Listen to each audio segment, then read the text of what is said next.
Well. Hello. Welcome to another exciting edition of the voice of the colonization. Why do I call it the voice? Because this is the voice of the colony.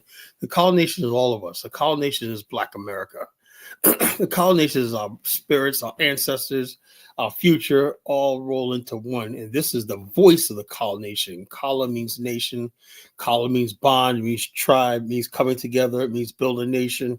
It means black man, black woman, black child, one people, one God, one aim, one destiny. That's the Kala.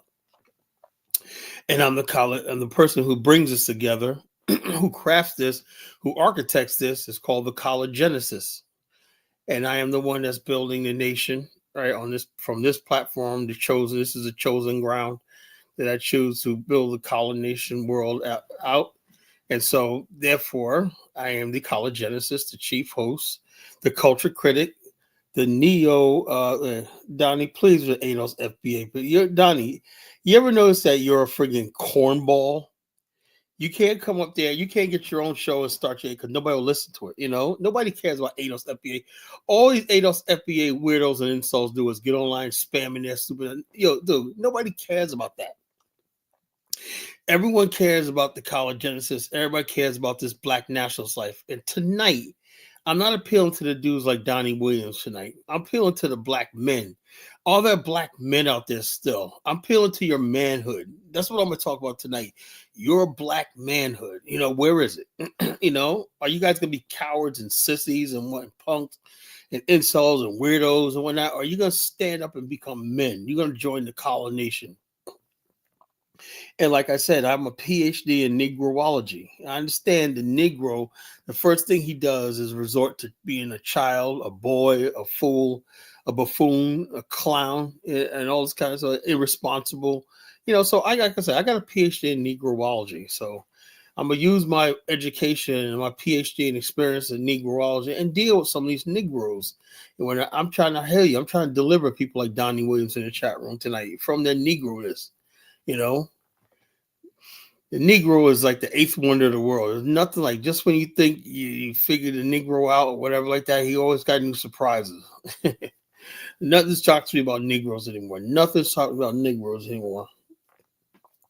Expect the unexpected. Expect them like, in the words of Uncle Ruckus, they will lie, they will cheat, they'll say things they don't understand. I'm gonna play Uncle Ruckus exorcism. That was a time to be fun. This is Friday night. Let's have some fun. I promise you, this is going to be an explosive show. With the freaking YouTube commercials, I swear to God, I look. I wish there was a more interactive. So I wish there was like a thing where I could operate this thing from my hand. On my handheld device and the show, so I don't have to keep flipping back and forth. It's just so it's just I don't know. StreamYard so user unfriendly. It's unreal. But yeah, remember Uncle Ruckus? He goes, the nigga will lie, he will cheat, he will say things he don't understand, use words he don't understand. Look, folks, when you have a show that says appeal to your black manhood, things are going to go down tonight. People are going to call in and rumble with the collar rumble tonight. They're going to rumble with the collar rumble tonight. Everybody's going to want a piece of the collar rumble tonight.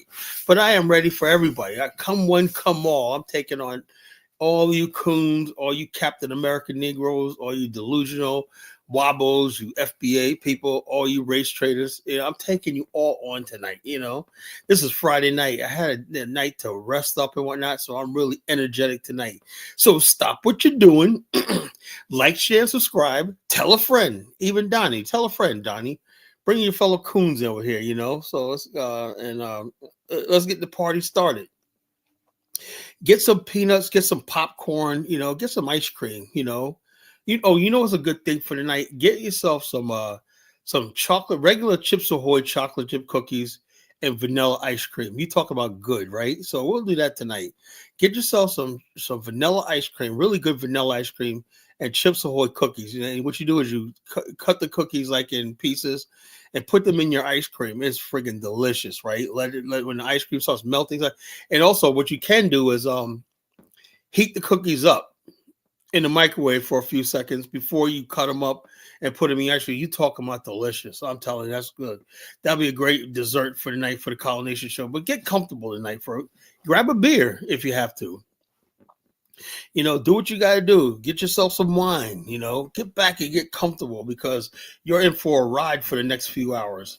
So next few hours is stimulating debate. The Collagenesis is here. So tell a friend. It's the right thing to do. You want to do it. So stop what you're doing. Go tell a friend. How you manhood? Do you appeal again? No, I'm appeal to manhood tonight. I want you guys to start acting like men. What I've been hearing on this platform with social media is not men. I hear boys. I don't hear men. So that's what we're going to talk. I'm going to distinguish between thinking like a man and thinking like a boy tonight. So some feelings, some passions are going to be raised, feelings are going to be hurt, and stuff like that. But I'm sorry, I have to say what I have to say. I can't keep going around. If I'm sitting there talking to you, listening to you talk, I listen to everybody talk, right? And be honest with you, if I don't respect you, usually I let things go. You have to understand, I think most of you guys are clowns, I don't have any respect for you, I rarely see a real men come up on this platform that I met. I thought that when I did this show, I thought I'd be attracting real black men to this movement, when they'd be open to what I'm talking about and everything like that. They'd be like, oh yeah, something, Carl, I see what you're doing in Liberia. I see what you're doing in Angola. I see what you're doing in Africa. I see you're well connected. You're doing things. You've been putting out work all these years. And whatnot. Let me join what you're doing. See, the manhood in you can't join the Collagenesis because you're still a boy. You're still a child in your mind, That's why you're fighting me all the time, So it's like this. What your fuck is manhood? Why are you manhood? I don't know. If you have to ask the question, where's manhood? Then you're lost already, I'm appealing to people's manhood tonight. The men don't know what I'm talking about. They know what I'm talking about. Real men won't be offended by what I'm saying tonight, But everyone watch when people call in and they start doing their damn splaining, their Negro splaining, yeah, color. Although I be living with my mom and I'm 50 years old and whatnot, you got to understand the man. I was walking down the street one day, man, and next thing you know, I just got locked up. Well, Leroy, your pants were sagging, right? You had a bag of weed that fell out of your pocket, right? And you did it right in front of the police, and instead of trying to friggin' get a job, man, you try to run packs and run the block and your corners and whatnot, you got issues with your baby mama, whatnot, you can't marry her, you can't really support your kids and whatnot, but you want respect. You ever see niggas, you know what I'm saying? I ain't got nothing going for myself. Yeah, ain't got no money, no job, no career, no education, but I want respect. And nowadays, these young Negroes, man, are saying, we ain't respect you. Oh, it's sad, right? I saw this one thing on TikTok, right? This young dude, 18 years old. He told his old head, shut the fuck up, man. Y'all fucked up. So he's one of these niggas probably in the 90s. You don't know what we do. I was in the street. He's like, look at you now, man. You're like 40 old when you want to be like us, or when you're going to try to tell us what to do. He goes, the dude basically said, yo, look, all you old heads. Yeah, the kid said, this is what I thought about this show today. This kid actually said, if any old head comes around a young dude, what did he say? He's bodying them or something like that. Because we ain't listening what you old heads got to say and whatnot, Y'all mad because we're young. We got a whole life ahead of you. Y'all fucked up and whatnot. You're tired. I was like, damn, that's really fucked up. But it's the truth, though, man. All those knuckleheads in the 90s and 2000s that were messing up, fucking around, this, that, and the other thing. And they thought they were going to pass down a legacy, whatever like that. These young dudes, we ain't want to hear what you guys say. We don't want to hear nothing, a damn thing you guys say. That's the sad part because the older dude is supposed to be the example, And now these young dudes like, man, I don't want to end up like you. You damn near 50 years old. You ain't got nothing, no money, no nothing. I got more. How do you have let's say 18-year-old who might be doing DoorDash and got some gaming, know how to make money online, selling stuff and doing gaming, or even selling packs of weed online? Or these young kids be having money. They be having stacks. And you out there struggling when not broke, when not, you got young dudes 18 years old could pull out a rack, pull out like $3,000 and show you on what you got, old nigga, So that must really kill your manhood, knowing that you're broke and somebody young enough to be your son is making more money than you and stuff. I'm like this. So I'm not going to be a type, well, let's pick. No, I'm going to kick you in the head too. I'll join those young niggas and kick your freaking dusty head in the head. Because when you get older, you should be listening to College Genesis, This is what the young people want to see. They want to see men like me. They respect men like me, who live more than just basically stupidity, booty chasing, and all this kind of stupid stuff at an age, at an older age. They want to see people acting like elders, not olders, Like an elder, you're wise. Little things that interest you when you was a kid, you put that away. You're a man now. You have to live like an example to other people. You have to have authority in your community and in your life. That's what being a man is all about, having authority and taking responsibility, admitting when you fucked up. Like I said, Black America, we fucked up, man. We made a lot of bad decisions. That's why we're in a situation we're right now. So we got nothing to say to nobody. We ain't got nothing to say to the white man. We got nothing to say to these so-called tethers, these immigrants, and all this. Everybody's looking down. We have nothing to say to the Black women. And we got nothing to say to the young dudes. It's not just Black women. It's not immigrants everybody beefing with. You forget it's the young niggas now are coming up saying, yo, y'all niggas. So you got all these forces against the Black man in America. Your children don't respect you. The youth don't respect you. The women don't respect you. Your peers in Africa and the Caribbean don't respect you. The white man definitely damn sure don't respect you. Latinos don't respect you. So where the hell? It's because you don't have a manhood. Your manhood's gone, But we settle for this bullshit in America, right?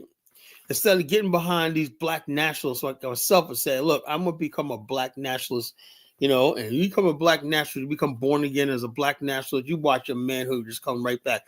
You watch the aura you have, the authority you have. That's what I do. I walk around where I live at, whatnot. People can look at me and the way I carry myself.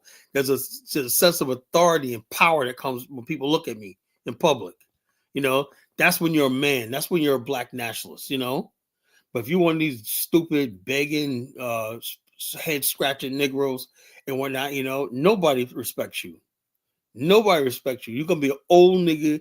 They but oh yeah, his Rufus over there. He's 90 years old. He was a good man. He worked his whole life and I stayed out of trouble. Blah blah blah blah blah. But anyway, respect you. Because you never took life's gamble. You never did out there. You withdrew from the world. You never confronted the world. I'm here. The reason why I do this show, this platform, and why I am the College Genesis, because I'm in confrontation with the world. I'm never going to lose that. I feel that the world's unjust, and I'm going to try to settle a score. So when you're like that, you live for something other than the fucking game every year, other than football season every year, then you become a man. But some of you are just sitting around waiting for football season, preseason to start. Yo, my team, take me out to the ball game, take me out to the crowd. I'm just a Negro and a schmuck and a moron. I don't know whether everything's going down. Take me out to the ball game. 1, 2, 3, structure out at the old ball game. Look, at a certain point in age, when do you get tired of that shit? What basketball season ends and like now, a few months later, fucking now here's Rico. Just what I'm talking about. Serious conversation until something stupid. Colin, you said, man, unless you eat taste of bushmeat. I never said that. Fucking moron. Rico Miller's always gonna be a boy. He's gonna be 17 the rest of his life.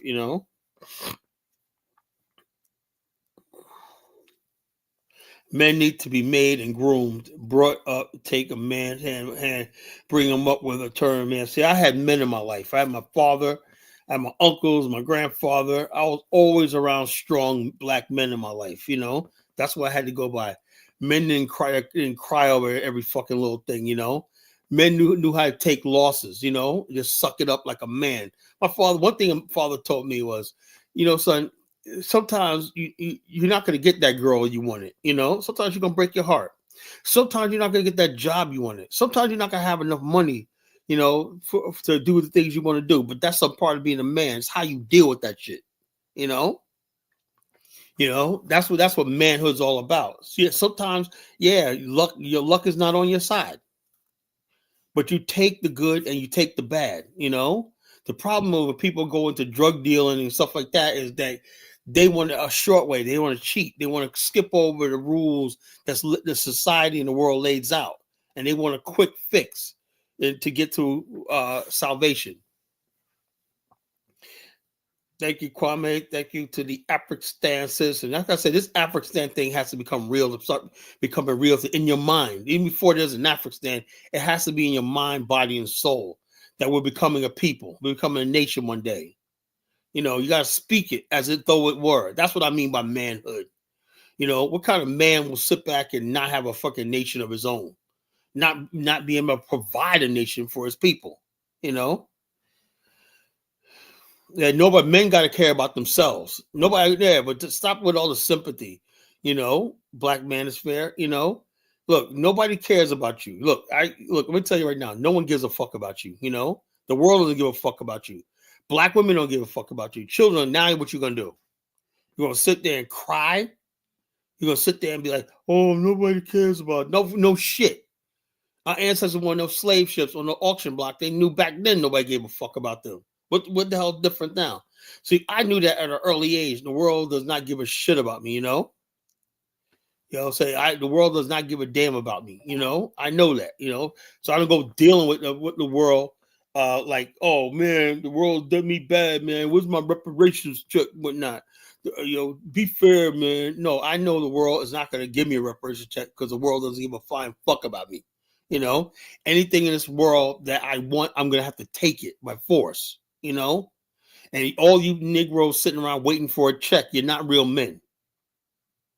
You know, I hate to tell you that. You know, I don't know who you think you're leading. You're listening to them, and they're not real fucking men. But I'm just getting warmed up, folks, man, because tonight is going to be fire, man. You know, you're going to have to rumble with the collar rumble tonight. You know, I'm the culture critic, PhD of Negroology. You know what's going down in Call-In tonight. You know it's going to get heated. So stop what you're doing. Like, share, and subscribe. Tell a friend. Say College Genesis is rare for him tonight, you know. And he's ready to rumble. You know, so it is what it is, folks. I just want men. I thought when I did this show, I was going to attract men to this movement and stuff like that. I'm like, I was wrong, man. I thought, I look, I don't know, man. I'm just like this. I had no idea the white man had just beaten these brothers down so bad. They don't even want to be men. You know, just they got every excuse why they don't want a nation of their own. Why they can't part ways with the white man. I'm looking at Donald Trump. I'm like saying, this guy clearly is saying to the world that white lives matter, right? Even though I'm gonna play a thing from Cyril Ramaphosa. He finally, I guess somebody wrote a speech for him. He finally hit back at Donald Trump, man. I was like, somebody Black America wrote that shit for him, you know? He was basically like, yeah, what about the Ku Klux Klan? What about George Floyd? I was like, damn, he should have said that right when he was in his face, you know? So the bottom line is this: it's enough is enough. I love this young brother, Ibram Traore, right? Because that's a freaking man. That's what I mean by manhood. You don't care if it costs you your life. You stand up like a damn man. All they can do is kill you. That's it. So that's what we're talking about tonight. We're talking about manhood, you know. How do we achieve our manhood, you know? Let's say Chukwa, whatever the coming of age thing is, we would thought the Africans would help us out, but they're like they're worse than us, man. Shit, they're like fucking children themselves. That's another thing in Africa. You can't keep relying on foreign aid and foreign everything like that. That's an affront to y'all manhood. Africa should have been industrialized, should have been the banking. Africa should be able to settle Black Americans in to the continent. We should be able to go there and get nice paying jobs and stuff like that. Africa should have been built itself up over the last 50 years, you know. But there's no real men to stand up even in Africa, right? So you got one man is standing up, I see. I see Paul Kagame too, but I'm really impressed by this young man, Ibram Traore. I'm really impressed by him. That's a man. You know, that's a real man. You know, that's somebody I respect. You know, I don't care what nobody say. I respect this young brother. I don't give a fuck if he's a dictator or not. We need a freaking real man. You know, we need a symbol of Black manhood somewhere, you know.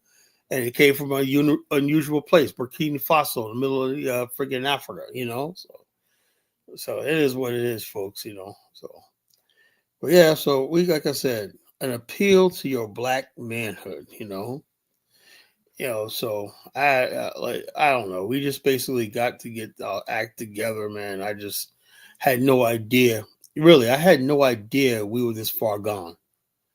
I had no idea we were this. I knew Black America was sick, but I thought that if the right message come out there, Black people wake up and like everything. Look, everything that should be said has been said. We had every type of scholar. We had all kinds of people, all kinds of impassioned speeches and blah, blah, blah. What the hell was it for? Nothing?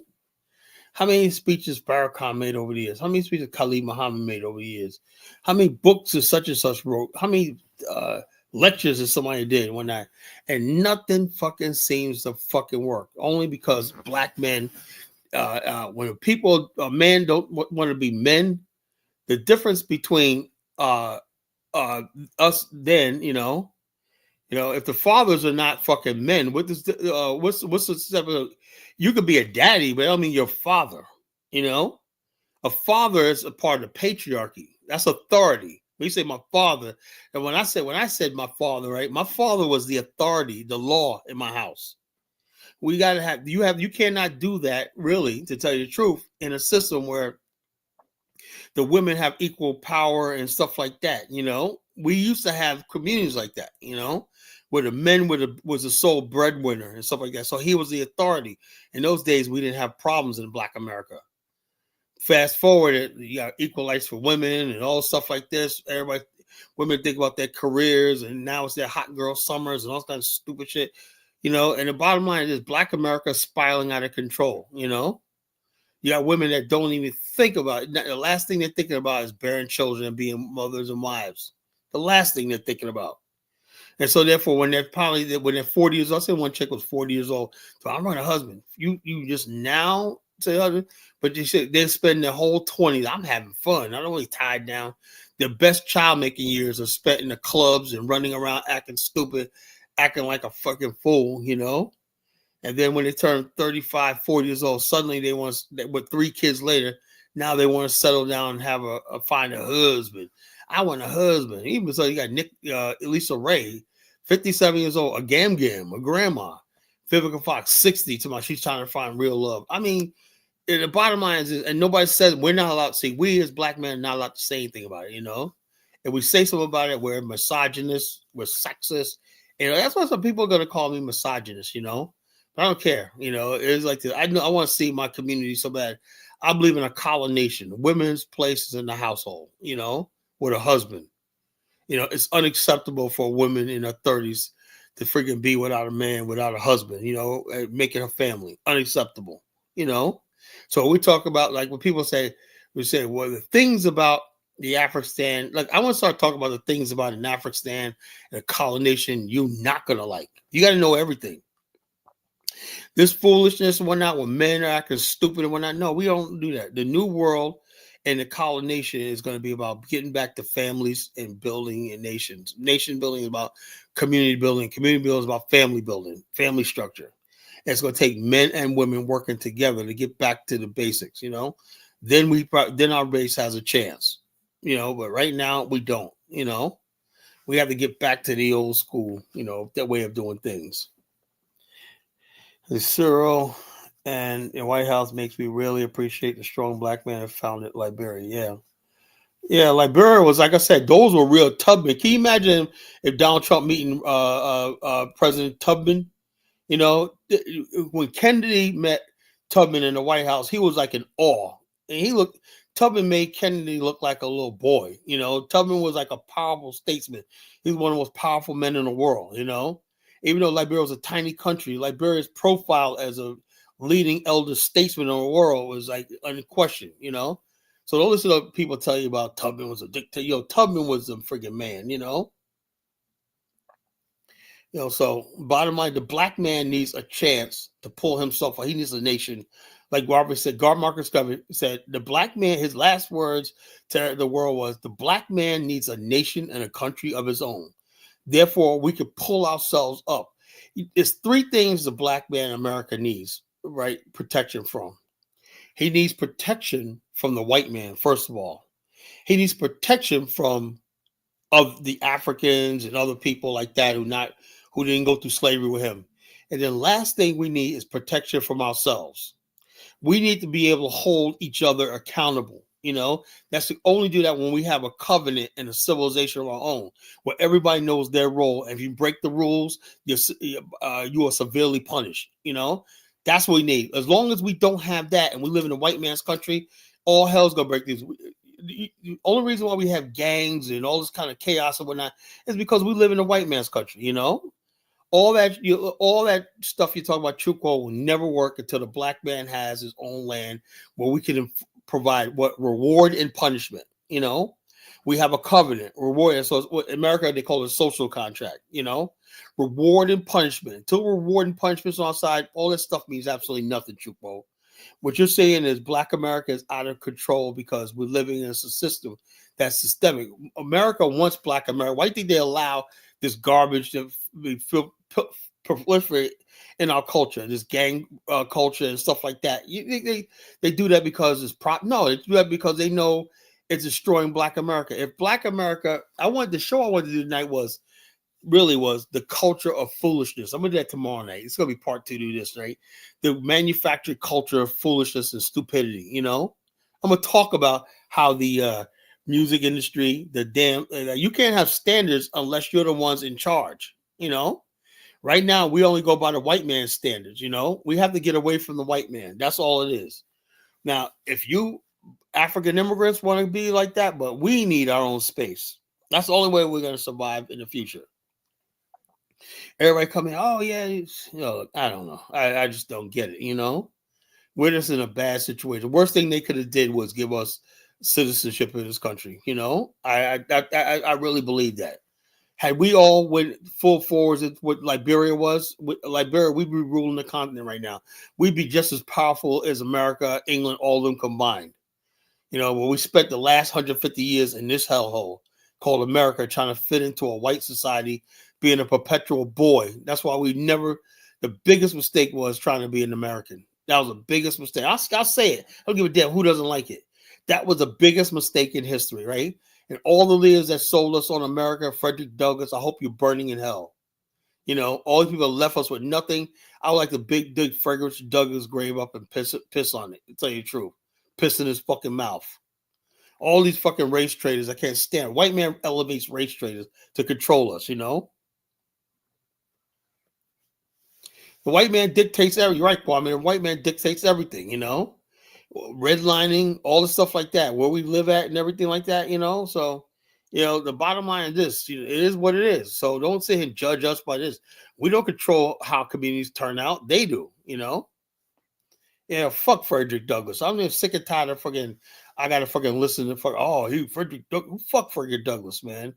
His white woman married. He divorced his black wife, went to marry a white wife, fuck Frederick Douglass, Chuko, Anybody that fucking decided that we should endure slavery and racism and brutality for the next 100-something years in a white man's country needs to fucking be. I hope he's burning in hell somewhere. He castigated a whole generation of black people because had we got out of here, Black Wall Street would have never happened. Tulsa would have never happened.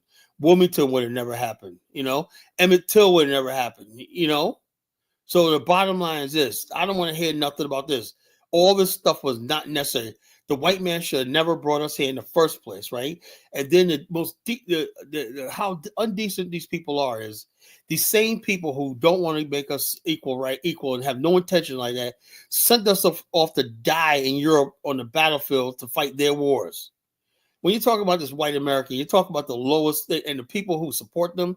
That's why I say, it's like this. I do admire General Langley, but on one hand, man, I think he needs to back off, right? Because I think, man, this cotton picking Negro and whatnot, it's getting old. It's getting old. Everybody, other people asserting their manhood around the world.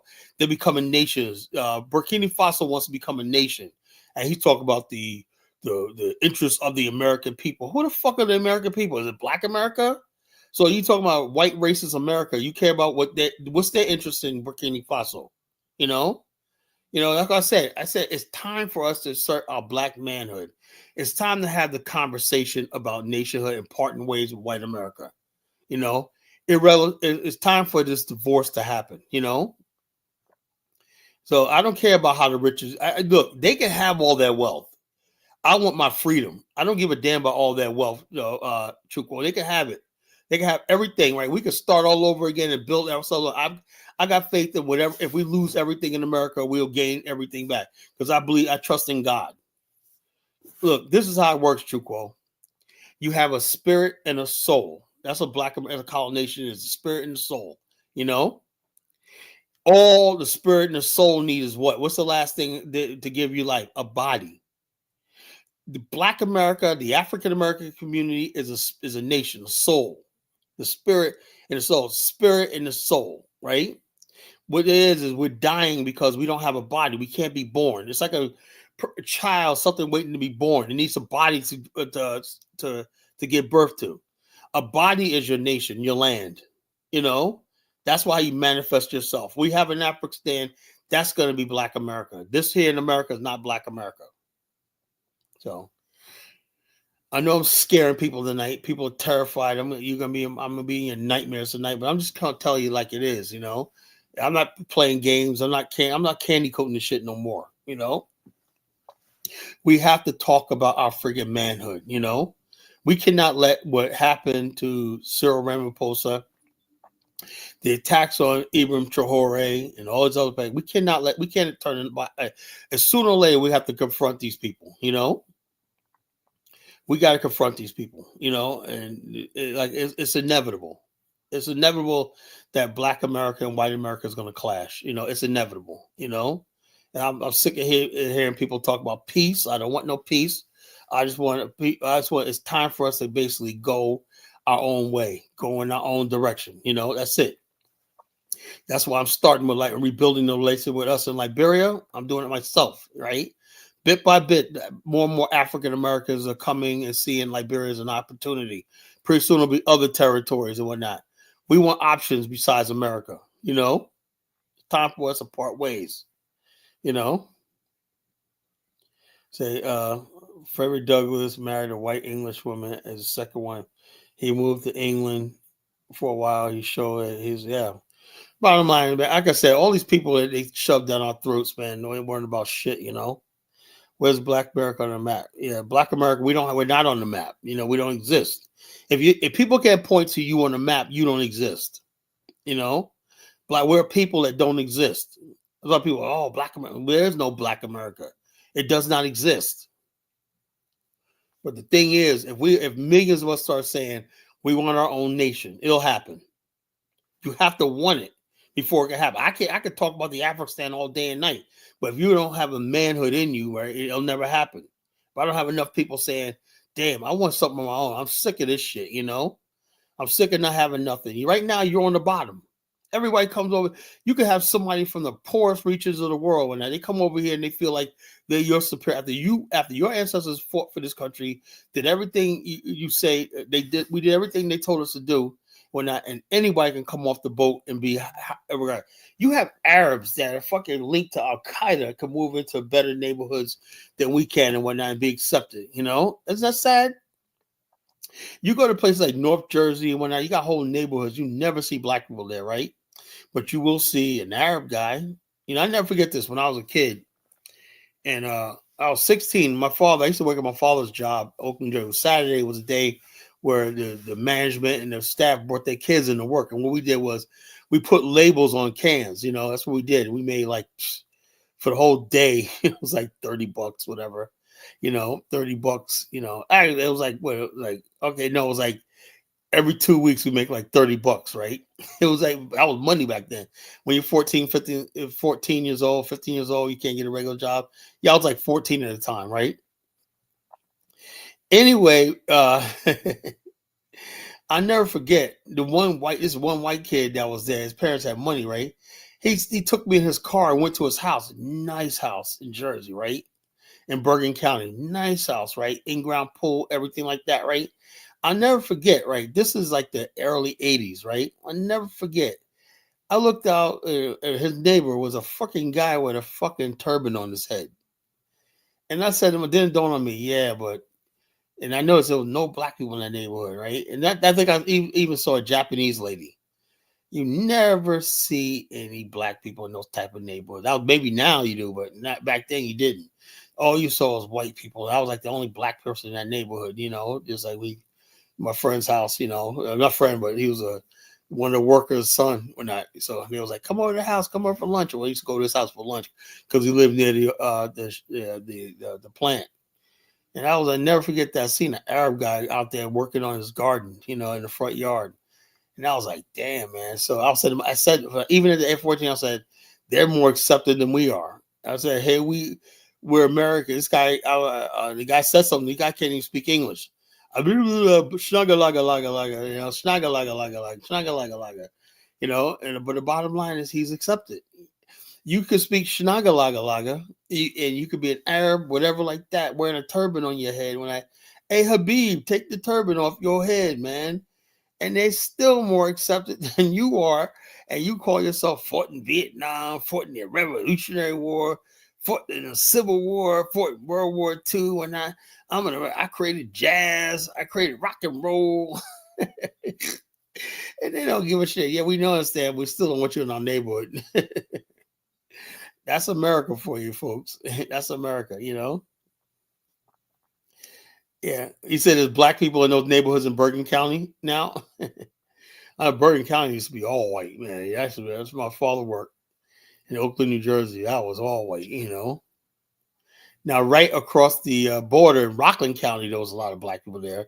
In Rockland County, New York, that was a lot of black people there. But Bergen County, so if you hit the state line in Bergen County, you saw nothing but white people, Yeah. So how the fuck would I still be in Liberia, Roger? Are you stupid? Are you on crack? I would love to be in Liberia right now with my wife, but hey, I'm here dealing with you clowns, All right, let me bring Dollar Bill up. I've been talking for a while. See what he had to hit. See what he has to say. Hey, what's happening in Collar Rumble today? What's going on, bro? I hear you rumbling.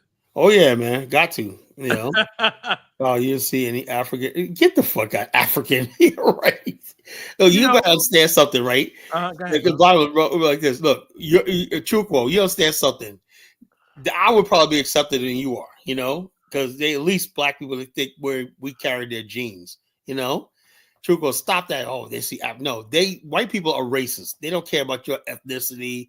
All they see is black. You're not seeing anybody. The only thing they see is that color, When they see an Arab, okay, it's like when they see a Chinese, whatever, like the back in those days, right, Jalbo? You would see Arabs, Japanese, particularly Japanese, in those all white neighborhoods. That was it. Well, you know what I always say. No kind of black person, Okay, what the hell you? So my my good friend, the late Robert Joyner, man. I'm glad. I wish you were here, but you're not. You're here in spirit. It becomes the straight heads against the nappy heads. And I hear my man DK. I hope he comes up today. I know this is something we're impassionate about. And but the whole thing, that I try to explain to people here, and they get upset, is that if we come to Africa with all of the things that, the perceptions that people have about us, if we come there and just be black and not come there and be an African, then we're going to have an issue. Now, the Chinese will not have an issue. The Lebanese will not have an issue. Okay, but we will have an issue. And the issue is because we look like everybody else. And so because we look like everyone else, because we share the ancestral and DNA with Africans, if we come there looking like them, they're going to give us an issue. And so what we have to understand is just being black is not going to do anything for us. And so being black in America, okay, is not working for us like being white in America because we don't have the numbers, right? So this is something that the Latinos clearly understand. This is why they're getting themselves consolidating themselves together. Oh no, you're gonna make this an Ubuntu show, man. No, I'm not trying to That's make why I this. wanted to give you a show last night. No. I didn't say a word about Ubuntu. I didn't say a word about Ubuntu. Oh. I'm just saying I'm talking about in terms of our African identity. If we come to Africa as a Black American, I do. Okay, that's what I do. That's not going to work. I tell them all the time. Yeah, but that's a novelty when you're just I'm telling them Black American. When I tell them Black American, I get along just fine. Yeah, but that's when you're few. You know, and I but appreciate when you become a lot, if we are really interested in bringing all our people home. No, I'm not interested in bringing everybody home. You know, I think everybody has the right to be home. I think everybody. Look. Bottom line is, I just think the people that want to build this right. First, it has to be before you come to Africa. I would tell the average Black person in America, stay the hell in America. You know, because they're not because of the culture and anything like that. Because I just don't think Black people, for the most part in America, are mentally. Malcolm X said, are mentally ready to deal with because we're Black. Because we're thinking of Black people. It's a culture. It's not even a culture, right? It was like I tell people all the time: are you willing to live the African? It's not enough about the culture. Are you willing to live the African lifestyle? Right? That's what you can't live the African lifestyle if you keep calling yourself Black. No, I'm saying no, Dalville. This is what I'm saying. You guys gotta understand that. The African lifestyle means this, right? When you go to Africa, right, they expect you to freaking, if you could eat every other day, right, African food, cheap African food, right? If you could live on $1 a day, the Africans could survive. They got a survival thing. If you go over there and you basically got refrigeration, you eat out in the restaurants, you got people driving you around and stuff like that. You could try to be African all they want. They'll never see. They'll be cool with you, but African to them means that you got to live a certain way. Like the African market lady, this lady sit there all day from sun up to sundown, right? And all day she may make $5, and yet she has a smile on her face. You know, the kids. That's not what I'm asking people to do. You got kids out there 8 and 9 years old on the streets, right? Selling bananas, selling waters, all that. What they should be in school, and the people in Africa think that's normal. You know. Yeah, well, that's them. If they think that's normal, that's fine. Unacceptable. And if you say something about it, right? They'll first thing they'll tell you is, "This is Africa." You know, that's what they'll say. You know, but we don't have to say anything about it. If that's listen, we can only control what we can control within ourselves. Yeah, and so all I'm trying to tell you is, when you tell people you want to be African, that's part of being African, you gotta have your kids out there doing what you gotta do what they do. That's how they look at you, you know. Well, they can look any way they want to do, because it's not we want to be African. We are African people. Yeah, but I'm saying, we're Africans. Like I said, we're African Americans. You know, we have a different culture. We're first world people. Yeah, we're just African people. You know. But if you talk about being an African, we're just African people with an American experience. Yeah, I'll say, but the thing is, our culture and our lifestyle is not African. You know. Now, well, that depends on what you think African is. I know. I'm saying I've been. Well, we don't have to be what Africa is. No, we don't have to be what other people are. We just have to be who we are. That's what my point I'm trying to make is, you know, when we try to go to Africa and they think it's patronizing when you try to be African. This is what I don't care how they think. I don't care how those people. This is what they tell me, right? They're like, you know what the Africans tell me? Just be yourself, because we know you're not one of us, and just be like they like when you do your own thing, and they appreciate if you do learn some of their lingo and some of their colloquy in Liberia and stuff like that. But they always tell me, every time they introduce me, this is my friend from America. And I say, okay, you're from America. That's fine. Yeah. We can be, listen, that we don't have, when I say be African, that doesn't mean that you try to appropriate someone else's culture. That doesn't mean you're going to go there and you're going to say, Chuku, I'm an Igbo now. That's not what I'm saying. We are our own African people here in America. That's what it is. And if we go to Africa, we'll be our own African people. Yeah, so that's why we need our own African space. We can learn our own language an African language like Swahili. We can adopt it. We can talk it amongst ourselves. Swahili has nothing to do with West Africa, though. You know, but we're not just from West Africa. I'm all from Angola is not just in West Africa. In fact, Angola is now considered to be in Eastern Africa. How's They're it? now How's with Angola ECOWAS. East? Come on, Dollar Bill. They're with the ECOWAS. Look at it. Nobody Angola speaks Angola Swahili. is, Come on, man. listen, Nobody in Angola Angola is speaks now, Swahili, look man. it up. They speak their own. They got their own language, man. ECOWAS. They got several of their own languages. Nobody speaks What that. I'm saying to The only you people that is, speaks that, we can't Swahili go is there actually trying to speak Arab somebody language. else's language. And Swahili's not. Swahili is something. It's like all. So Eastern Africa. Swahili is a mixture of Arabic language and Bantu languages on the coast. Well, no, it has a few Arab words in it. It's really a Bantu language. It's actually an Arab language, and it's very similar. It carries similar to the sounds. Okay, in Southern Africa. No, that's not true. Yes, it is. Look it up. Let me hold Dollar Bill. Let me get Zulu Dave. is a Bantu language. I hope we get no cursing tonight, Lewis. Zulu is a Bantu language. Yeah, Zulu is a Bantu language. Swahili's not. Yes, it is a Bantu. It's not. Go ahead, Dave. Yeah. Good evening, Carla. Good evening, Dollar Bill. Yo. Good What's evening, up, my brother?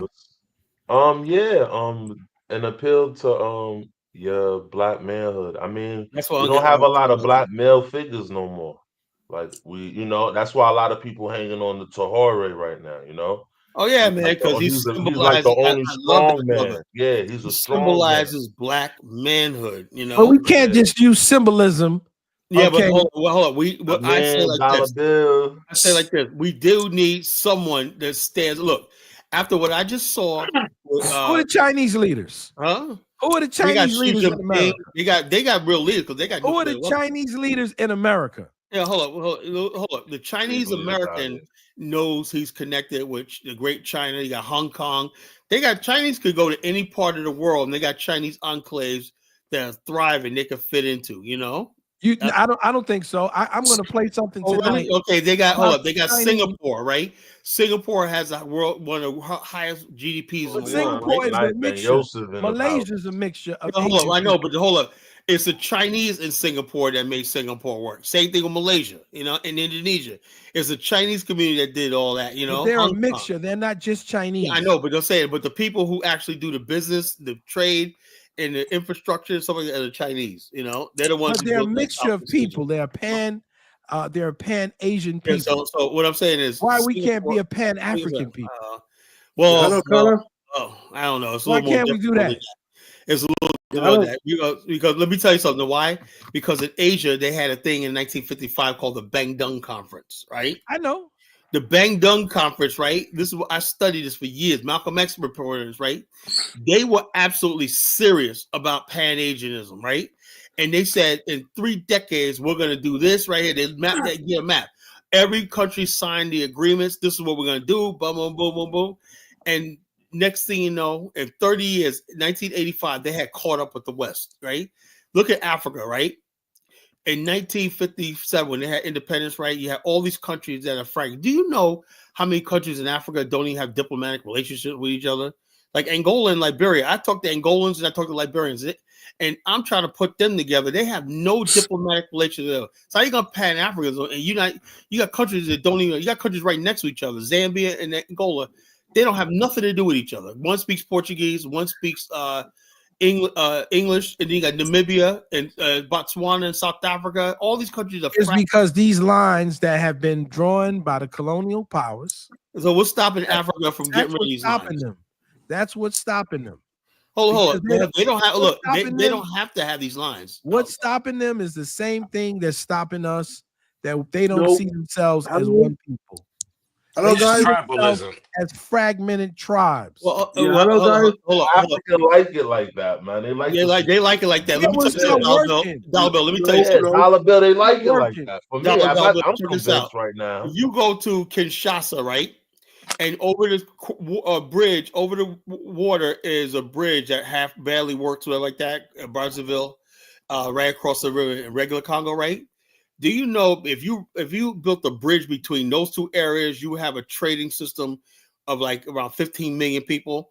But because both sides are at odds with each other, because this line's this is DR Congo, this is regular Congo, and each side, if you go try to cross them by ferry, whatever like that, you got people shaking you down on each side. And when nobody ever said, look, why don't we come together and build this as a trading zone? You know. Well, there's the people in like Triari and the brothers from Shael, they're all getting together and they're working and making a hegemony amongst themselves. Yeah, that's the Sahel. That's the Okay, the Shahal. So they are actually doing it. So that means it's being done and it can be done. Yeah, that's the Sahel. That's French speaking Africa, you know. Yeah, well, it doesn't matter. But I'm saying whatever it is that they made an understanding amongst themselves that they need each other to cooperate. Right. Let me get sound like Ubuntu to me. Let me go Ubuntu. Sound like Ubuntu to me. Lewis, go ahead, bro. Yeah, hello guys. Good topic once again. It's about manhood, but Dallas I steer towards Ubuntu. It's about an appeal to black manhood. You know, fair enough. I'm saying like this. I'm saying like my whole thing is when I did the show. I was talking to Bomani today, right? And I was telling him, I said, "Look, man, I've been doing this for a long time, man. I'm gonna mute myself for a minute. I'm gonna get a thing on man. I thought that by now that basically when I talk about an African, I talk about a nation, I talk about government and whatnot. I can't get people to say to themselves, you know something that sounds like a good idea. Why don't we have a nation? Holla, I understand what you're trying to say, but black people don't want that responsibility. That's what I'm talking about. That's exactly no. I have to disagree with you. That's too much responsibility and accountability. It's too much. They don't want that. And so therefore, they think the white man's going to one day open his heart up and say, "Oh, okay." And also, you know what I said about manhood? I said like this: a real man. My father always taught me saying, "You know, son, there's going to be times you're going to take losses. You know, you got to suck it up and whatnot. No one's going to give you a damn thing in this world. You know." And if somebody tries to give you something, he always told me the Bible says, beware of strangers wearing gifts, you know? Beware of strangers bearing gifts, right? And so therefore, we basically, you got people out there now thinking about, oh, I can't do nothing until I get my reparations. Somebody got to give you something. In the real world, power, there was one episode of, I don't know if you guys watched this TV show back in the days called Dallas, right? Yep. It was about the Ewing family oil tycoons, right? And also, the youngest son, Bobby, took over Ewing Oil, right? Yeah. And the father, Jock, took out $10 million out of the account, right?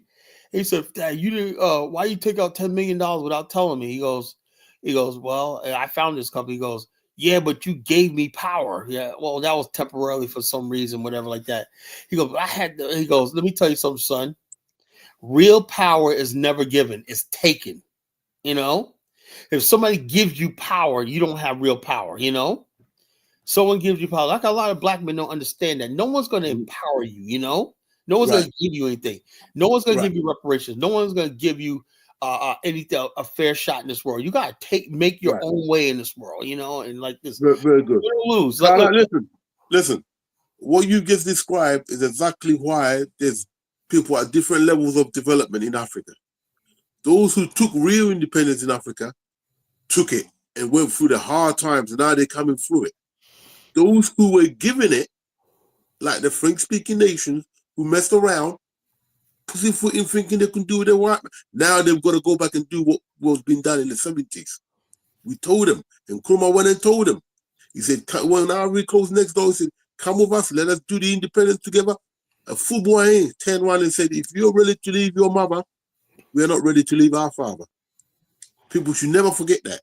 That's why, for me, at the moment with the trial and all that, that's why I tell them, beginning of, hey, you're not doing nothing new to me. You're not showing me nothing. You should have done this years ago. You tried it with Sankara, you didn't get behind him, you assassinated him, and the guy who killed him got away with it, went to Ivory Coast. Now you see what's happening in the French-speaking nation. He's going to go through the whole black world. They just had a coup in the Ivory Coast. Yeah, well, it seems like it, but listen, that actually been done a long time ago. Lewis, they use Ivory Coast as a launch point. Right, brother, listen, Ivory Coast, launch point. Yeah, I know, listen to me. Ivory Coast and Gabon are the main stronghold of the French demonic country. They will not let go of those two countries. Have you seen what they've just done in Togo? They've just solidified themselves in Togo, but it won't last. Because the spirit that was already there in Ghana, we laugh at them so much. They know they know they can't resist it no more. The I'll goal. tell you one thing. Listen. One thing I've discovered, and people don't like when I say this, right? Mhm. I say, do you see the pattern you have in Africa? People talking about you got presidentes for life and stuff like this. Who puts these people? The French and the Thank Europeans, you. right? All the French-speaking countries. 500 years ago, right? It started when Europeans showed up on the coast and start arming chiefs and whatnot, you know? Mhm. And that's what the slave trade happened and everything like that. So when people Mhm. talk about going to Africa and talking to some chief, you know, I know you might like not that Lou, but it's the same thing. The Mhm. chiefs only became power because every time you have a chief that was powerful in Africa, it's with the proximity with Europeans, you know? No, because we had our kingdoms way before they came. Yeah, but We they had, didn't have those kingdoms didn't have absolute no. power over But people. we've had our kingdoms, black kingdoms, since ancient Yeah, I Egypt. know that, but those I hear what kingdoms, you're saying. those Some of them kingdoms, rose up when the Europeans came. Yeah, those it's kingdoms, true. if you look at study Africa like I have, Lewis, right? Most of the African kingdoms were very, very almost democratic. You know, was way ahead of Europe. Yes, because there was a You know? selection system. There was no like one absolute ruler and shit. That's Well, something no, that's it. And plus, there was a code you had to go by. Well, that was cool. There was law. Since the white man turned up, There was many of law. those codes. There was Don't law. forget. The African cultures had laws, and Yep. when the kings had to and rulers had to obey, or they get Right. Guys, Certain places can I did say not exist something? before with big that's where kingdoms. the importation of guns and gunpowder. Yeah, That it all went out became the door, different. you know, Because we always spiral off. So we're talking about an appeal to black manhood. Isn't that not what we're talking about today? Can I present my screen? So I'd like to get an authority on black Okay, there's some good manhood. points I wanted to mention before we even get in, but I don't want to forget. I'm writing them down anyway. Let me get my friend Ben on. Yeah. But can we get Ben on? But can he wait for 1 minute? You just get him on and let me, for educational purposes, present somebody who I think explains what black manhood is and what manhood is. Right? Since that's what we're talking about, right? Who, Malcolm X's speech? No, Dr. Amos Wilson, my good buddy. Yeah, he's dope. I like that guy. All right, so here Dr. Amos is talking about the true meaning of black manhood from an African American perspective. Can you hear see my screen? Diaspora, even though I see on your announcement the lecture was sort of tentatively titled "Black on Black Violence." That's okay because we'd expected by the time to have my new publication, Black on Black Violence, and we sort of anticipate perhaps talking about it today. So you can see here, it's Black on Black Violence. I want to say something. Everybody talks about the blueprint for Black Power, but to me, this is his preeminent work. Black on Black Violence and Servitude of White Domination. Man, this guy, he's something else, that brother. I love that brother. School your boy Brandon, because he was talking slander and he didn't really understand. He thought he knew Amos. And I told him, you don't even know his preeminent work, Awakening the African Genius. But let me just go on. You guys can see it? Yep. All right. This is for educational purposes. The psychodynamics of Black. Can you get the volume up higher? In service of white. Can you get the volume up higher? We're waiting on the book. I'm trying. I don't know if the volume. Hope redelivered tomorrow or by Tuesday, and they'll be in your local store before the end of the week. So we hope you'll be able to pick them up. And so let us know what you think about the book. As you can see, though, we're concerned with Black on Black violence, but we're concerned with it in terms of the political context in which it occurs. As you can tell from the subtitle, we see Black on Black violence as a form of Black self-annihilation, as in service to white domination. We have to look beyond the mere idea that so-called criminality and violence in the Black community is a result of crack. You know, people are motivated to use crack and to smoke crack and to engage in the selling of crack and into all of the activities related to crack. And of course, there was violence in our communities prior to the crack epidemic. So we cannot blame that violence merely on the existence of crack. We must though recognize that criminal behavior, black on black violence, represents a form of social relationship. It isn't often, you see, we think of criminal behavior as social relationship, but it is. A person chooses to relate to another person in a particular sort of way, in a way that leads to violence being committed against one or both of those individuals. That commitment of violence in that social interaction is the result of social attitudes, the results of prior learning, the results of miseducation, and other social and political factors. So in order to understand what motivates black on black violence, we have to understand the social system in which that violence occurs. If we're talking about our children or mugging other children for sneakers or for jackets and so forth, we must recognize that the fact that they are mugging each other, hurting each other for those jackets, for sneakers and so forth, must occur within a social system where these things are produced. So in effect, the crime is still a social, political, economic product. And consequently, we have to study the economics of criminality. The general system would make us think then that criminal behavior, black on black violence,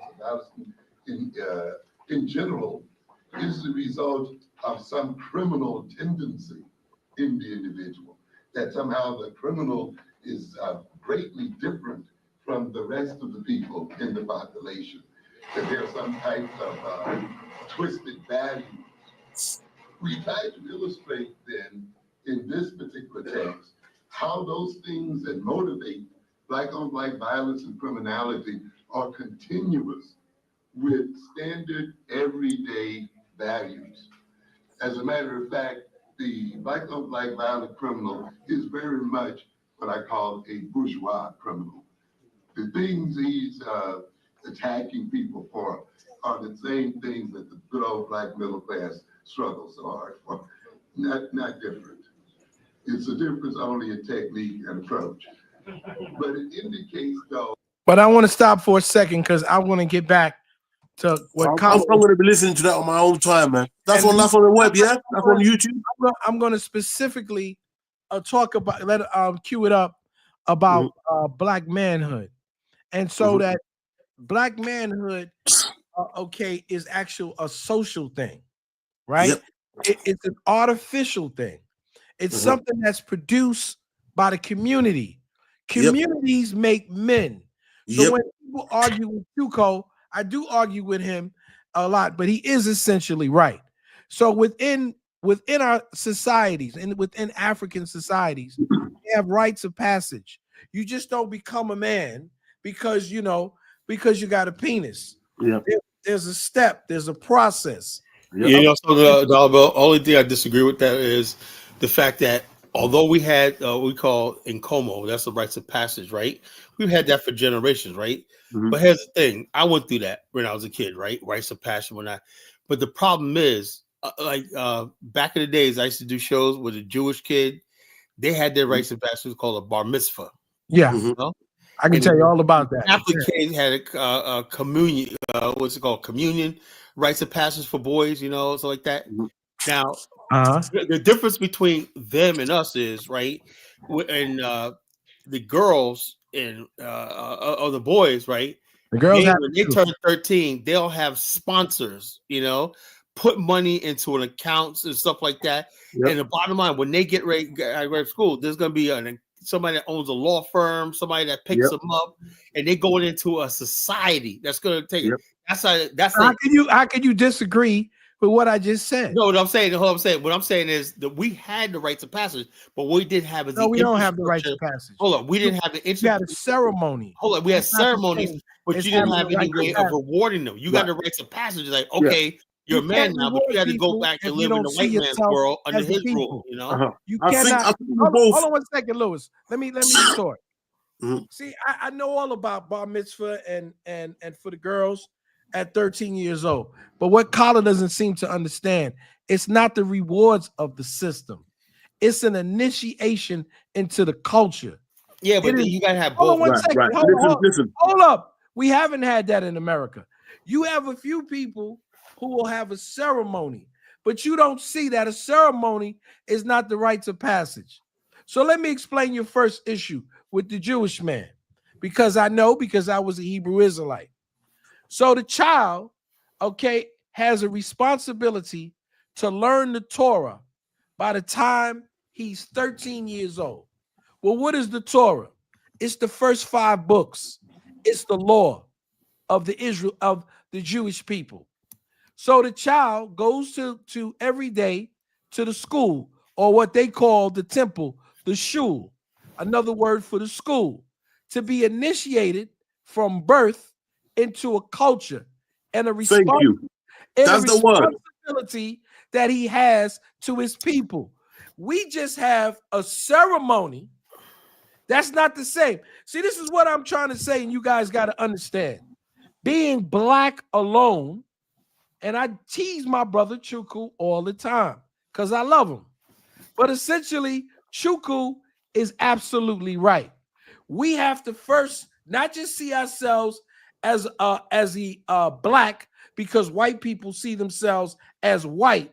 We have to first see ourselves as Africans. And then whatever culture that we take. Hold on, we already have that. No, we've never had it. Yes, we do. We have that, yo. Never had so it. Wanda Kunjufu talked about the rights of people talk. Nobody listen. But the whole thing is, the difference between this is this, with those Jewish kids that do all those things, different. Kala, let him finish. I get what you're saying. Let him finish. Let him make his point because I understand what he's saying. We don't see ourselves as African people. Well, how come some of us can't do it? We see ourselves as black people, which is a reaction to what white people are. What about as long as we don't see ourselves or reconnect ourselves into our African selves, but what about groups like the Nation of Islam? Dark white people. Hold on, Dalibel. What about groups like the Nation of Islam? The Nation of Islam is a religious group. Yeah, but they're not a secular. Jews are a religious group. Yeah, but they're not just a religious group. They're a people. What Kala is saying is they also have a culture. Yeah, but they have a culture. But their culture can only deal with them. Their culture because they're religious.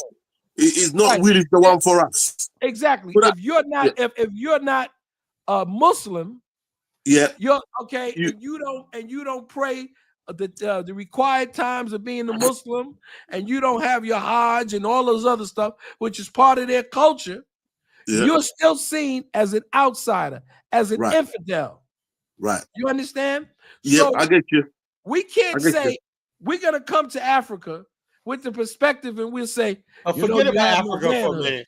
Manhood for a minute. Dalibel, hold on. Let's forget Dalibel. Let's forget about Africa for 1 minute, right? Tonight I'm just talking about black manhood in America. You can't be a manhood if you cannot be a man. A manhood is an artificial thing, and I'll cue it up later, that is actually done by the society. That means but don't hold up. Don't manhood means that one thing about manhood is this. When you look at manhood, it means authority. It means basically being a protector, being a patriarch. It's whatever your culture also means that part of being a man is knowing when to take losses, and how to deal with them. Yeah, but you have to be taught. You have to be taught. Can I just say this from someone who's lived on the continent? Although I left as a 10-year-old, my father was a chief, and he pretty much kept culture with us.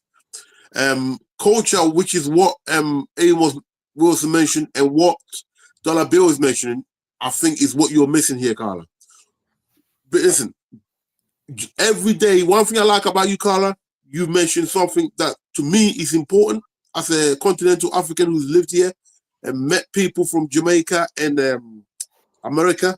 And I believe one of the main key things that Africa has to do, and that's what we say, we have to bring back home our children. Listen, black people living in the West, are not allowed to fully invest themselves in the proper black culture that they need. That means you determining your future without any white man determining it. That means you need to be associated with. I wish Listen, Africa could produce listen. one country. That means you need to be associated with a land mass that you live on, that you can call your home. Until we get to that stage, all our efforts means nothing. That means first Africans have to take control of the continent of Africa. We then have to make it our policy to bring back home our brothers and sisters. What you both are mentioning is one of the most important things. The difference between the whites and us is that they have taken the land by force, by blood, that's not theirs, and they've made it their own. We were the second commodity that came in to do the hard lifting for them, and we are still not welcome. Okay? White people look at the world like that. That's why they could even dare talk to the South African government like that. But because that South African government leader does not see himself like that, he goes in submission to them. But when you see yourself like that, you become a Mugabe, you become a Nkrumah, you won't stand there and take that crap because you've determined that you're going to launch your own path and say that after all, the black man is determined to rule his own destiny. That's what Nkrumah said. And this is what we don't have when you live in the Western world. That's why. Let me tell you something. I'm gonna get Ben on, but let me get. But you understand the point I'm making? I think that's where Dollar Bill is coming from. Look, can I talk for a second, bro? Come on. Come on, I'm hitting. You know I'm hitting. No, I know that. I know, but when I was hitting him, talk, man, can I be a host for once? You know, come on, bro. The spirit's hitting me, so I got. I understand that, man. You know, Dollar Bill is right. Pray. You know, pray. Say a prayer. I get it. Amen, Lewis.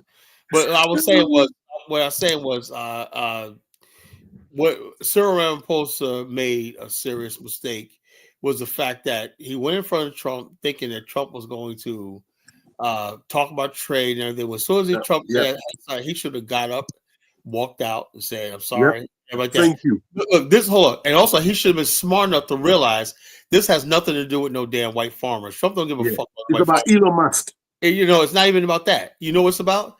The fact that South Africa is basically joined BRICS, you know? Yep. South Africa is having ties with Iran. Yeah, they took the white Jews to court. Yeah, so what South Africa is also basically against Israel, you know? Yep.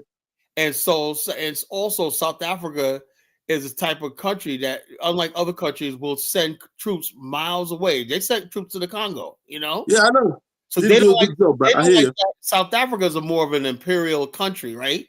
But they figure if you got this imperial country with this modern military and stuff like that, it has to be in the column of the West. But that's the whole thing.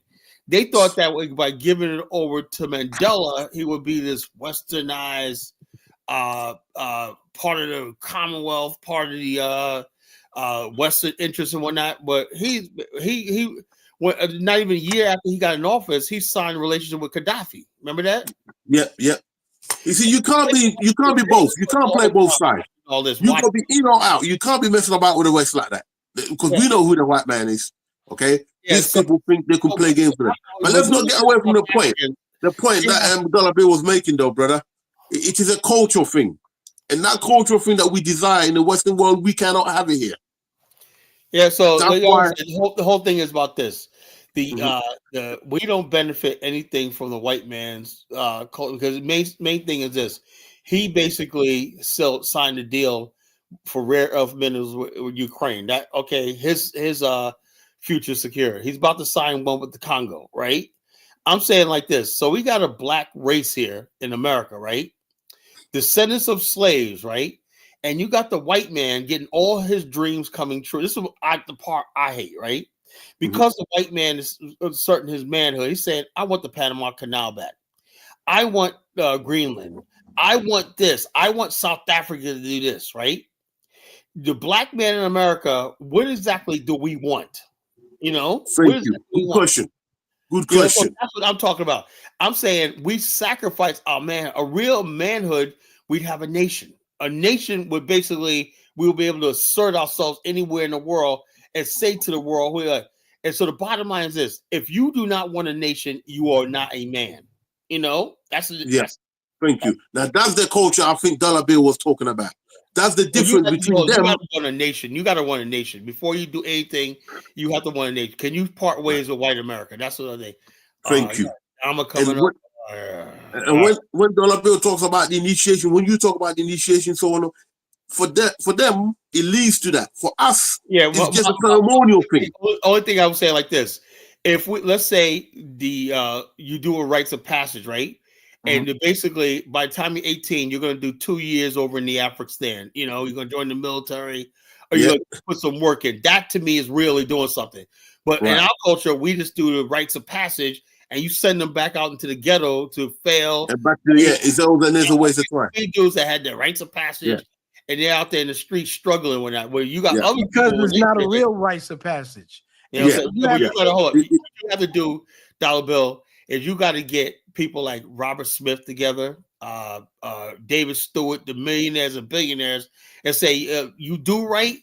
Hey, we're not going to hire these white boys and whatnot. You're going to run our businesses. You're going to run our stock exchange. You're going to run our bank. They're doing that. But what I'm saying, I'm sure that they have people that they are mentoring. See what I'm saying, but that's what it's all about. If you're not going to give this, why should they go? You can't just say See, this is the big problem you're not getting, Kala. You cannot just talk about because you're black. Because black would mean anything. Yeah. It could really mean a damn Indian. Okay. No. When I say black, when I say black, means black person. But we have to go beyond that. When I say black, I mean when I say black, I'm actually talking about. Can't we refer to ourselves the descendants of the transatlantic that white people have defined? I'm talking about descendants of the transatlantic slave trade. But you have to define yourself. Descendant of the transatlantic slave trade. That's what I define myself as by. An African people. Yeah, I just said, look, I was taken from Africa, and I was a descendant of the transatlantic slave trade when I'm living in America. That's all I need. But you know what? That's too long. You have to define That's all I need. That's all I need. Carla, you made it back. You made it back to Africa. You made it back. You know more about Africa than the whole African. That's why I've been to Liberia several times. I touched that. That's what we need as a people. See, but if I could just say, Carla, quickly, so I forgot, I'll break it down. Let me just quickly say this, right?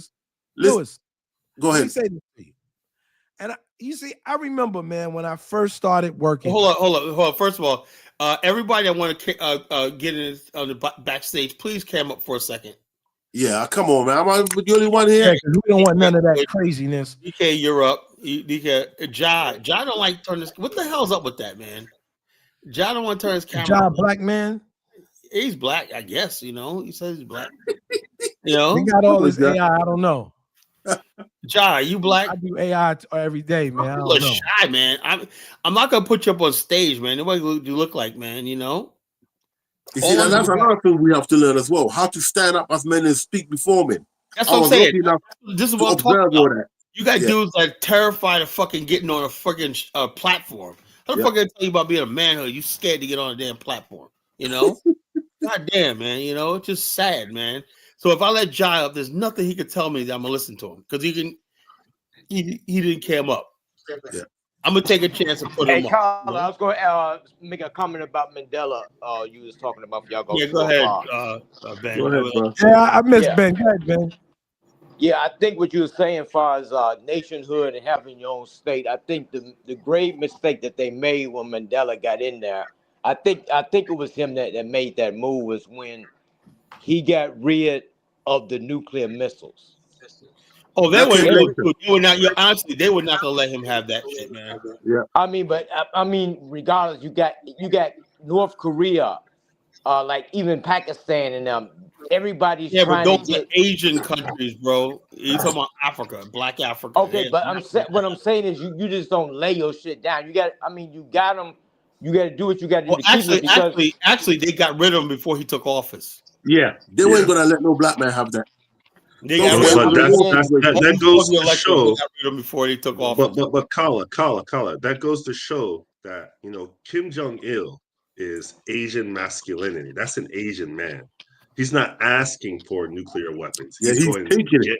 Yeah, he's taking it. Because what I'm saying is that. Thank you. What I'm saying is that people aren't behind you. Yeah, what I'm saying is that he had, for them to have a say in this world or to be respected, you can't be on there, you got a knife and everybody got a gun. You see what I'm That's it. saying? You got to come in the game. Why you think that they don't mess with Pakistan? Pakistan is really a third world country. But It they is. got them damn nukes. Yeah, You see what I'm because they saying? go with Russia. If an African nation gets to get their act together and they want nuclear, they can have nuclear. Ghana just got license for nuclear for power. If you want to turn it later on, you can do that. No one is stopping your scientists from getting nuclear. You But I know said, Well, but South let me Africa say had this. them All right, already. let me say this, brothers. First of all, the British helped Pakistan get their nukes, but that's beside the point. What Britain done But that? when You you sure it's look at Britain? they did it. The British did that because they No, want to no, pack. no. They want No. Pakistan to menace India. So but No. that's I hear beside what the you're point. saying, but I'm But telling you from hold from on, what I Lewis. know, Britain. Hold on, Lewis. My thing is Uh-huh. this. All right. As far as that goes, yeah. South Africa dismantled their nuclear weapons before apartheid ended.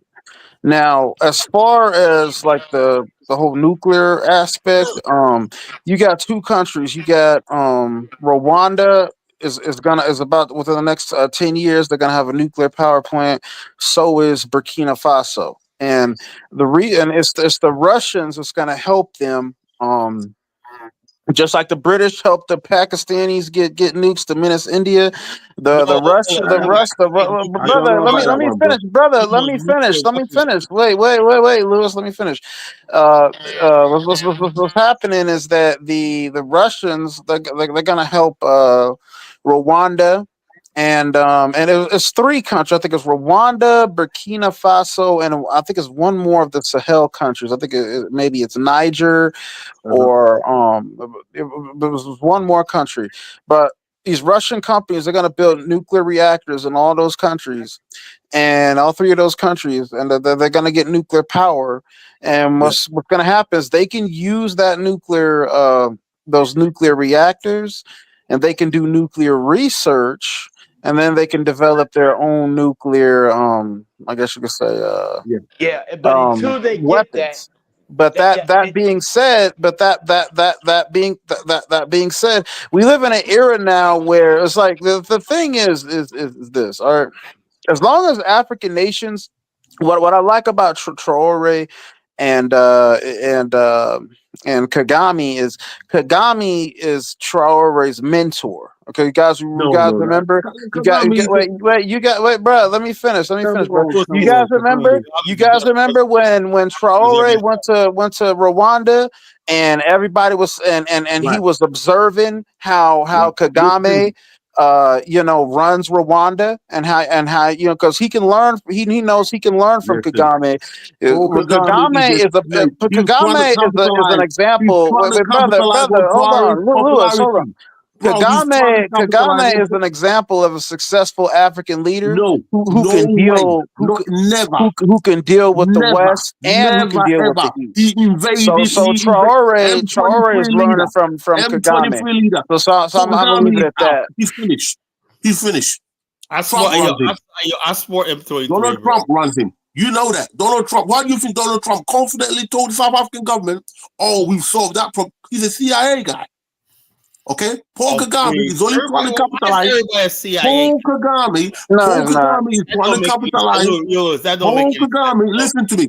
Paul Kagame is trying to capitalize on the You're talking popularity to of Traore. Listen, no one let me believes tell that, you. Lewis. Let me tell you. Paul Kagame's Let me tell you how wicked African leaders capitalize on the sensibility of black people. He knows if he talks about, yeah, put your fist up and all that, you black people gonna jump up and down. Oh So no, he's trying to I listen. He's don't trying to think so. join I in. don't think so. He's trying to join in with the Traore bandwagon so that he make himself. That's how he's get away with all his So bullshit. the bottom line, Paul Okay, Kagame. he is the head of the M23 who invaded Congo for Apple That's right. computers. And what's So wrong? don't give me that he's a CIA man.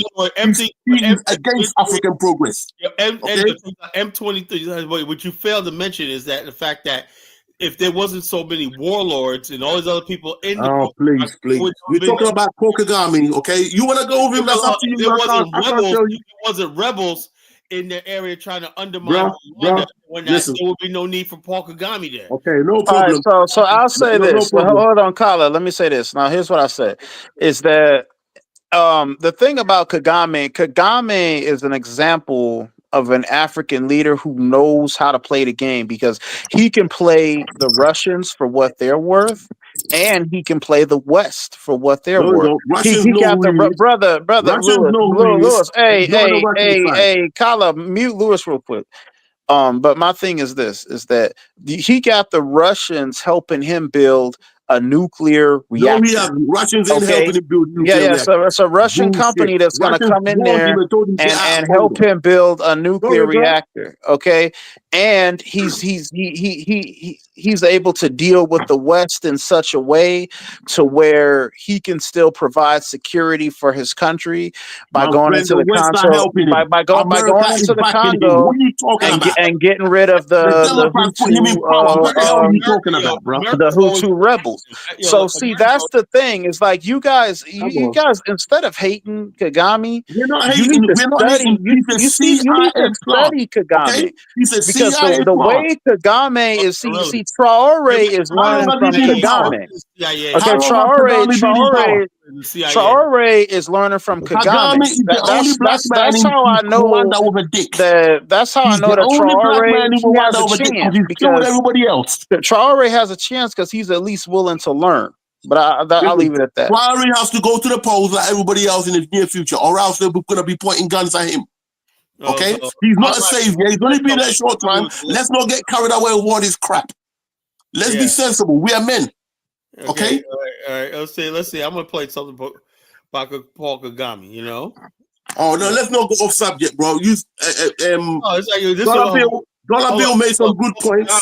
Paul Kagame Right? is about You're black. going off subject. Only Carla, you're taking the show here and there. Let's stick to the point. We're gonna be going all over the place, bro. Yeah, look, part of being a man is you're not gonna be liked by everybody. You know. We understand, but we don't want to waste our time discussing his asshole. He's destitute himself and his family. Let's not spoil the show, Carla. Let's not spoil it. We're talking good points here. Let's finish it off. The panel, man. Let people talk. You know. Okay, hold on. Let me like this. I want to show you Paul Kagame. It's okay. You don't have to I agree. don't want to hear nothing what he's got to say. And if you're supporting him, you're not the man we need to talk about Africa, bro. See you later. Whatever. Good. Glad he's off, man. Look Now, Lewis needs to go start his own channel. Those names, Sahel, Maghreb, or so many names, but I hope they serve more to bring coordination and integration of these parts of our continent rather than divide the continent. Sometimes the northern part is looked at. Let me say this, right? As if that's the problem I have, right? Europe, That's why I said, me personally, as an African American, right? I know me and most Africans never see eye to eye. You know, let me give you an example. A good Liberian friend of mine, right? He's an American Liberian, right? Good Liberian friend of mine, right? And I told him I was in Caldwell, right? Last day before I left, right? And he was like, "Oh my God, man. I asked someone in Caldwell, the fools are all over the place. They all took over the city."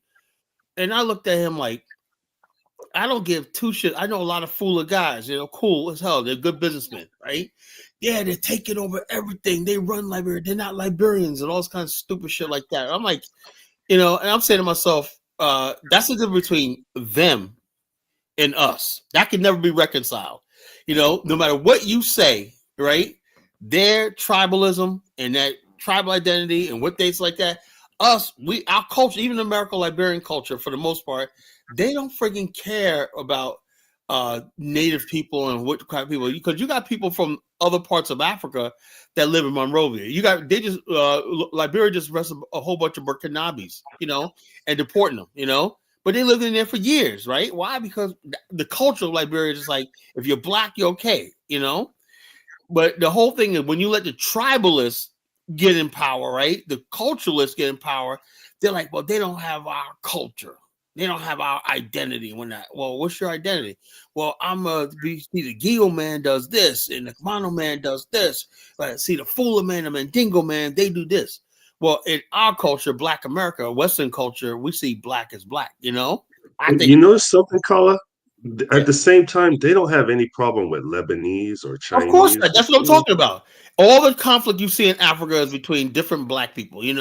They will never accept other people from other things. Good thing about Liberia is they all seem to worship Black America. That's all it is. You're Black America. You're like God to them. But I tell them all the time when they always making comments about Nigerians and they always making comments about freaking Mandingos. They really hate Mandingos. They really hate Mandingos. And they hate Muslims. They hate Muslims. They hate Mandingos and Fullers. And I said, yeah, that Fula man, that Mandingo man, blah, blah, blah, which they go back to Guinea and whatnot. They're not Liberians and all. And I'm like, the hell, they're foreigners in the country and whatnot. They consider them foreigners, but not me. I said, I'm from America.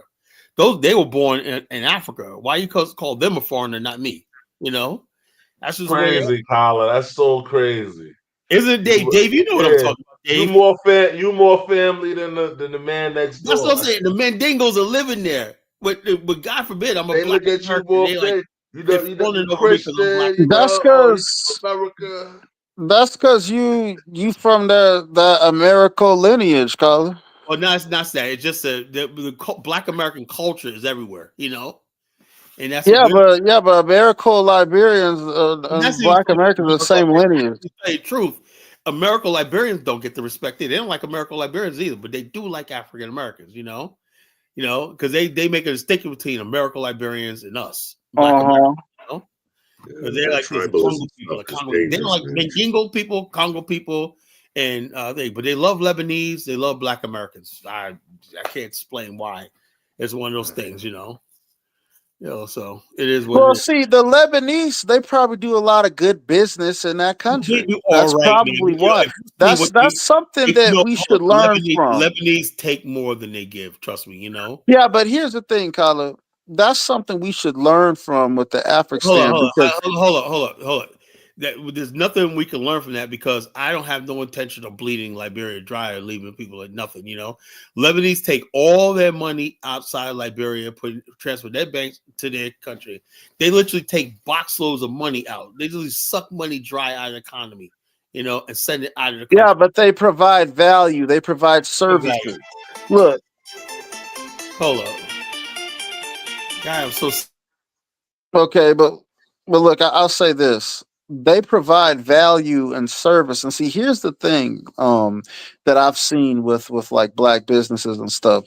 And I'll say this, while callers are muted, is that when I lived with my dad back in 2011 in Inglewood, California, there was a Black man that owned a flower store. And me and my dad went over there a couple of times. He had a young Black lady working for him at his front, counter. And the first time I walked into that flower store, I was very taken aback because this young lady, she didn't look up at me. She didn't smile at me.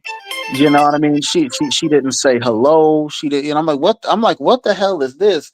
And then when I asked her a question, she seemed like she had kind of like an attitude. And I'm like, what the hell is this? What did I do? You know what I mean? But hold on, let me finish, Carla. But what happened is, I think the brother he coached, he put the sister up on game, or he coached her a little bit. And I went in there another time, and she was acting right. She was smiling. She said, "Oh, how can I help you today?" And see, that's what we don't do in our Black businesses. We don't take our businesses serious enough to give good service. Those Lebanese, I ain't never even been to Africa, but I know those Lebanese. When you walk into those Lebanese stores, they offer those people a certain level of service. Otherwise, they wouldn't be in there at all. Lebanese and that's what we need to learn. That's what we need to learn as a people. But I'll leave it at there. Still, most of the stores and shops in Liberia are owned by Liberians. Lebanese, their niche is they always have the modern stores, like the supermarket with AC in it, something like that. Modern supermarket with freezers and stuff like that. That's what they good at those type of Colin, that the reason is that because Liberians and they don't want to modernize it. They don't want to so modernize it takes a so- lot of capital to modernize. They got Liberians that'll do it. Like you look at the Calabash, right? That's the best nightclub and restaurant in Liberia, right? That's the Liberian brother owns I know, that. but he was in America. He's probably in America somewhere. Yeah, I think he got a connection with the development bank or something. That's what I heard. You know, so that property right there, my brother Sam Cooper, that was his auntie used to own Calabash, you know, back in the 70s, you know. And so he bought it and he got a loan. You know, they have these development loans, and he got a loan somehow to fix it up, man. Now the place is like world class, you know. Yeah, the Lebanese are not on that level yet. They're still the top businesses. I live by Liberia, and most of the top businesses in Liberia owned by Liberians. There's the Indian people too. The Indian people, they got a stronghold there with the pharmaceuticals. Yeah, they all the farm. I wouldn't find none of those pharmacies, you know. They're on every corner and shit like that, you know. Yeah, they got a stronghold on that. And some people say they be bringing in fake medicine, you know, and shit like that, you know. But they had a stronghold on. They got some supermarkets, and furniture stores and stuff. Yeah, you got some supermarkets. That one back road, I forgot the name of the back road, way back there. One night they got this Lebanese guy. Every time I go there, I would see that guy. There's a good one guy that comes out, security that comes out like he got a whip. Look at this motherfucker. What are you gonna do with that whip? You know? You know what I'm talking about? Nah, I don't know what you're talking about. I forgot the name of the street. You know, I think it's near Duport Road. You know? Oh, Duport Road. That place. Yeah, it's like, right. Yeah, it's in a fence. Back It's in like there, it's in like a little gate. Real crowded and market back there, man. You cheap streets are choked. You know. But the Indian guy in there and whatnot, they just basically just sitting there. All they like they live there too. I think they live on top of there too. They're just sitting there, just taking the money. All they say, all he has to put a sign on his head, say, "I'm only here for the money. Get me out of here, God." They don't want to be there.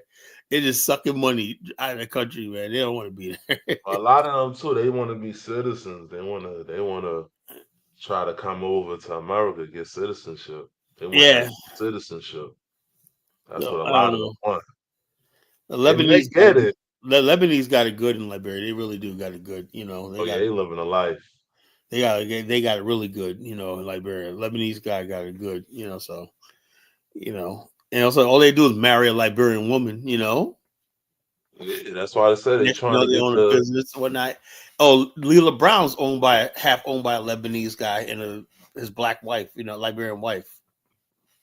You know, Leela Brown off 16th Street. That little bar, nightclub, whatever, you know.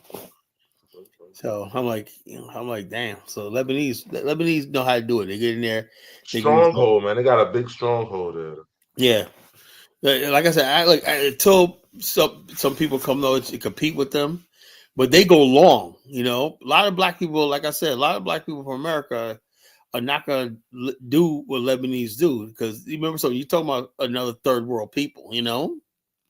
They're third world people. They third world people. Third world person will easily be able to fit into Liberian culture and society. Oh, they'll love it. Oh man, they'll love it. Oh man. But somebody from America, I only see black people from America doing, unless they get doing something lucrative, like if you could build another China mall, you know.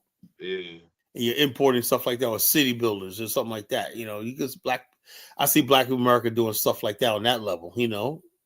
Home Depot, something like a Home Depot, Lowe's kind of thing. Something like that. That I could see Black America doing, you know, and making real good money too, you know. I can't see them running these little riggedy stores and these foreigners, those people doing Liberia. I can't see that. Let's see.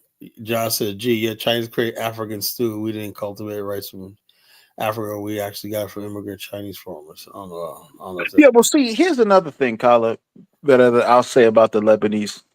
Another reason why I think the Lebanese are so embedded here. What Lebanese are you talking about? Lebanese in America? The ones in Liberia, in Africa.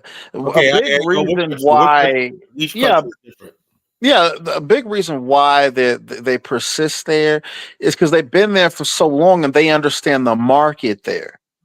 And I think that's another thing we need to take into account. Because they bring stuff in Africans refuse to do. Like if you want cream of wheat, You gotta go to a Lebanese spot, you know. Exactly. That's what I mean. They understand the market. Only thing the Africans have to do is basically learn how to import or make. Right now, Liberia is now producing its own eggs on its own farms. You know, that's good. As Yeah. Liberians start producing more stuff homegrown, the Lebanese, unless they buy from the Liberians, or that which they'll benefit from, you know, if they buying Liberian eggs and poultry and stuff like that off poultry farms that they're creating, that'd be good for Liberians. I have no problem with Lebanese if they're buying and using and stuff like that. It's the fact that a lot of times they're the main importers of stuff and everything. And so but also you look at Lebanese stores, what they do is this: they'll have a freezer for fish, right? And you know all the fish that they sell there are supplied to them by local fishermen, you know? So that's good. It'd be frozen fish. So you have a freezer, and they have all these big snapper fish and cassava fish in the Lebanese store supermarket, you know. And so, and they'll have people working back there, all Liberians working back there, you know. So Lebanese do a lot of good in the country. I'll give them that, you know. They know how to get along with the Liberians and get what they want and stuff like that. You know, I come over here like you know. So I can't say nothing about the Lebanese. You know, they're doing what they want. What I don't understand is the Fulani. Why they hate the Fulani and the Mandingos so much? You know, that's black because they black, they're Kyle. black. Yeah, that's what Well, it is. well, see, here's what you need to understand, Kyla, is that even the Wagner group is complaining about the Fulani. The Fulani are these Yeah, I heard that. they're these pastoral, Well, you know, Liberia, they're not pastoral. people that It's live all city. over Africa, and they're like economic middlemen. Okay, they basically they occupy a space in the economy They call where look. Let me give you a history lesson, Dama. They're called Dayula. Dayula is a West African term meaning trader. You know, and I got no I'm problem aware of that. because and Dayula are part of what we call the Nyama Kala. That means the craft group system. Kala means group, tribe, or bond. You know, the Dayula Kala, and you have the Kaya Maga. That means the gold chief or gold master. The Wangara are gold traders, right? And Dayula is just regular traders. And these people have been trading and moving West African goods, trading from North Africa to West Africa for thousands of years, you know? So that all they're doing is doing what their ancestors did. The Dayulas are masters of trade, you know, you know? In fact, the Mali Empire was one of the largest trading systems in the world at one time. So all they're doing is basically continuing on the Mali Empire. When you go down to what's his name, Newport Street, Dave? Yeah. Yeah, I know.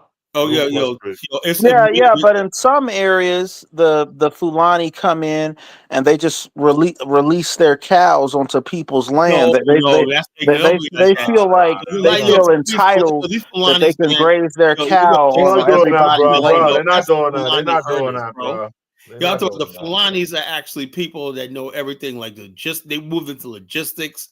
They knew everything about trade, finance. They even know crypto. You know, they're just like masters of money.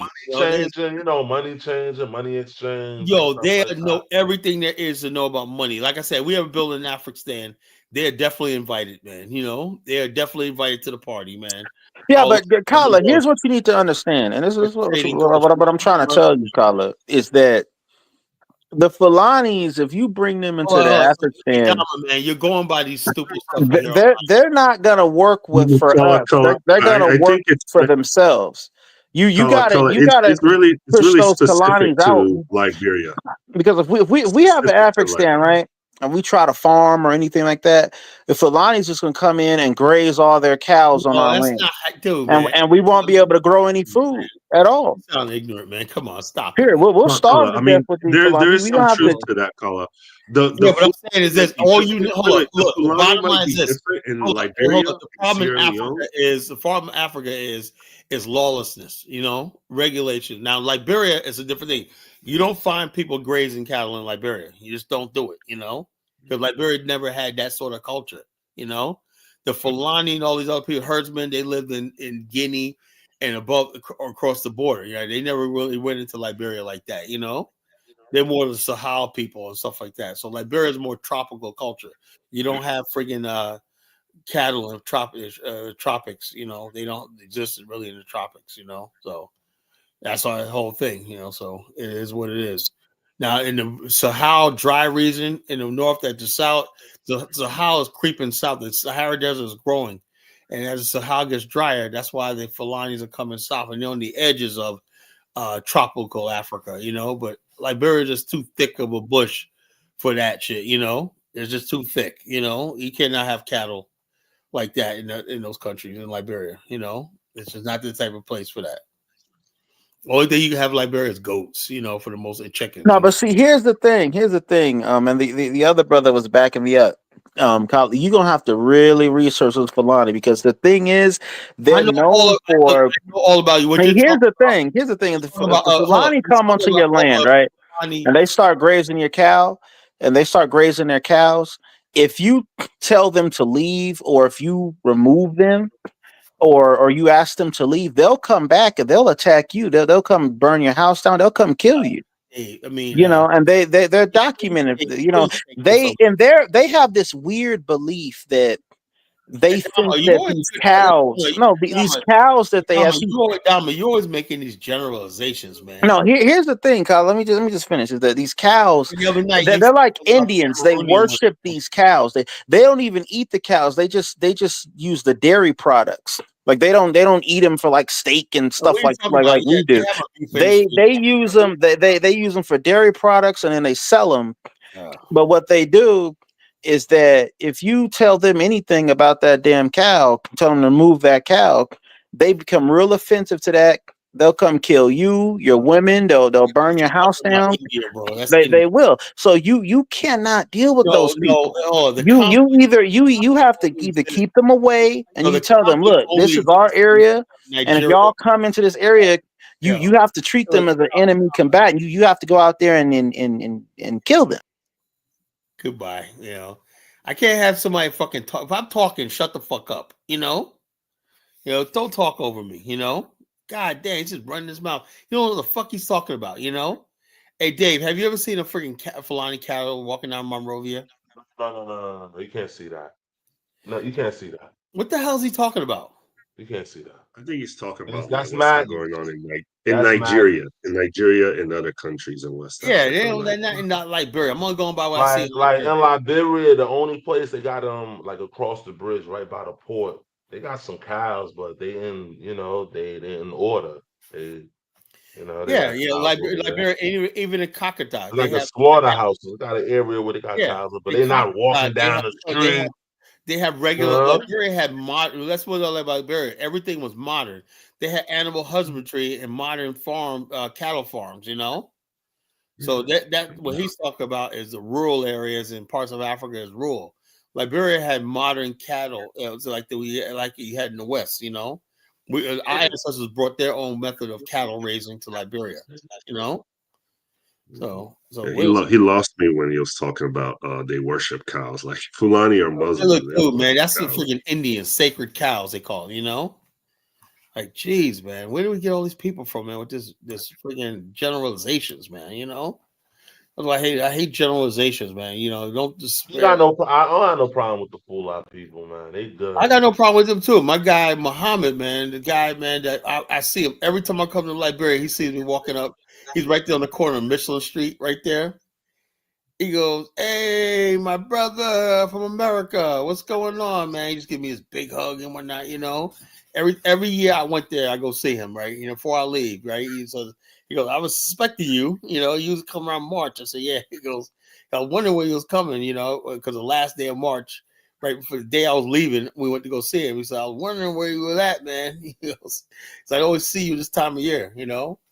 Well, he's cool as hell, man. You know, he's a Muslim brother, man. He's cool as hell, man. You know, it's like he got all the kind of craftsworks, woodworks, leatherworks, everything, you know.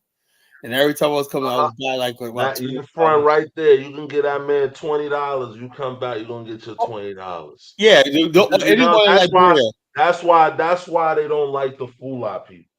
The Fulani man, the Fulani guys, you can get them guys $20 or a whole lot for me.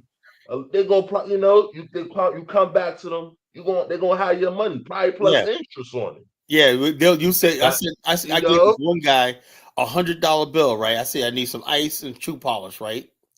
I was wondering, I said, this guy's taking a long time. Next thing you know, this guy came back with this big ass block of ice in my shoe. I couldn't believe it. He said, I'll find it for you.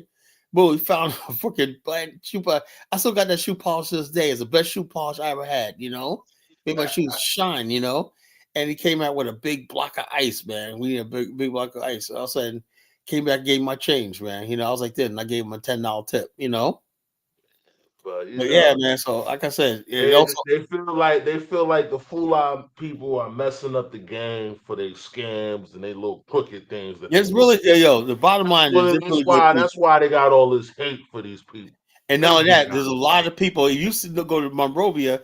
All those people on the markets are not even Liberians. They're coming from far away as Mali, you know? And they hate the fact that there's these foreigners in the country. All these foreigners. But Kala, they look at Liberia. They believe in Liberia. Let's be honest. Though the Fulani man believe in Liberia more than Elvis. That's what I'm saying. They love it, and they're jealous of it. They believe in the idea of Liberia. Yeah, they love it. More they than love them. it. Yeah, or somebody, more than the native people. So those guys that's complaining, they look at it as a threat. I know who to get with in Liberia. I know who to get with in Liberia. Those people right here, they accept us for just who we are. Yeah. They want to know about our history. They want to know about America. They want to know about our history. I got no problem with them and stuff like that. And like that, then you got people that just don't like us.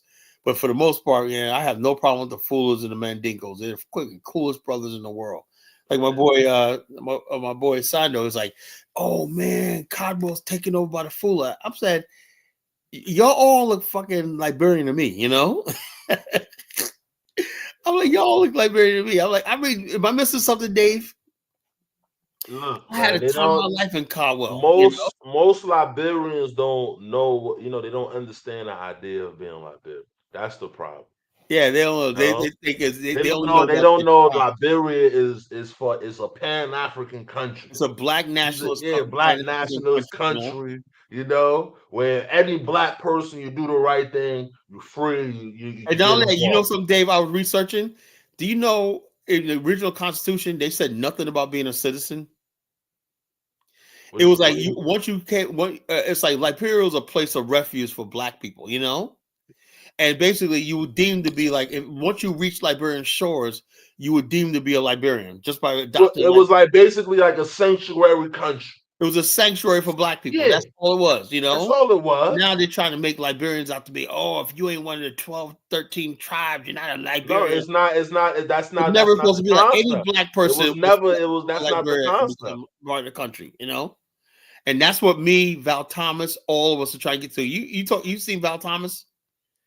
Yeah, you see the picture I posted, right? Yeah. You see that picture of him and Cynthia, his wife, Cynthia Blanford? Yeah, his wife, him and his wife, yeah. Yeah, I said like this. I said, y'all should be the president of our future country, man. Don't they look like a presidential couple? They should be president of Liberia now. Yeah, they should be president of Liberia right now, but that'll never happen, I said, Val Thomas, some way he could run for president of Liberia and win. Holy shit, man. Him and Cynthia. Oh, imagine that. I can only dream, the country will boost up in a heart in 90 days. The first 100 days. You're gonna see investment because it's gonna hit world news. It's gonna hit world news. Everybody gonna want to know who these people from America become president. Yeah, that will put Liberia on the front. Everybody want to see. Yeah, everybody want to see how this happened. Yeah, and then it'll revisit the story like, this is something that ain't happened. Yeah, this is a story. Such years. This is something that been happening. I'm gonna get my novel in the hands of Ryan Coogler. I know he'll like it. I'm gonna get my novel in the hands of Ryan Coogler. I know he's gonna like that shit. Somehow, some way, I gotta get my hand. That's why I said why people joined in my platform. I thought I would reach people like, yo, Kyle, you got a novel?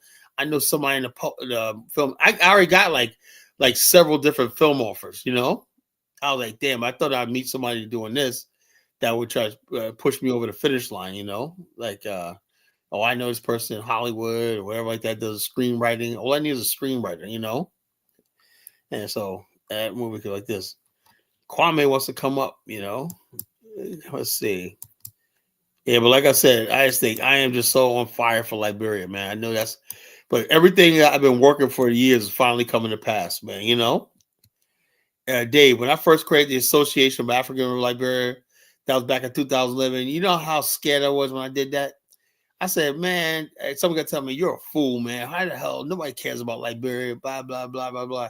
I had the problem, Colin, nobody knows about Liberia. yeah, and I said, I Keep saw it. I talking was the only about one it, that knew about it, breaking right? So I said, Yeah, I want no, to educate the world on this country, you know?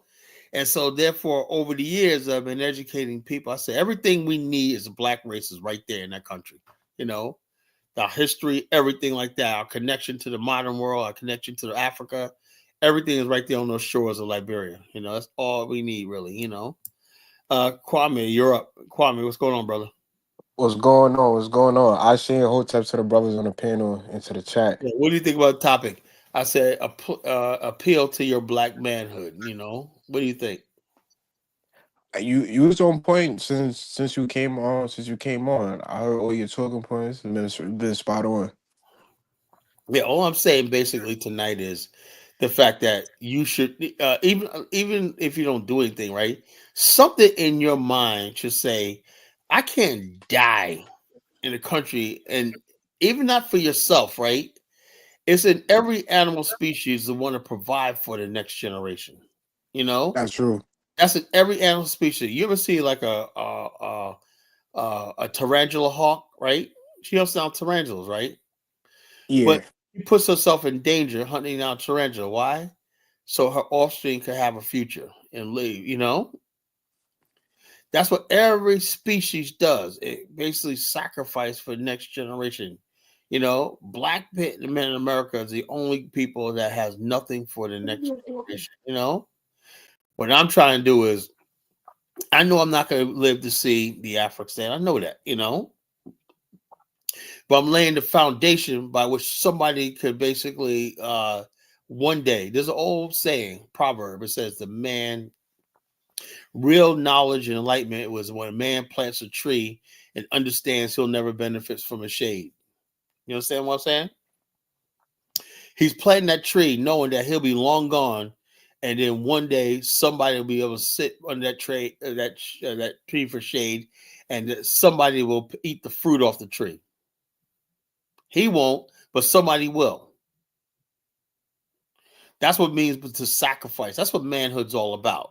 You know, you sacrifice yourself for the future generation.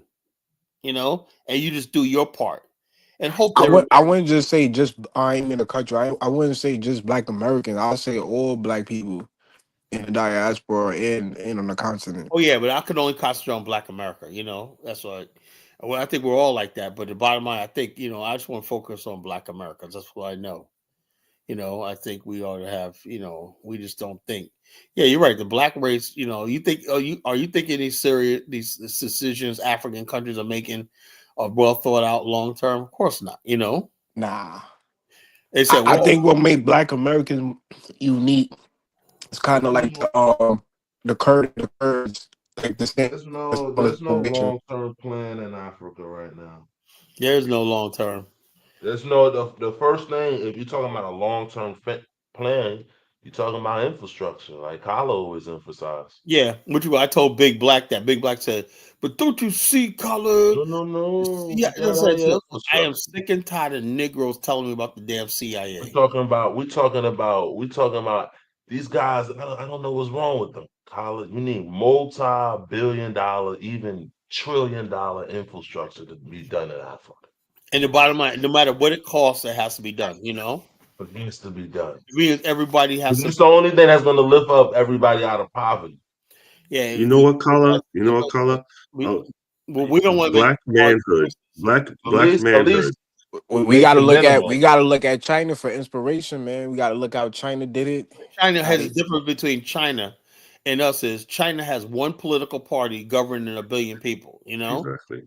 Africa got 1,000 political parties spread all over, doing their own thing, carved off with their own interests and Western interests and whatnot. You know, if there was one African government, that's why I say the African is important, because I think that'll be the one state that pulls all the countries together in one place. You know, you think a united African states I think we need one state that basically creates its own like African Security Council and that all these countries assigned to, signature to. But Carla, they had the Trans Africa Highway. They never built it. Never built it. I told you about that for years. They had the Trans Africa blueprint Highway, for it. Trans Africa Railway. It's been on the books. I had this on the books. I heard one of the rumors. This is just a rumor. I heard the African leaders, they were scared to build the highway because they didn't want anybody to drive from country to country. That's exactly just like if you go to like I heard a rumor like that. I don't know if it's true. Check this out. It was just a rumor. DR Congo and Brazzaville, right? You can't drive from DR Congo and Brazzaville. Isn't that a shame? Or you can't drive from They're like right next to each other. Angola to Namibia. You can't drive there. Why? Because they both cars on different sides of the road. And so I think that blueprint came out like when that blueprint came out. The Trans-Africa Highways came out in the late 70s. Hey, what I don't understand they never built it. Wow. Yeah, what I don't understand is how is it that they still got slavery in North Africa and the rest of Africa ain't doing nothing about that? But those goddamn they had some sort of slavery, quasi in it was Mauritania, Yeah, they still got it up there. It's not even that Libya. Well, they don't got slavery. That's not exactly. If they want to build that, if they want to build that, imagine the trade level that be going on right now. Yeah. Also, the Trans-Africa Highway, the Trans-Africa Highway and Rail also included North Africa. It also included the whole continent. That was the whole continent. The first thing it was non-major highways. It's non-major highways. The first thing Africa got to do is get rid of the old oligarchs and the old people that's in power, because the young people are more willing to work with each other because they come over to the West. They gotta socialize with each other, so they go back to their country and more or less socialize. And these older people that's still in their tribal roots and want to divide and things like that and hold on to power. You know why? Because they benefit from that shit, No, it's the damn European puppets they got over there. Look at Ben.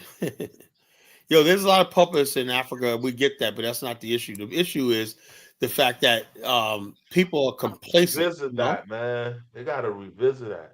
Yeah, and I heard they had the rail line too. I heard they had along with that, they had the rail. Yeah, they had a rail. It was a Trans-Africa Highway and Railway.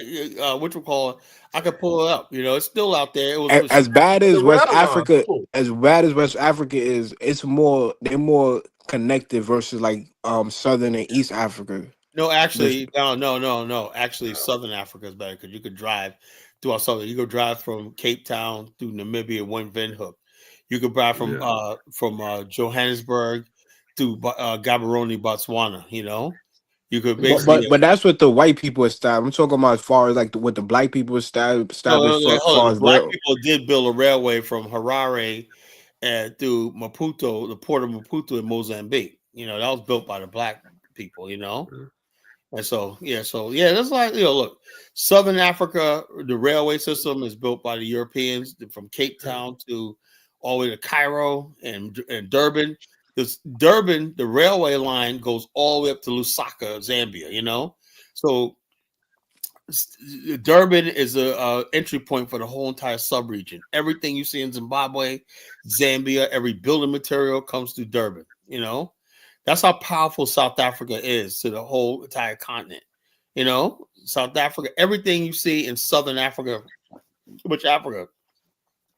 And now, since the fall of apartheid, right?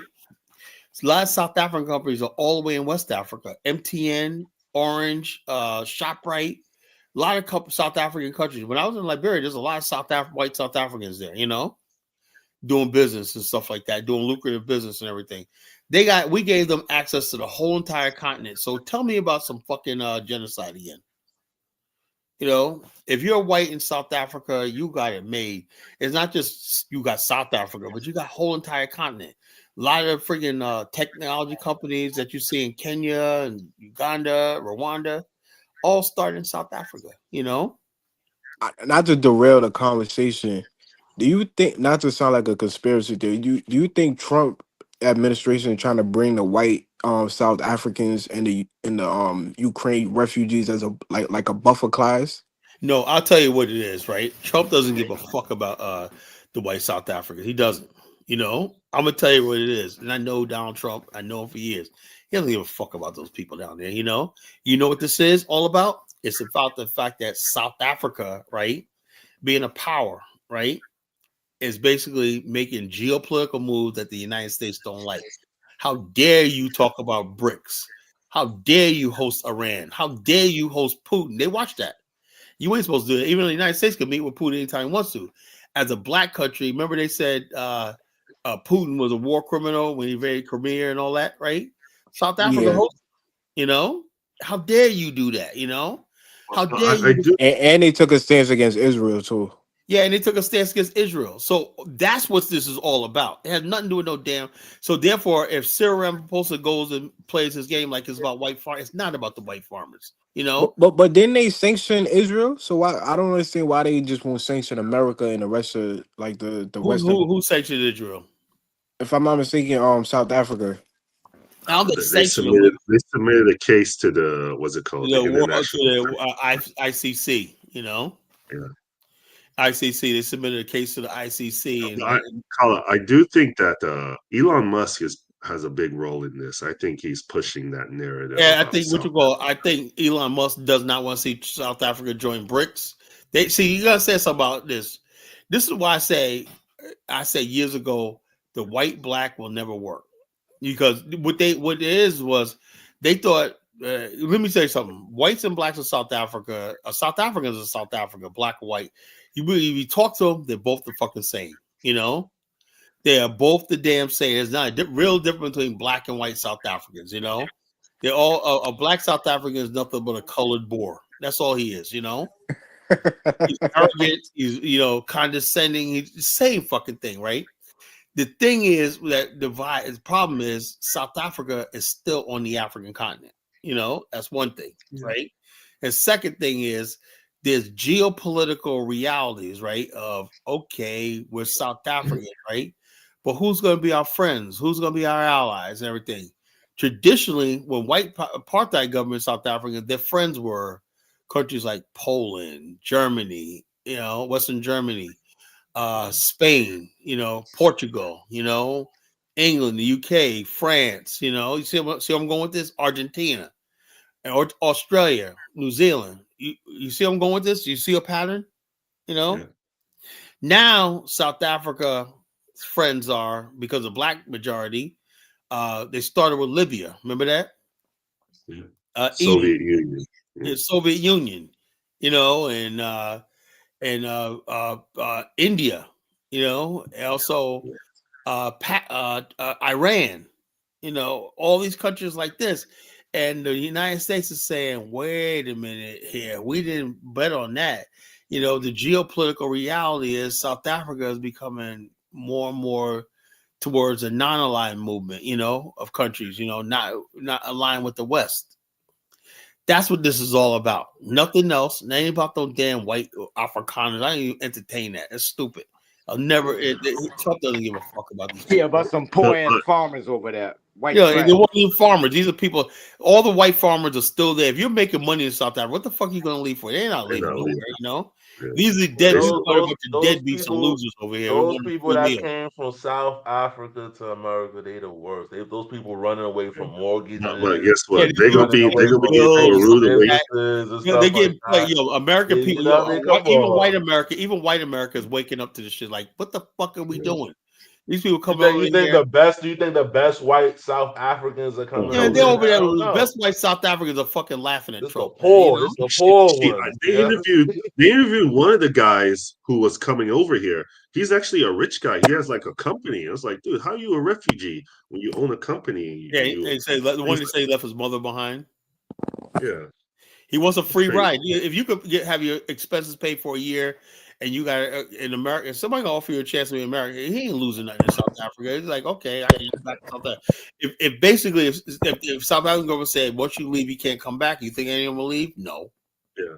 But one problem is, I saw a video of the South African vice president, asking the whites, begging them not to leave. And I just came to think of these three words that's missing in South Africa. Black African infrastructure is not there. Yeah, because Black African. That's why I created the BAIO, What we need is Black African infrastructure. You know, we don't need another religion. We don't need anything else but to build. That will build our culture. Building Black African infrastructure. That's our culture. We should build. You Because know. it's like, why are you so reliant on white people? It's after 30 years of free from apartheid, you're still relying on these people. You still need them. Yeah. Yeah.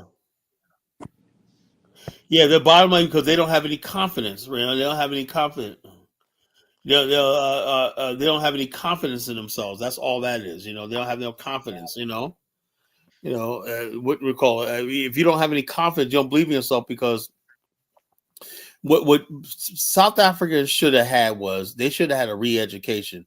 Had they known about friggin' all the great Black inventors that were creating in America and stuff like that, that would have gave them the confidence that, yeah, we could build a country ourselves. Look what we produced Benjamin Banneker, we produced George Washington Carver, we produced this. You know, had they been connected that, but the whole thing is the educational system has Africans disconnected, and all they do is show them white power and white success.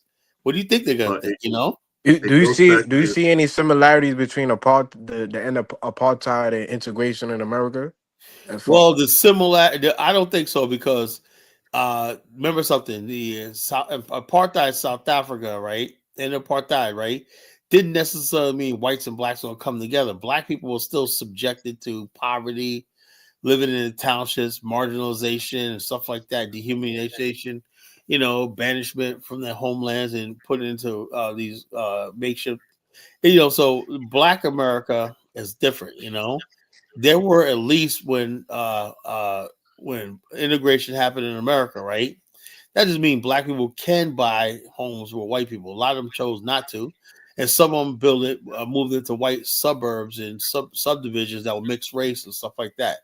That didn't happen in South Africa, because the Black in South Africa didn't have the means, Yeah, well, but integration it goes was back to the it so. goes back to the title, a lack of Black manhood. Because how can you call yourself a man if you feel that you need another man to survive? So that's Yeah, my thing. the bottom line because we don't freaking the people that's in power, right? That's like I said. We sooner or later we got to get freaking real leadership, and the leadership got to go for broke. Now it's like this. I just think we should use this as a thing. Okay, Donald Trump made a power move. That was obviously a race move, right?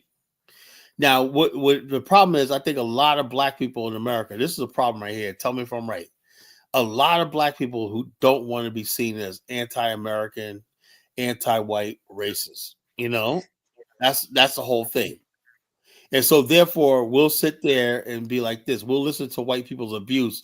Imagine the thing say, okay, if you guys don't want to integrate with us and we have these racial problems, what if we part ways with each other? Remember a couple of months ago when they said Donald Trump was bringing back segregation? Remember that? Yeah.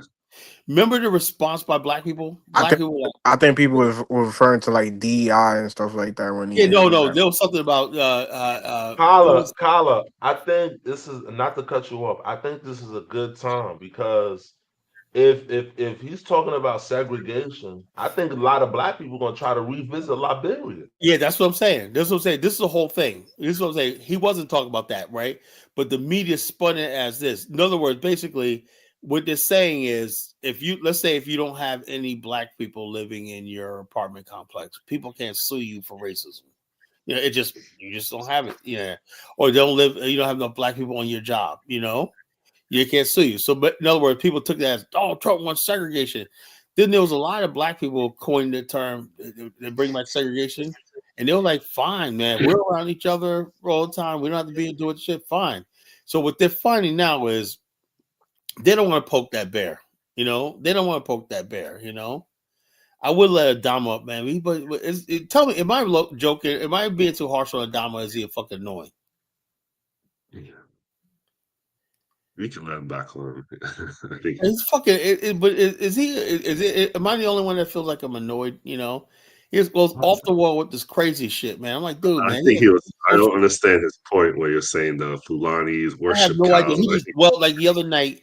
He's like dwelling on Cameroonian chicks. See, Cameroon. He makes these gross generalizations. I think Adama's slow.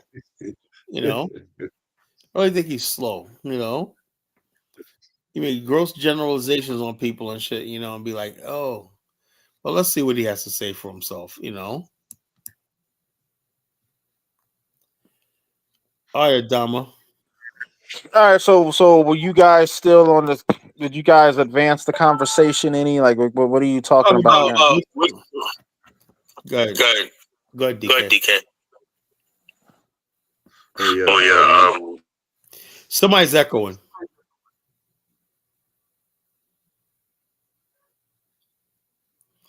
I don't know what's going on. Well, Ja didn't speak yet. Go ahead, Ja.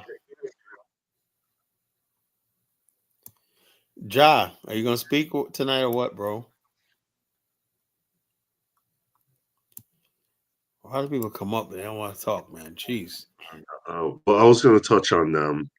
I was reading that the issue with South Africa is that Elon Musk wanted Starlink in South Africa, but he had to go through the BEE, the Black Economic Empowerment Program they have there, where you get you have to give 30% of your stake. I think honestly, man, I don't like that in the Black empowerment, because the bottom line is, had the Black people invested in their own infrastructure in South Africa, who's making all this noise?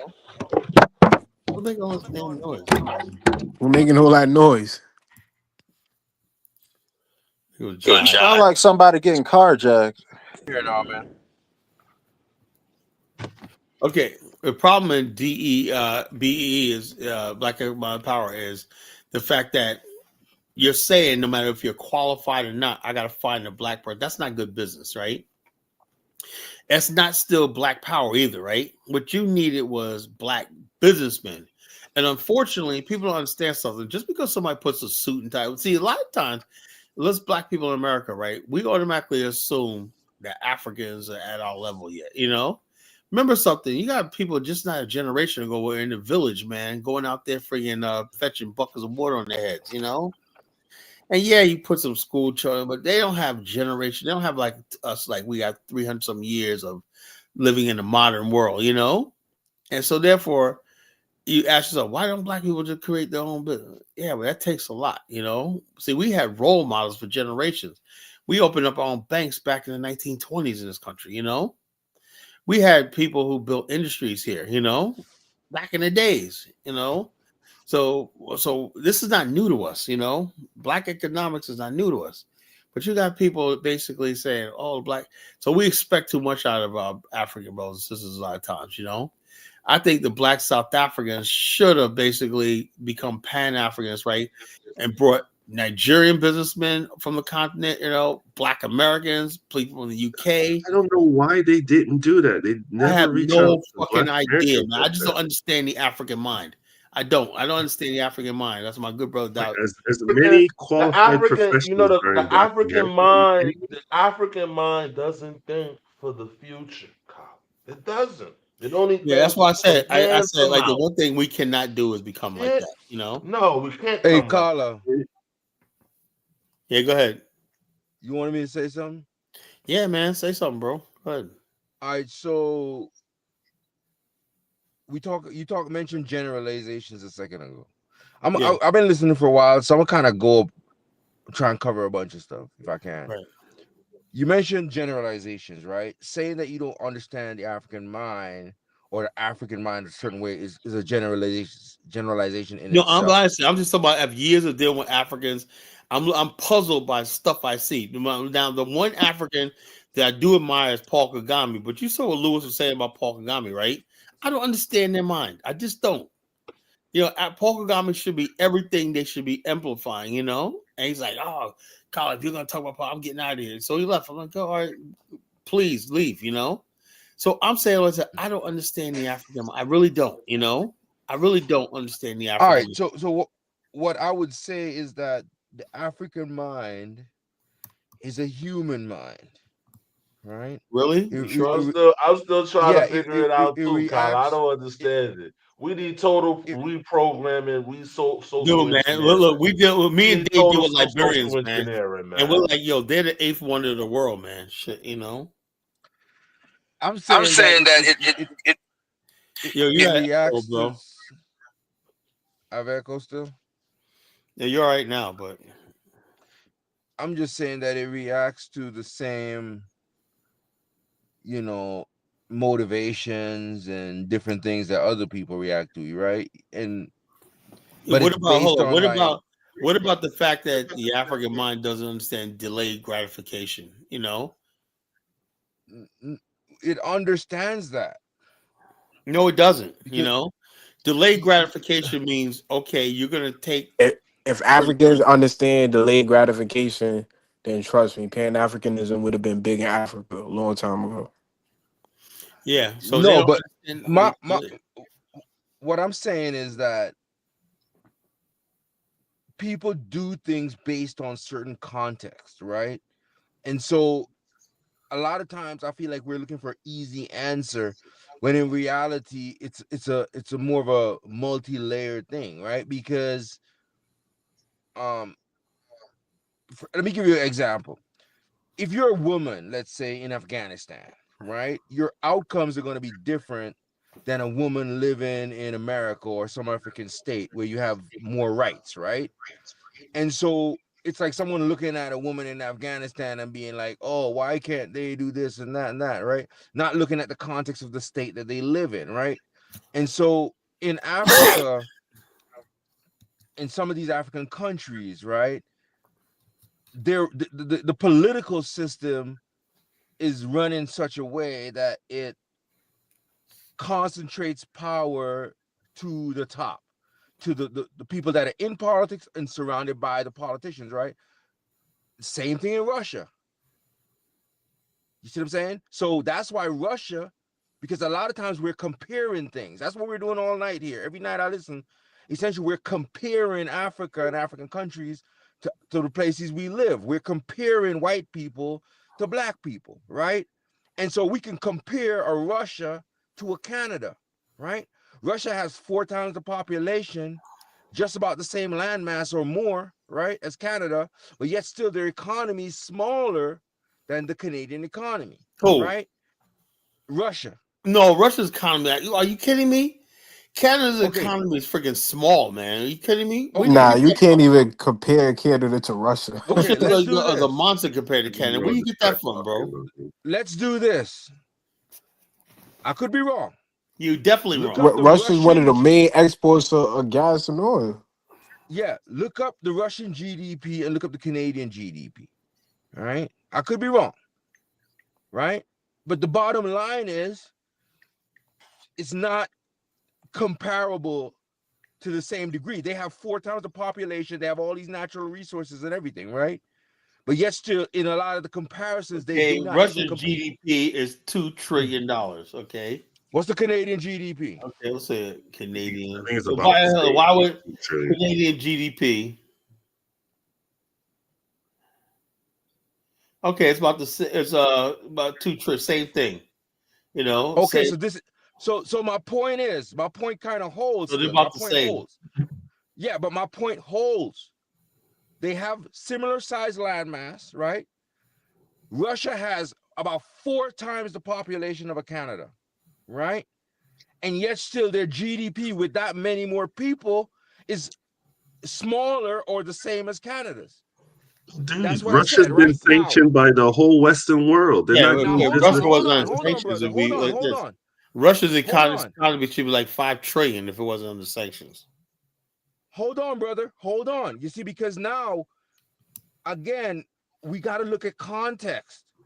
You see, because as Black people in America, right, and the way we were treated in America, right, we live in that context. So, when we look at America, we try to look at it as kind of like almost like a hostile state. So we're looking outside of America for places that we can ally with and look at as a model that we want to follow, right?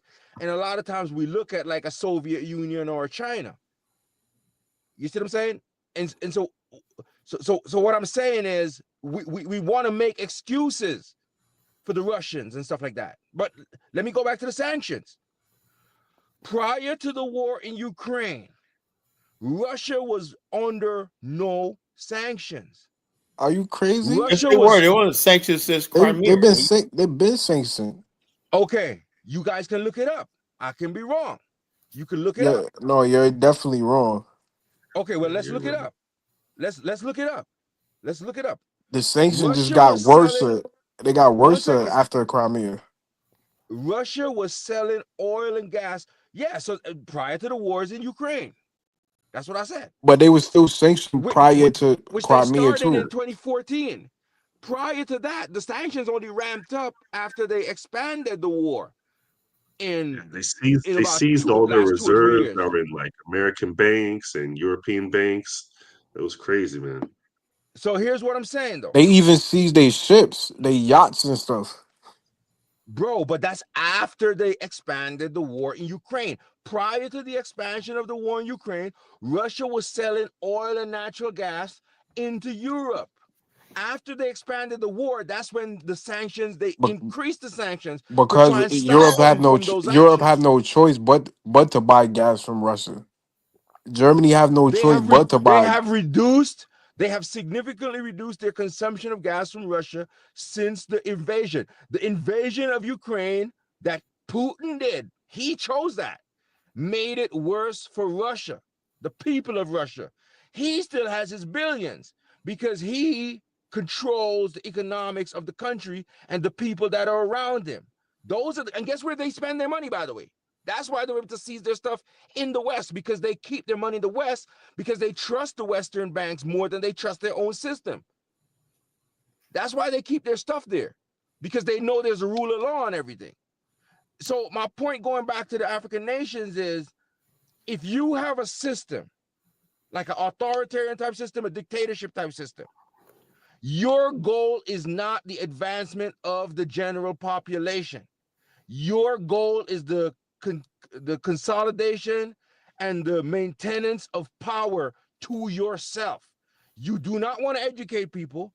You do not want to build infrastructure. You do not want to get other people on the same plane as you, that is rich as you and has as much power as you, or similar power, or might have any power that can challenge your. Wait, are you saying that Russians don't want to build infrastructure? Yes, yeah. Nah, come on, Russia's bro. a first world country. What are you talking about? Bro, they have one of here's the what I'm saying. oldest See, subway you systems guys, in the world. You're already missing the context already. You're already missing what I'm saying. Oh, you said Russia, bro. Yo, We just replied to the words coming out your mouth, King.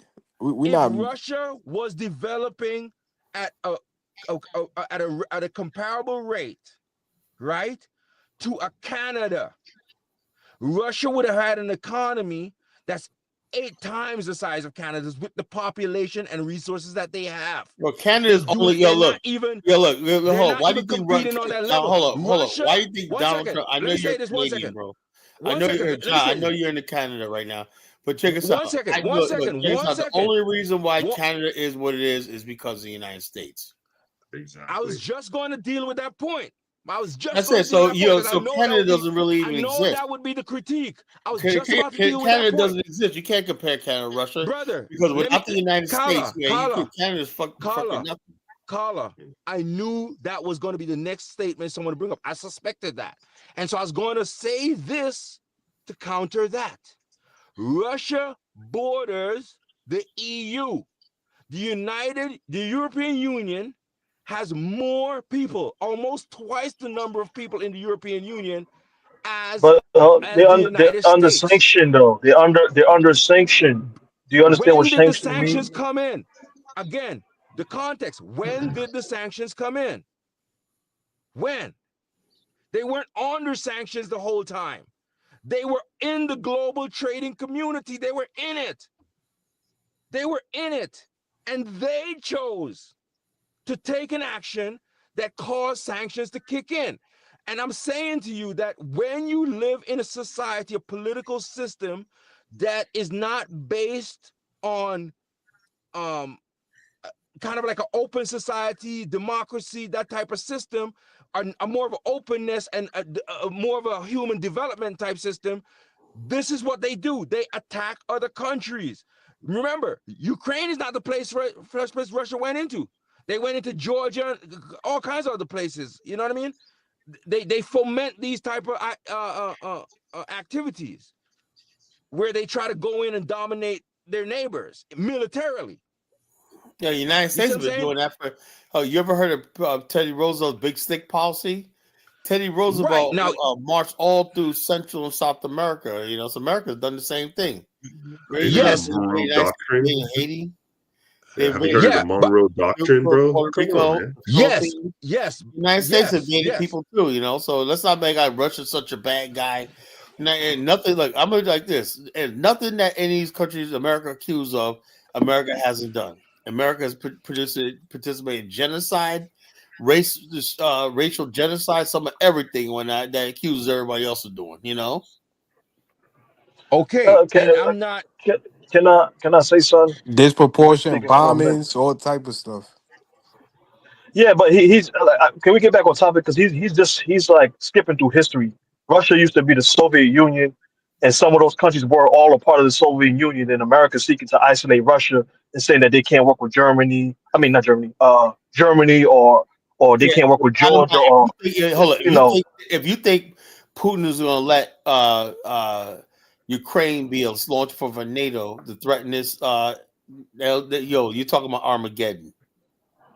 Exactly. So for his point don't make sense. By the way, just to clarify, NATO was already on Russia's border. By the way, there were countries that bordered. There were countries. No, but they're adding nations that are not. Ukraine is not a part of it. Those nations that were far away from Russia proper. No, there are countries that sit on Russia's border that were already in NATO. Who? That argument doesn't hold water. Well, hold on. What countries that were part of there? The closest one was Turkey. That was it. I'd have to look again. It's not Poland, but there's countries. Poland's not on Russia's border, bro. You can't talk about Belarus. You can't be talking about Belarus. No, that's a Russia ally. That's a Russia ally. Yeah. But like, they're seeking to add more nations as secondary allies to them. So they could be viewed as threats. So his argument is foolish. And all of them, some of the nations he's mentioning used to be a part of the same union as them. It's like they blew up the Soviet Union. But these people are the same people. All these countries used to be part of the Soviet Union, you know? Yeah, so his argument doesn't really make sense. But can I touch on the topic though, the original topic? And I think it ties into his argument, because even with Russia, when you got like both the liberals and the conservatives trying to play daddy, how do you quote unquote stand on your 2 feet and be a quote unquote man when both of them don't want you to be your own man? That's my question to Colin. Well, my whole thing is, this is what I'm saying. Right now, I'm saying like this. What was embarrassing this last election was the fact that the black man didn't have no freaking voice. They sent people like Obama to talk down to us, you know. And the bottom line, see, the thing is, hold up, Principal B. Do you think this is the Democrats or Republicans? Do you think they're gonna let a little thing like our manhood stand in the way of them dominating us? You know, do you think if black men said we're gonna become one solid, form our own political party and become a solid voting bloc, and if we're gonna vote to give our vote, and we could tip any election we want to in this country, you think they will let that happen? No. So they have to look. My next topic tomorrow night is gonna be the manufactured culture of foolishness. You know. So they got to keep black men distracted in what they call arrest our development into boyhood, right? While people are having conversations about the future of America, blah, blah, blah. What's the black man doing? He's worrying about sports. He's worrying about rappers and everything like that. It's a foolish. You talking about last election? Last election showed was one of the greatest, for me personally, was the greatest showing of Black American and Black people's power in America, period. Because it showed the different. But I'm saying is this though. At the election day, I'm talking about the campaign. You know. Yeah, but even the campaign, they will show the different powers that exist in the black community, the different forces. Your campaign, only thing they want you to do is get out there and vote for Kamala, you know. And if you say something about it, you were ridiculed by Sonny Houston, how disrespectful. You know, they said Barack Obama. Oh, I know some of you brothers out here got a problem with the woman being black woman. Who? First of all, who made her a black woman? You know, and who are you to? All right. I just looked it up, by the way. Right? Poland shares a border with Russia. Okay, right? Yeah, but most of Poland's in the Poland is in West, NATO, not the East. Okay, you know, Poland is in NATO. Right now, another thing. Right? Since the war in Ukraine, NATO has actually gotten bigger. So if Putin's goal was to keep NATO from expanding on its border, he said on Ukraine, the Russian border. He says Ukraine is part of joined after that. Finland and I think another country, I forgot, Finland and Norway, Finland, Latvia, one of them. By the way, Norway shares a border with Russia, and they were in NATO prior to all this. And so that's the thing. Every time I say something that we look up and it's a fact, right? Someone comes in and says, this fact is not true or something. Is it really a real full-fledged member, or it's just the Warsaw Pact? That's it. That was a pact that happened after World War II. The bottom line is there were countries. You really think Poland is a participating full-fledged member of NATO, or just a freaking like you think it is? By the way, NATO is a defense alliance, not an offense alliance. If NATO is a defense alliance, so what is AFRICOM in Africa is part of NATO, right? I don't know. AFRICOM is not with the U.S. Defense Department; it's with NATO. It's not a part of NATO in the way AFRICOM is part of the U.S. part of NATO. You know, in Africa. This is what I'm saying. This is hold one second.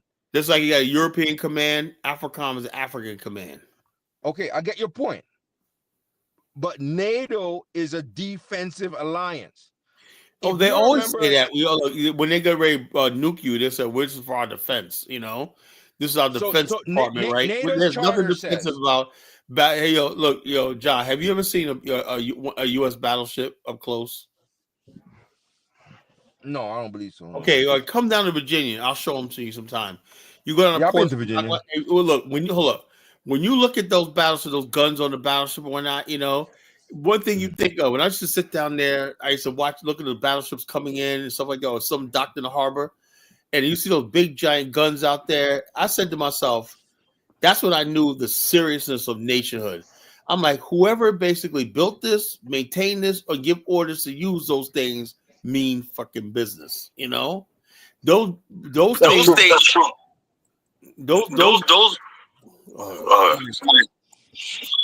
Somebody, man. Hey, but Kala, it's not the cannon on the ship that's the most powerful. It's the missiles. It doesn't. Hold on. Somebody's what you call it? Friggin'. What you gonna interrupt me? Is that you, Ja? Let me mute you. No, I don't believe it's me. No. Okay. Anyway, the point I'm trying to make is when you look at those guns and whatnot, just the sheer size of those things, right? Those are friggin' nation destroying. Those things could level a country. Those big giant cannons on the friggin' shit. There's like 3 of them. Like boom.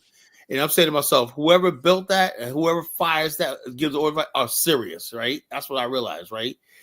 Nations are not playing games when they freaking go to war. It's real, and I realized that when I watched that, and I said to myself, the people who basically controls that, the white man in America, why not, means fucking business. He has a capability. Also, he got submarines that could do the same thing, launch missiles, nuclear missiles, and everything. They could blow the world up 20 times over, right? All because they're trying to protect a piece of land and real estate someplace, Can I say something real quick? Carla, because even one of the main points too, when you talk about perspective, when he keeps bringing up, y'all talking about World War II, the biggest player in NATO today is Germany, who was the aggressor in World War II, and Russia was the helper of America and Europe against Germany during World War II. The power. I'm talking to John. So the power of perception shifts based on who, and that's what I'm talking about. So when we talk about manhood and power, etc., when like, the same thing that happened, I think on Wednesday with the with Ramaphosa getting slandered, and he's slightly softly pushing back. Slander is very dangerous because the power of perception can change. Like a person like John who believed that Russia is some kind of major threat, or Germany was the one who was the major threat during World War II, right? But today, Russia is the KGB, is the wicked, the evil, because the power of perception, the power of slander, the power of perception and point of view. So, It's all propaganda. It's all propaganda. Well, I would make an argument that it's not the power of perception, it's the power of reality in this case, because Japan, right, was also a member kind of on more like the Hitler wing of things, right? Well, Italy Japan was used also- Germany. It was part of the Axis, but used Right. Germany basically to Right. attack to attack the West, because Japan wanted to seize all these possessions in Southeast Asia, which they figured was rightfully theirs. Exactly. Italy was also, right? But now Japan and Italy, plus, by the way, Germany, right, are all considered, up until more recent times, right, since Trump election, essentially, to be allies of the United States, working together in markets, in defense, in all kinds of stuff, right? Russia, yes, they worked against Hitler, but then again, too, it's not so much that they worked against Hitler, it's that Hitler went after them. And so they had to defend themselves against Hitler, right? Not necessarily. Actually, you got that wrong. Winston Churchill in France actually attacked first, and Hitler hit back because Hitler was trying to expand east, right? He was trying to push into Poland and Russia and head to the Middle East, right? Which we call France and Britain attacked him, saying you will never be like, because had that happened, had Germany taken that land right there, that means Germany could reach Asia by land, so that's why Winston Churchill attacked Germany first. Him and France, and then why was Hitler invaded France with a blitzkrieg and occupied France, So it wasn't like they did the provocation in the West started with the British and the French. They started the war in the West, and Germany just basically took his thing instead of spanning east. Even though the major push of the Germans was into Russia and into Poland and places like that, that's where they mostly casualties. The British and the French were basically drawing them out of that and basically to them and whatnot. And then what happened was the British drew the United States into the war. They drew it. If they drew Germany towards the West, they could have had Germany basically not tried to fight the British and just kept pushing it to the east, they would have won. They would have won. But they didn't do that. They stopped, invaded France, and then.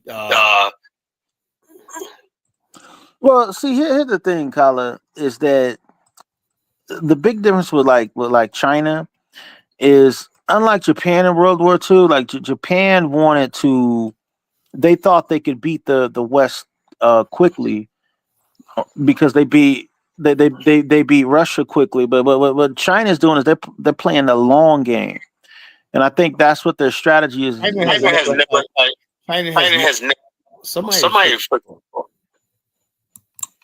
No, they're playing the long game, because what they're gonna do is they think that this conflict with China is gonna be like the one with Japan, where it's like one decisive conflict and then there's a winner and a loser. But it's not gonna be like that. It's gonna be something over a course of decades. And what they're banking on, that's why they're scrambling for Africa. What they're banking on is that they'll get enough countries into BRICS, and they'll get enough of they'll secure enough of the resources in Africa, and then they'll just be able to shut the West out. Like, that's what they're banking on. But yeah, that's what I'll say. But they playing the long game, though. Whatever.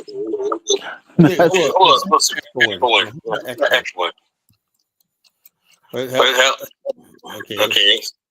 That's testing. Yeah, it was Adamus. I don't know what Adamus is doing. He got friggin' echoing. Dude, you can't come up here with that.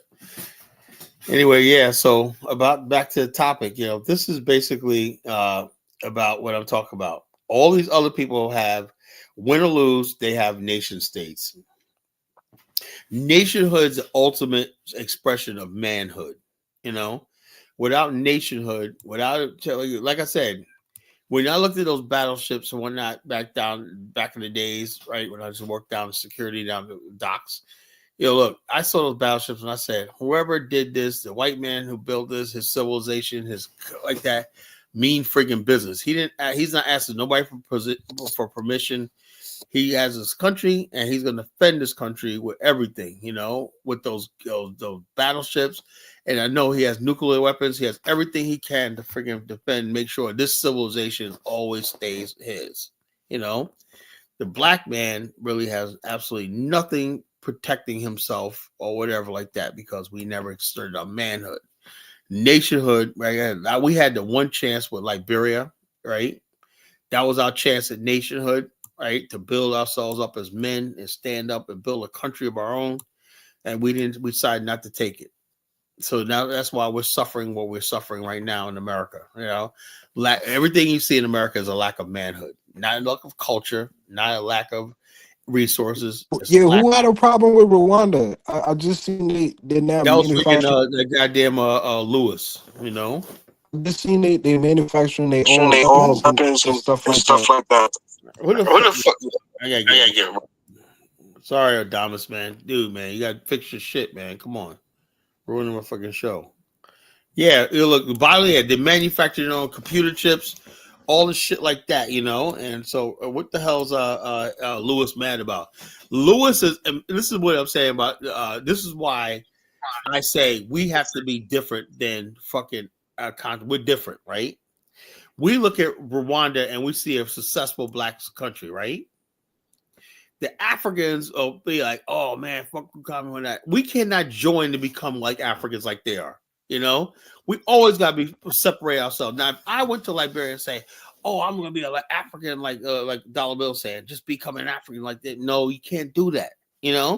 I'm African American. You were tested when they start talking about other Africans like the Fulani, the Mandingo, and I'm saying to myself, what the hell do these people? These in our culture, black is black. And we're all one people. We're black, we don't care about that. But Africa is like, no, the Fula man does this, the Fula man does that, the Mandingo man does this, the Mandingo man does that.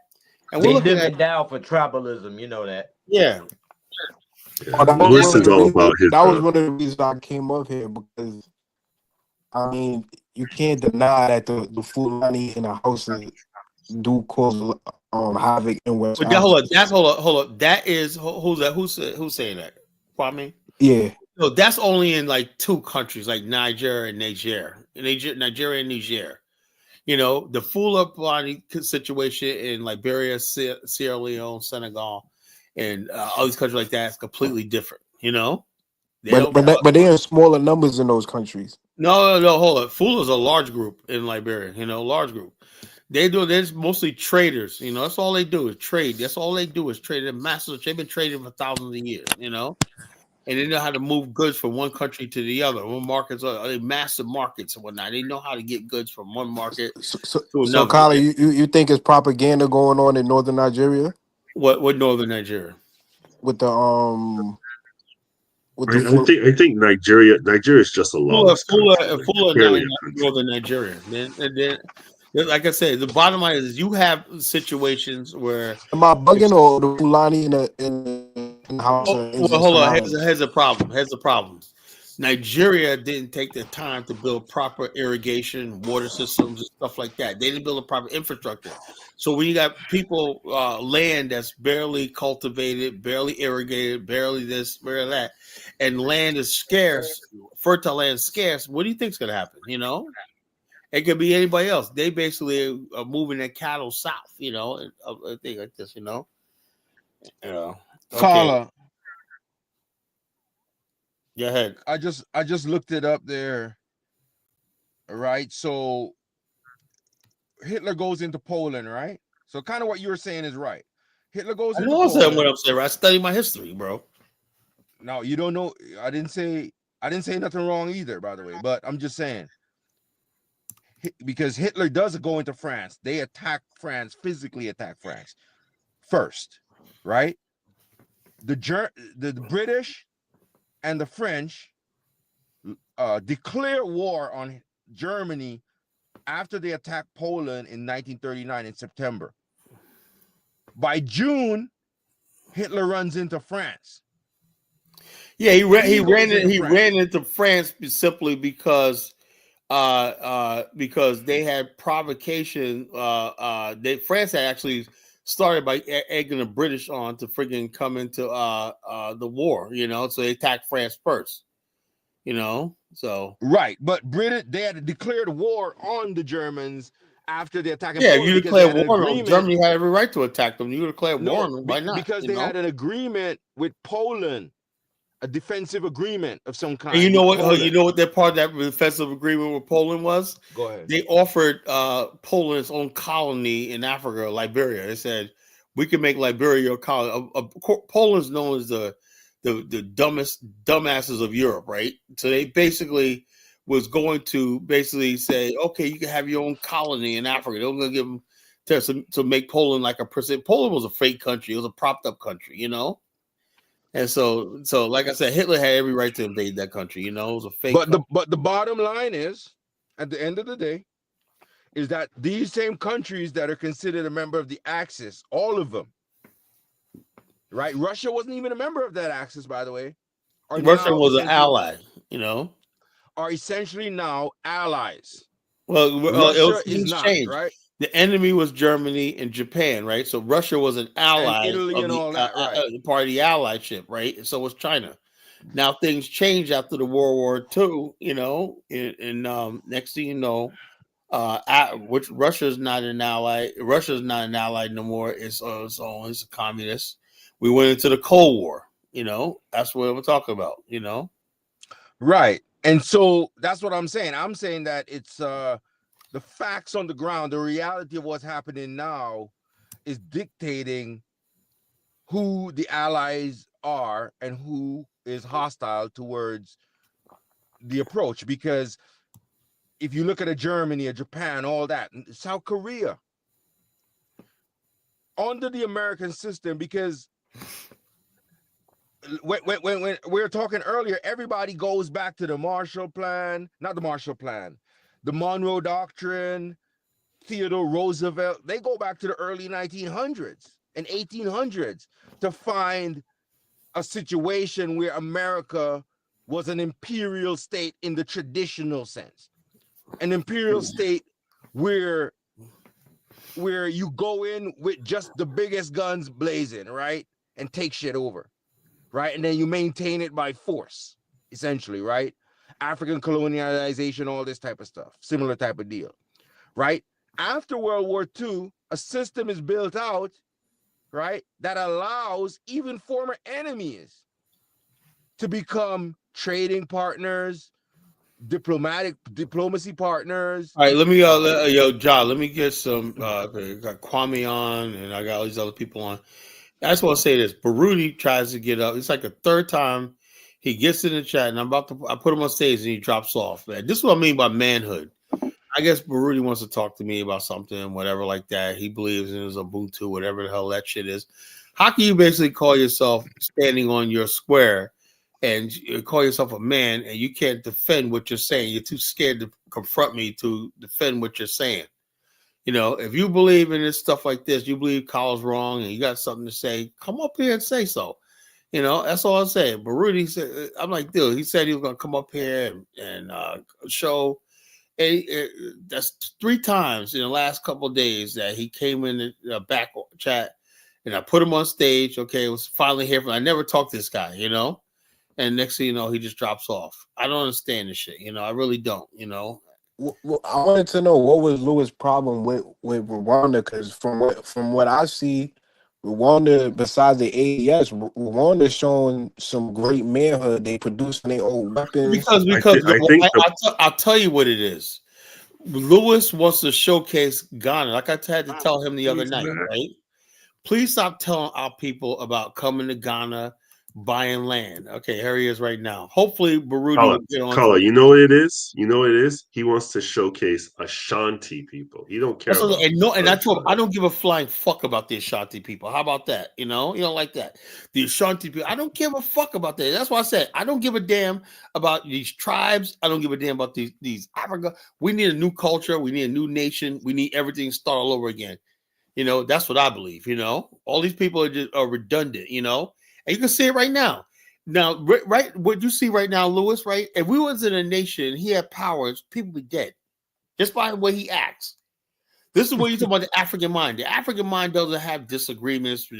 If they don't like you, what you're saying, whatever like that, they'll kill you. Over tribalism and stupid shit like that. So that's what I said. I checked this stuff. Rudy, why'd you fucking go away again, man? What the hell's the matter with this guy, man? God damn. But he came up again, about to put him on, many villages, whatever like that, many times dropping off. What the fuck, man, I think that showcase great manhood if they producing their own weapons. Shit, is there a black weapon producer in America? No. Well, no, I probably is, but there's one guy that called into me and Bomani's show last year, was gonna go on a trip to Liberia with us actually last year. And he never did made it, but he says he does. What's that thing? Where well, I forgot the name of it. Where they make printing. The printing thing. Oh, okay, I know you're talking about. Yeah. What's it called? 3D printing. 3D printing. Yeah, 3D printing. And he says like ghost guns, and stuff. Yeah, like ghost that. gun. He said he can make those. I was like, whoa, really?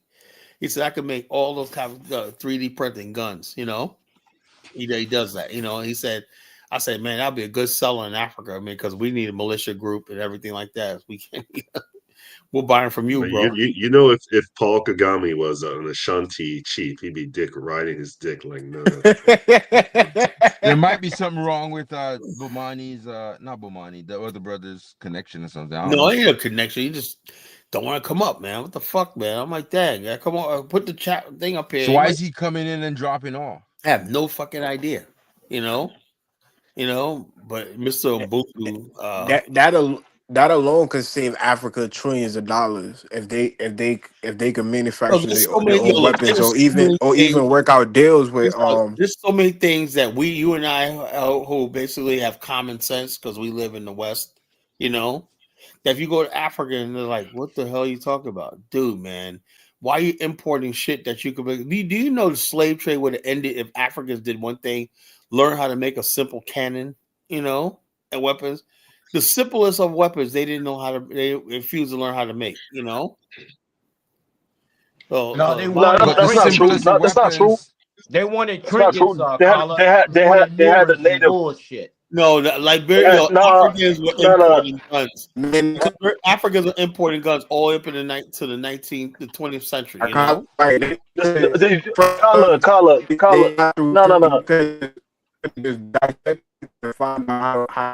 No. After that. Well, you're breaking up. Who was that talking? Oh, that was me, Kwame. You're breaking up. We'll go say it again. I said they could have learned from the first time they traded with the Europeans with muskets and also check this out. And Africans had craftsmen. They had blacksmiths, craftsmen that could do anything with, but they refused to learn how to make this weapon because it was easier just to import boxes of them, from crates of them from the Europeans. Because they wanted to trade with the Europeans. Yeah. I have a question. And West African was iron smelting. Yeah, West Africa had iron smelting and all that before Egypt.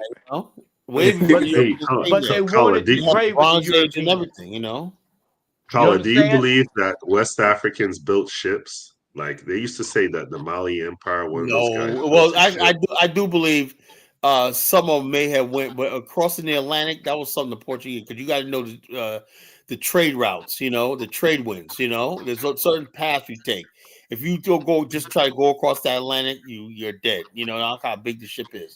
You got to know the exact trade winds to go across the Atlantic, So the idea of Africans crossing the Atlantic, no, I don't believe that. I'm sorry.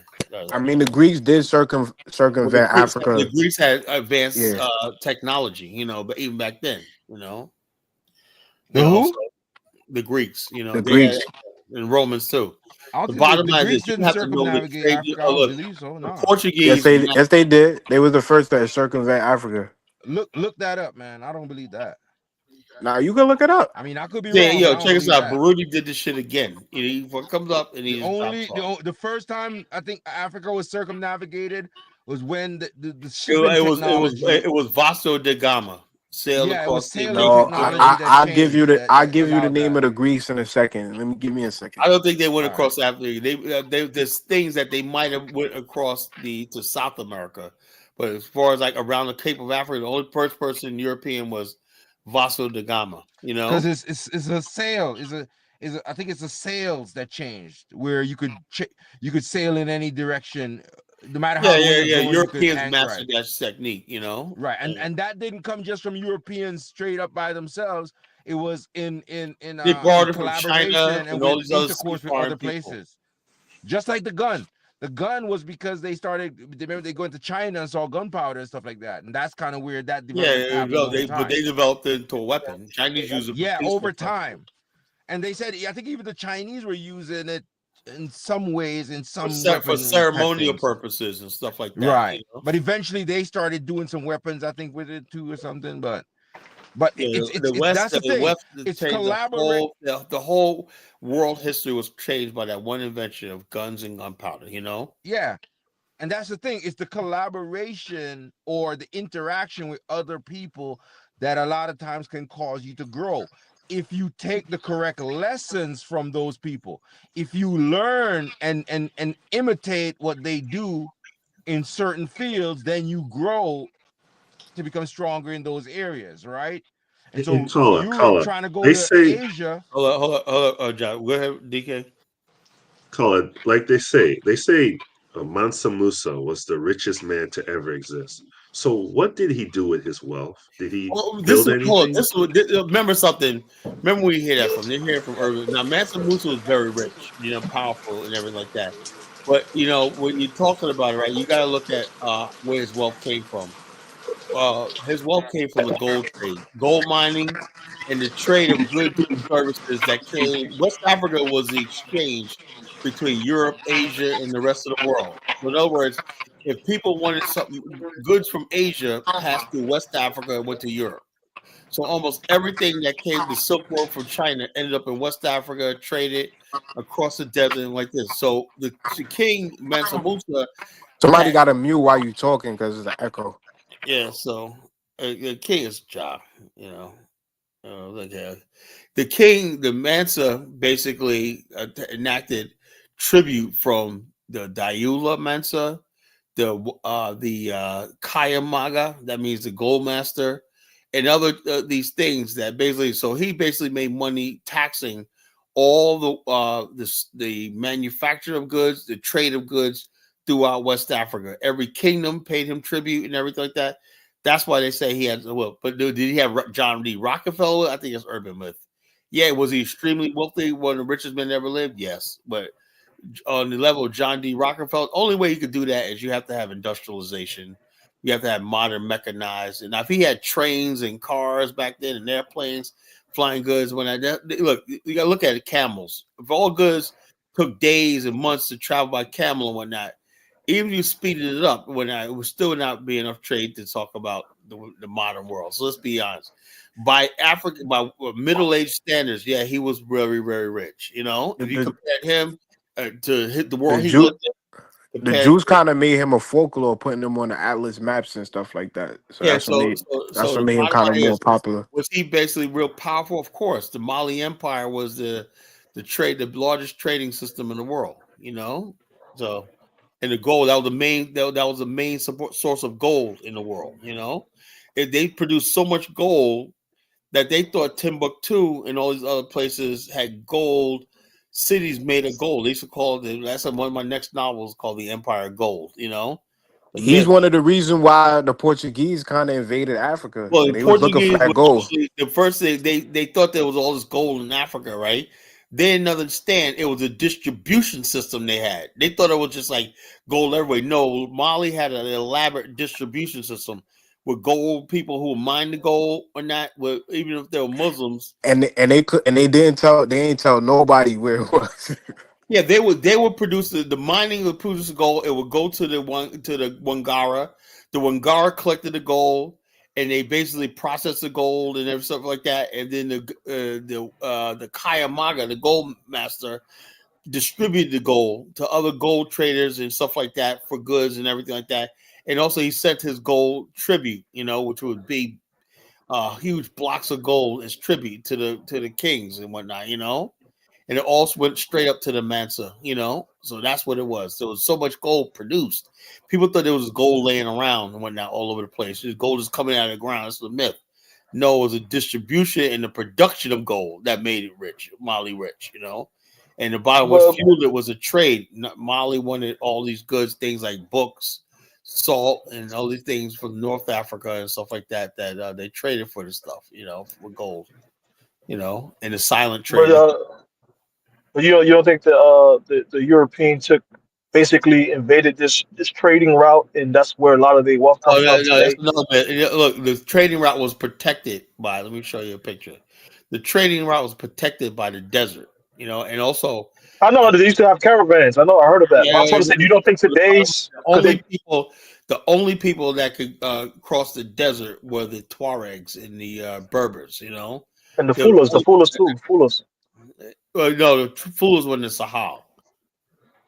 Yeah, but they crossed the desert from. That's why they're in Sudan. The furthest the black people went was Timbuktu and stuff like that, and they carried the goods south. The people who carried the goods north were the Berbers, the Tuaregs, and these North Africans that came and met the people in Timbuktu and carried them to the markets in North Africa. Africans never went to that. The highest point was there was a mission. A Songhai Empire went as far as the border where Morocco is, and that's what gave the conflict between Morocco and Songhai because they were pushing into Moroccan territory at Fez. So that's what happened. But Carl, there's literally Fulas all the way up until Kenya and Sudan. There's Fulas all the way throughout. Look, by the way, I think you're confusing Fulas with Dayula. Two different things. Fula basically a Muslim pastoralist and stuff like that, right? The Dayulas are traders, they're traders.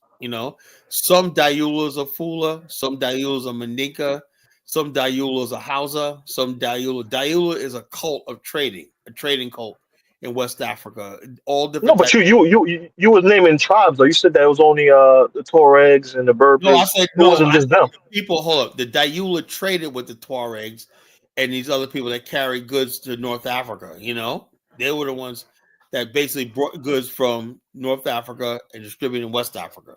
Understand? I'm gonna put a thing up showing you the trade routes. If you don't know. But you also don't. Can you touch on the Swahili? Because the Arabs took control of the Swahili coast. That was once controlled by black. Swahili coast was Arab and Persian people. No. But before they came over, it was controlled by the natives there. That's why it was called the Swahili coast. The natives basically would bring stuff from the interior and trade with the Arabs on the coast. And Swahilis are actually a mixture of Arabs and stuff like Fulbamilis and local Africans. That's where the Swahili come from. That's why they both. No, but Kala, there's an original Swahili, right? And these people were traders. They were seafarers. The same way if you go to the Met, Swahilis that was seafarers, they weren't black. They were black. Even if you go to the Met today, right? The Met, go to New York City, the Met Museum.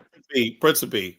All those were Arabized Negroes who converted to Islam, for trade purposes. Kala, the Arabs were desert dwellers. So how did they become seafarers? That's the same thing with the Tuareg and the Fulanis and the houses. No. So how did they become seafarers? You're not even making sense. There's different communities. Seafarers came from all the way from India. Do you know there was Chinese that lived on the coast of West Africa?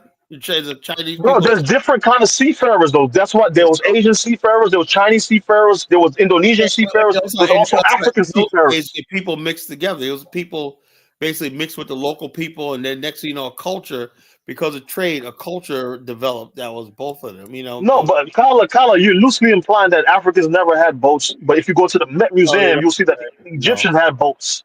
The No, Swahili had boats. there's no thing that Egyptians were actually black Africans, bro. You know. Go to the Met Museum, bro. Go see what you see, bro. There's something called the Met Museum, bro. New York Come City. on, Kyler, don't do that. No, I'm dead Go to the serious. museum, bro. In this channel, we talk about the truth. Look, bottom line You is, see what's happening here? But you cannot say Egypt was an all-black civilization. Stop. You see what's It was a happening black. It was a I'm black. talking about originally. I know. We heard that. We laid that from Baba Hotep. Look, I used to go to Baba Hotep's school of. No, we talking about Sheikh Anta Diop. We talking about Theophilus Benga. Sheikh Anta Diop was married to a white woman, man. You know that, right? That don't got nothing to do with the scholarship. It doesn't have to do with anything, you know. You can't trust everything you hear, bro. You know, it's like you see what I know our people. We talk about scholarship, and you attacking the man's family. That don't got nothing to do with scholarship. All right, now look, this is this. From 800 to 1500, this was West Africa, right? And you asked how the Mali Empire was written. When I see this right here was everything basically that was traded in like several cities: Timbuktu, Gao, Jenne, and what's Tagaza. That was an industrial city. You know, that's where ironworks were made. You know, so all this stuff like that. You know, Kano was leatherworks were made there. All this stuff, like the manufactured stuff, came from south, and they head to the north. Right? They went to Timbuktu, and this area right here, and that's where they met the Berber traders, right? Who carried the stuff. This traders came as far away as Cairo. And Kyle, can I ask you a question? I didn't mean to cut you. Yeah. Are you saying that Ethiopians are not black Africans, or no? Ethiopians are black Africans, and they're also Persians mixed. They're not all black. No, you know. Hold on, but even hold on. Colin, have you ever heard of Aksum Empire? Yeah, you ever heard of the Aksum Empire? I'm basically saying the Egyptians are the same people as the Ethiopians and people like that. Was black, but the bottom line is Ethiopians genetically are not full pure Africans. Neither Somalis, you know. You can't speak for all of them. There's different tribes there, different clans. Yeah, get Honeyflower up here. Yeah, she'll tell you. You know. No, they're different clans though. I seen people who take DNA tests, curly hair and all, and 99% African. A lot of Ethiopians, when they did their DNA, they found they had ancestry from India and all these other places like that. It goes by clan and because they go by what you are, what your father is. So there's different clans and different tribes. So certain people are mixed. Trump makers. See, this is everybody want to know about the West African trading routes. That's what it is. That should be etched in your mind. That was the West Africa right here. That was the Sahara Desert right there. Anything in Sahara Desert, that's where the Berbers and the Tuaregs came and traded and brought it to these cities up here. They brought them to Cairo. Past here, from here down, the black Africans took over right here. From here down, right here, and then from there up is all the Berber traders and everything like that. The Berbers used to be black though, Kala. Yo, look, Kid Principe, stop it. No, they weren't. They used to be black, bro. No, you never heard Gaddafi speak, bro? Berbers were always Berber. The Berbers have been in that area for as long as black Africa. They've been there for like 8,000 years. You know, they're always white. You know, bro. There was multiple invasions. Hold on, bro. There was multiple invasions, bro. Oh, you're talking about the Arabs. The Berbers have been the Arabs. The Berbers are not Arabs, man. There's the Ottoman Empire that went there. The Persians went there. The Bedouin Arabs went there. The Berbers are not Ottoman. You know, the Bedouin people. Ottoman. They're not the Ottoman.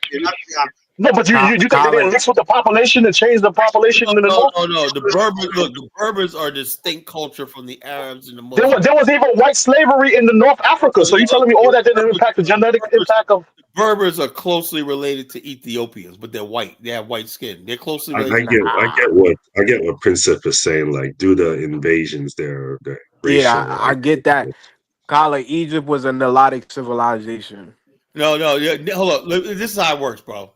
Then Egypt right here, although you have the thing, Cairo in North Africa, right here on the coast of the Mediterranean, was not African.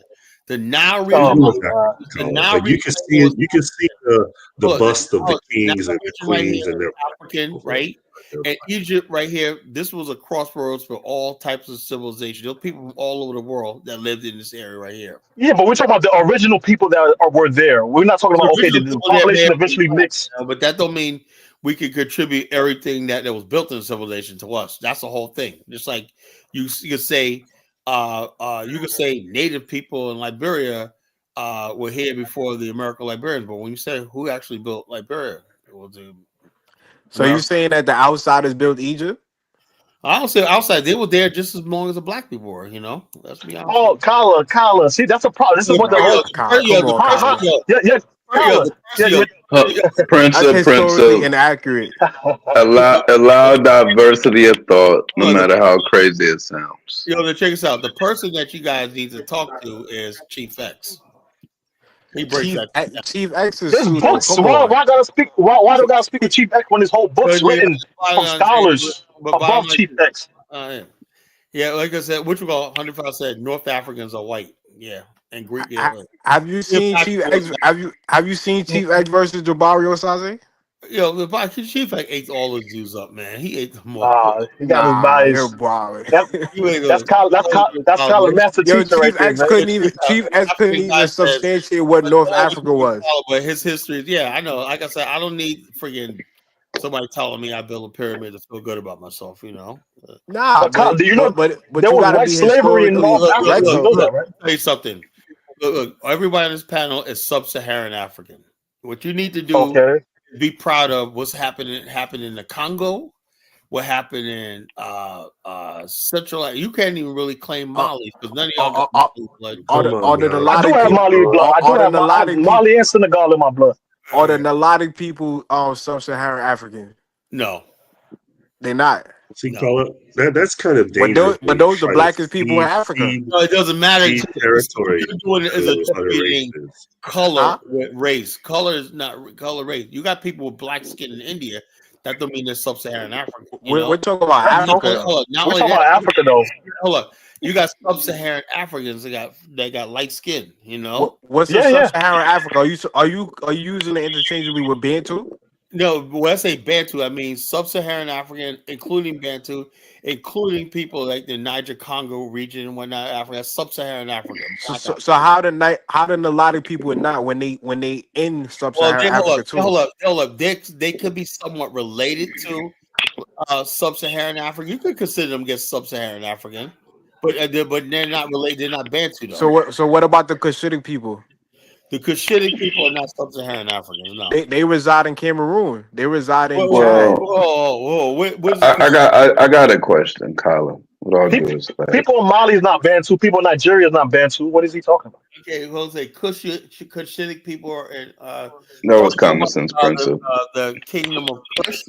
You got Cushitic people in Chad, Cameroon, and Bornu people, or you talking about Kush? I want to hear what Jonathan got to say. I think you're going to say something. I just got a question, Carla. Do you think that every black scholar that says the ancient Egyptians were black I don't know. were doing so purely because they were being Afrocentric? And do you think when white people say no, they had to be white because they built the pyramids? Do you believe them? I don't believe. Look, I know white people didn't build the pyramid. I know that. I knew though. But I do know one thing. It's like the black man in America is nothing but a black Anglo-Saxon. The Anglo-Saxon, right, did not build Rome, right? He didn't build the Colosseum. He was just about a slave in ancient Europe, right? But because of race, he claims everything that somebody with white skin does. What we do is we become just like him.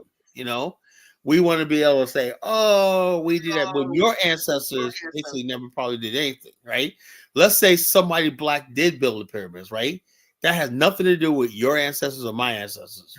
That's the truth, So, well, you got I disagree. I disagree with that. Jonathan, your ancestors didn't build shit.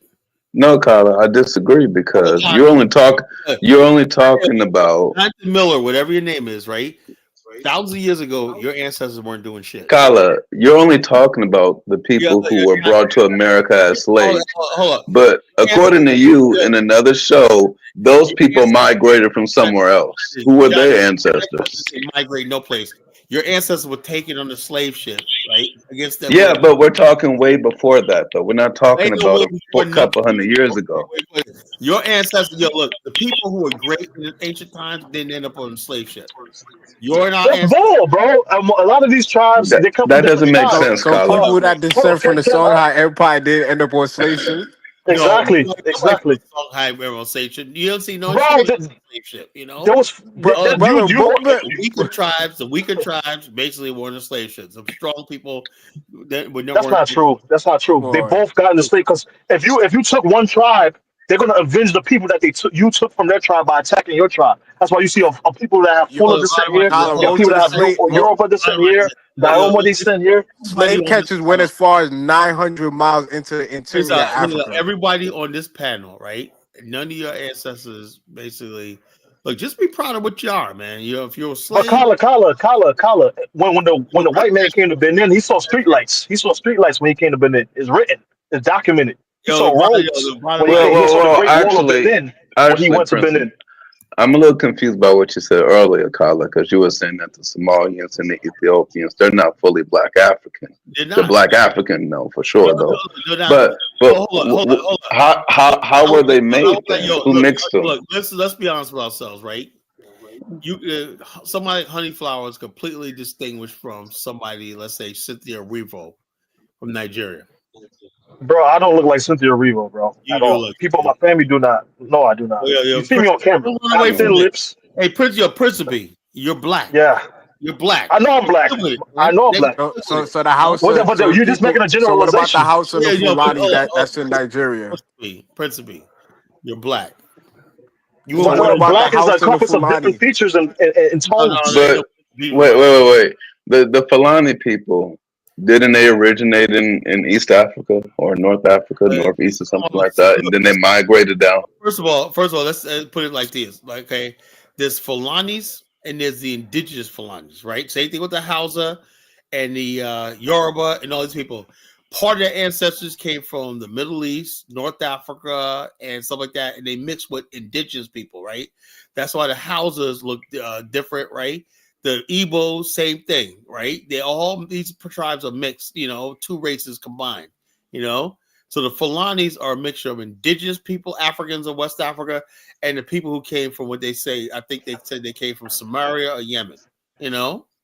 That's what. So Kala, so why wouldn't why wouldn't it wait, hold on, Prince. When you say Prince, if you don't mind me. Are you saying that Black people were too dumb to cross the Sahara, that every other ones could cross the Sahara? Well, I'm just giving you the map. Look, you see the map I have up here? Let me see the map. Yeah, but I'm asking, do you believe that only Black people, for some reason, can cross the Sahara Desert, but everyone else can? That's what you're saying. Jonathan, I want you to get this through your head, man. You see this map right here? That's that's the West African trading route. That's the trading route went out. For the most part, the people who came here had to travel by camel. We didn't drive. We weren't on camels. White, the Berbers and the Arabs were. And we got this. What you got beneath the Sahara Desert right here, Sub-Sahara. This is what we took over. Boom, boom, boom. Right here. This is what we took over. So, Kala, you know that the Sahara wasn't always a desert. Yeah, that was prehistoric times. You know that, right? No, it wasn't. It was about 5 to 10,000. No. It was in prehistoric times. I know the whole 10,000 years, 5,000 to 10,000 years ago is prehistoric. That's prehistory. It was civilization 5,000 years ago. 5,000 BC. Before 5,000 BC is prehistory. Well, now I got another question, because you said earlier Maximus was the richest person. And what I understand, listening to his platform, he once traveled to Egypt and all these other places, right? To give gold. How did he get past the desert? Did the Arabs help him, or how did he do it? If you read the story, what Mansa had an army like 1,000 men. And they get past the desert that Black people can't pass. Hold up. But look. Like I said, I wrote this in my book. I'm writing a novel on this shit. I studied this. I've been studying for 30 years. when they got to a certain point right here, I think they met in Kano, right? It was in this area right here where they switched from horses to camel, and the camel caravan carried them to Cairo. That's the route he took, to Cairo.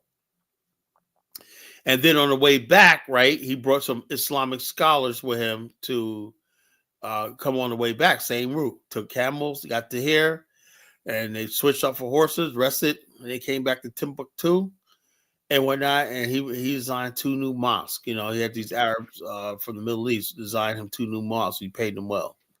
But this is what the most of the trade was actually done internally between black states themselves. Walata, Gao, Tagaza, Kano. These were the big trading centers, right? These cities right here. The North Africa was just bought the excess. The Muslims would trade stuff like this. North Africa at this time was poor. Europe and North Africa was poor. West Africa was rich. This is where all the business and everything was right here in West Africa. Cairo was poor. All these places outside of West Africa was poor. But rich. This right here, this whole region right here was the Empire of Gold. This was the richest region on the planet at the time, the Middle Ages. So I don't know why people had so much love for Egypt. Egypt wasn't shit compared to Mali. Mali was on a different level. So. But Carla, you're making my point. Though the knowledge transfer, there was a clearly a trade from the Sahel up into Egypt. There's a trade from different merchandise from that region coming into the West. Timbuktu actually outranked Egypt in his colleges and learning. People came from Cairo and went to Egypt, Timbuktu to learn. So they went to both places to learn. There was also people that went to study in Egypt. Hold up. The people like this, it was not even a comparison. Timbuktu was way ahead of the rest of these places. It was way ahead of these people. Even the way Islam was practiced in that region right there. Do you know that it was a reform form of Islam, which gave women rights and stuff like that, and freedom of speech and all stuff like that was practiced in West Africa? But Egypt, and all these other places and whatnot, they were going through having Islamic wars and everything like that. But West Africa was traditionally a peaceful place where people had reached levels of civilization that the rest of the world has never seen before. Yeah, but hold on, Carla, because it was rooted in traditional African teachings. When your boy Master Musa brought back those hold on, when he brought back those Arabs, they were starting to demonize traditional teachings. That's what led to Osman Danfolio. That's why today, if you go to Timbuktu, there's people that want to burn those books because they follow an Arab form of Islam, and you don't want to admit that. Hold on. The Arab form of Islam never was participating in West Africa. West Africa was an Africanized form of Islam, which I support. If you look at West Africa, they fused local African, because that's what I studied. The colonization comes from that thing, that West African culture, and they combine things about Islam and traditional African beliefs and gods and stuff like that into one culture. So they basically didn't abandon all their traditional culture. Like, in other words, the Taiwara, they still celebrate the Taiwara, the Wangara, and the Kayamaga, the ceremonies of the Gold Master, was still practiced, observed and practiced, even during Islam, So Islam. No, but today some of the extremists view that as haram, right? I don't care about what they do today. Those are the people who have been Arabized and came in. There's a difference between being Arabized and Islam. Two different things. Islam. But hold on, Kala, it proves my point that the Africans, because even if you look at historically, Africans play a role in the growth of Islam because Muhammad was rejected and his people and his friends had to flee. So Muhammad helpers, some of them hid in Africa, which means that Africa had its own form of Islam that developed. Yes, it is. Look it up. I'm talking about West Africa. I'm talking about East Africa because they spread from the east to the west. You got to talk. And the Fullers was focus on East Africa. I focus on West Africa. That's what it all connects. It all connects, man. It all connects. All you guys do, everybody, people, how people from East Africa always want to push race mixing and stuff like that. And, no, I do not. Ethiopians stick to their own people, bro. Yeah, but the bottom line I don't see that. Somalians stick to their own people. Minimize race mixing with the Arabs and stuff like that, I don't see that from them, so I don't know what you're talking about. A lot of them promote But this is hold on, self-love and this Ethiopian is West love. Africa in the Middle Ages, right? See all these trading towns and whatnot.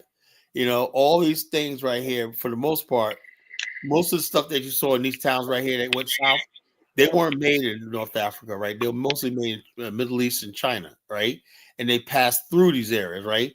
But the thing about what made West Africa rich was West Africa actually manufactured goods, right? That went north and sold here and then made their way to Europe. That's a difference. That's why West Africa You always see, had a balance with this. that's beautiful. That's beautiful, Kala.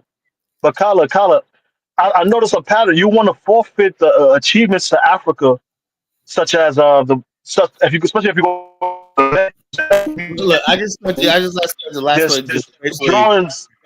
basking in the Prince greatness of of West Africa. I'm not going to sit here and entertain friggin' nonsense and whatnot. You know, I know what I know. You know, but No, no, Kyla, no, no, just no, out of no. But curiosity, by your logic, hold on, you hold on, hold on, always hold on, say hold on, hold on, Jonathan, West hold on, hold on, hold on, Prince of hold on. calm down. Don't get too No, emotional. hold on. Let me finish my point, bro. Let me finish my point. Because if you It's go to not the a Met point, but Museum, go ahead. there's drawings.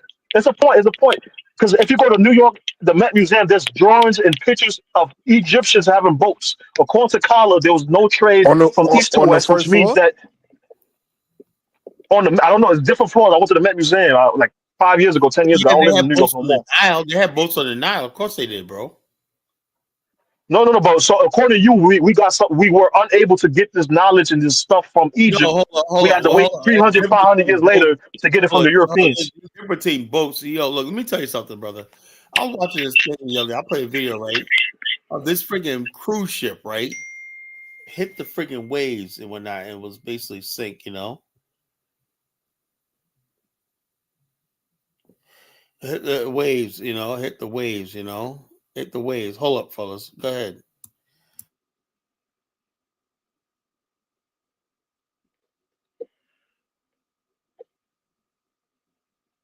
Go ahead, Everyone just Jonathan. mute.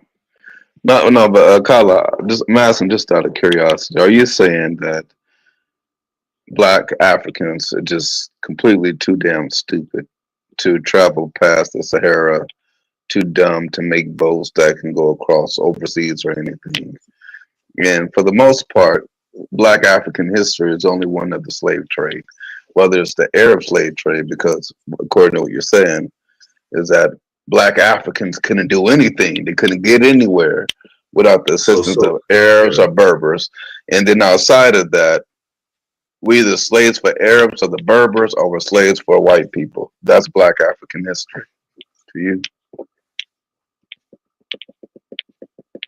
Kala, the Nile originates in freaking Zimbabwe and it flows into the Mediterranean. So you're saying Africans through 200 fucking years of history couldn't follow it to freaking the Mediterranean and leave the Sahara? They weren't even able to do that. Just couldn't do anything at all.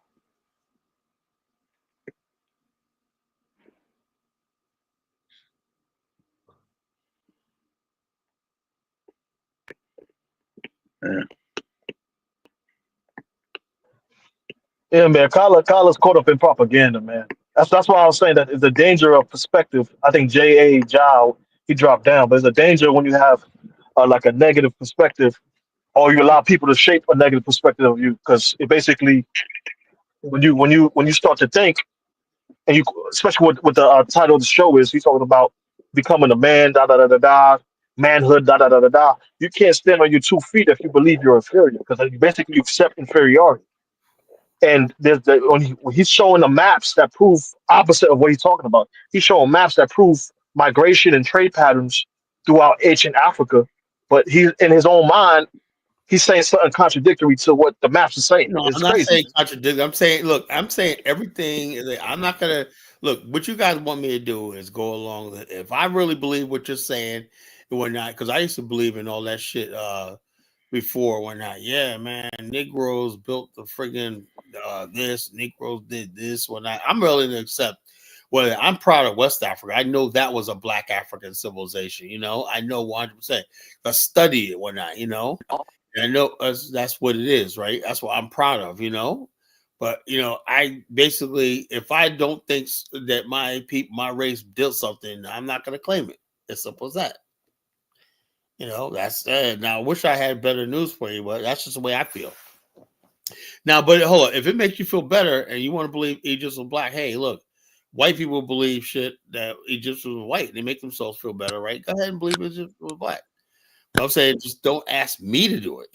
I'm saying I'm gonna never tell anybody what you gotta believe. I'm just telling you what I believe. And that's just my opinion. Why I see it. But based on like black scholarship. Jonathan, I just told you that's my opinion. You don't have to. Yeah, I get that. What I'm saying is, so do you believe? We have nothing else to talk about then. It's my opinion.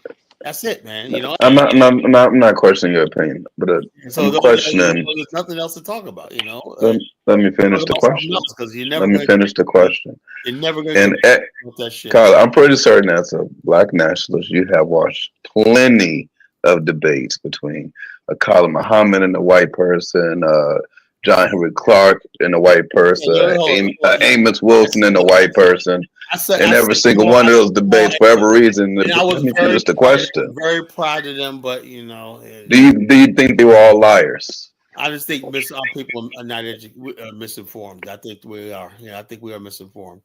Really to tell you the truth. You think the educated amongst us are misinformed? You gotta say something about me. You can't hold people up against a collar that because what I figure?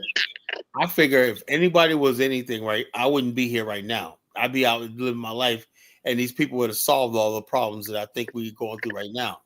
The fact that I got to do this stuff at my age right here told me that whoever came before me didn't really know what they were doing. But Carla, the next generation. What is he talking about? Prince, calm down. Colin, that very same instant, there's some younger people who's going to come to the show, they could say and they're going to say the same thing about you. They could say the same thing, and they would be perfectly justified. I agree. They'd be perfectly justified. Say the same thing about me. Yeah, simple as that. So, okay, now with that being the case, what causes Colin Muhammad, Amos Wilson, and John Henry Clark, not just them, Carla, but you also, what's causing you guys to be failures? Hold up. I don't think. Look, I heard the story about the mothership. Well, not I love Mr. Farrakhan, right? But I kind of like cringe when he tells a story about the mothership, talking about he came and picked him and Elijah Muhammad up and whatnot. So you come on, Jonathan. You use some common sense. I know about Nation of Islam, love the Nation of Islam. I studied Nation of Islam. I joined at one time. But when he started talking about the mothership and all this kind of crazy, come on, man. It's like, you got to take everything with a grain of salt. People tell you, don't believe everything you tell. Let me get Honey Flower on. Go ahead, Honey Flower. Hi, I told myself that I wasn't ever going to come back and speak on this show because of being highly disrespected. And no more. Nobody disrespect Honey Flower. I can't. I'm proud of the fact that I got a female caller and listener, man, because you men are starting to bore me, man. I got females calling that show. I like that. I miss Mari Shai, Frenchie, and all these other people. I don't know what happened to Mystic Dime, man. Like, if anybody out there sees Mystic Dime, tell her I love her. Please come back, But Kala, you don't stand up. You let these men, hyper emotional, psychotic. Men. Not no more. Not no more. Ever since the other night, I said no more. No friggin' more. Like Lewis, he had to go. You have to drop them. Like in Dinah's show, as soon as this man called this lady the B word, he just dropped.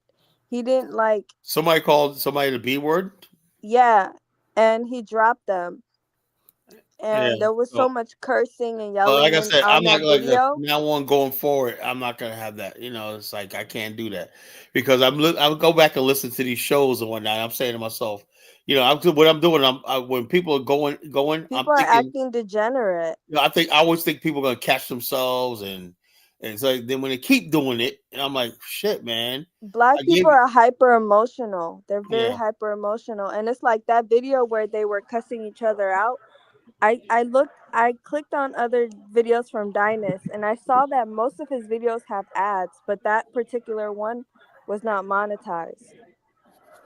Yeah, because people don't want to like that. I'm trying to get monetized, so I can't. Because they were saying crazy stuff. cussing each other I out, can't have saying that the money. B I'm trying to word. get monetized. I want ads on here, and I don't.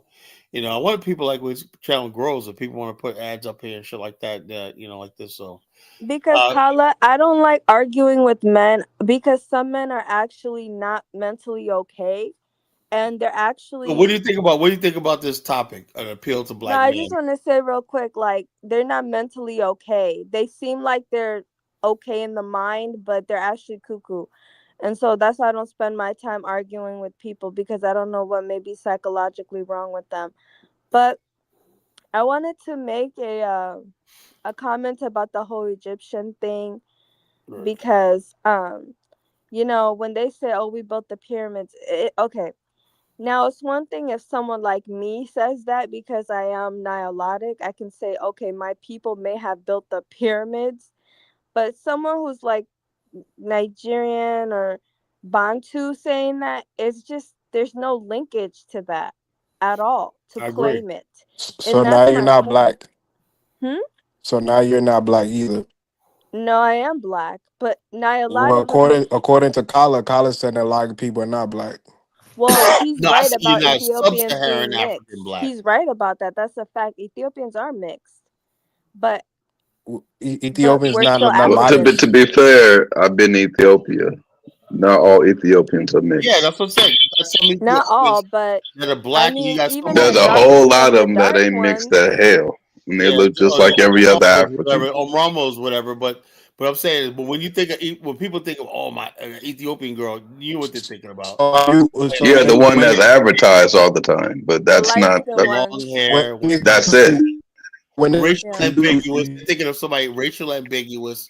Come on, we know we're playing this game. But even the dark ones, some of them have the super soft hair and the ambiguous features. So we are a bit mixed. And even with the Sudanese people, like depending on what type of tribe, they're mixed too. Are the So Kenyan mixed too? Huh? Are the Kenyan mixed too? Some of them. I'm not One's sure. on the coast. One's on the coast. Yeah. But they do have an East African look, though. The So wait, forehead and all. We have the big foreheads. Are you now separating a lot of people Hold on. out Thank of the God we black don't card? got that. Thank God we don't got that. You know what I mean? The forehead I'm proud can of my be a West. sign of beauty. Like I'm proud of my West African features, man, and my Central African features. You know, there's The nothing wrong forehead with is West nothing close African to a thing of features. beauty. Yeah, no, Yeah. sometimes the forehead can be beautiful. Look, it depends I'm not on gonna how have big you it guys is. calling her like that. Though. Like I noticed that the forehead is more popping with like Somalis more than like Ethiopians. so But can I ask you a question? Can I ask you a yeah, question on the topic? So based on the topic, what is your opinion on the topic? And the reason why I even mentioned that Egypt was once black is because if you ask a European, it they was don't speak always in terms of mixed. no. But even when you talk, the mixed no, race. even when you talk to a European, he created a thing called westernized Western culture. There's no such thing as Western culture. The same thing, there's no such thing as African culture. There's different tribes, right? But in order to encompass all the great history of Europe, he create. I can't I don't know. hear. That's not me. There's too much Who's going that, bro? on. That's not me. It sounds like somebody's washing dishes. John, you gotta mute up, bro. He only doing like something else. He It driving. He sounds always like somebody's making like the hibachi, like with the knives. That's what it I used to sounds. hibachi. He's Now chefing. we'll get some hibachi tomorrow. He's chefing up. Say, yeah, man. See, that's the advertising right there. But my main thing is that the European created something called the Westernized culture. Even though there's no such thing as a Westernized culture, the West is encompassed of different tribes, different nations, different regions, different habits, different mysticisms, right? But he created the Westernized culture to encompass all the greatness to their empires and to their nations. So for me to say that Egypt was originally African is the same thing. It's not necessarily that the whole It was empire like wasn't the African. first mixed civilization. That's why United States copies Egypt so much. It's an example of No, not even because I think the ruling class allow mixture, and if you look at the Europeans, they don't. Most of the I'm talking Europeans about a are minority mixed Europeans. race. I'm not saying that they were all biracial. I'm talking about it's a mixed race society. It was people from Yeah, the you're talking about Levant, the later on. Mediterranean. Yeah, you're talking about later on. I don't think you That's really later know on, though. I'm talking about the history. original. Of course, the we can original see people of the Africa are bust. You can black. see, We can even see if the you look bust at the of the gods, you can pharaoh. see, So even if you look at the gods like Bes and Khnum, those are pygmy Of course, gods. they had. Of course, they yeah, had black people in Egypt because the original people of Africa are black. But all in North honey flower. Africa, We Are we the can have see Nilotic the black people bust people. black? of the pharaohs. Huh? We can see Are the the bust of Nilotic the people black? pharaohs, the black people. Yeah, the So now. it's not Of a course, they're stretch to black. say they're black. So, So but why you? you confusing the point because you're standing with No, Kala, I'm and then not. I'm Kala's trying to saying say you guys Bantu aren't.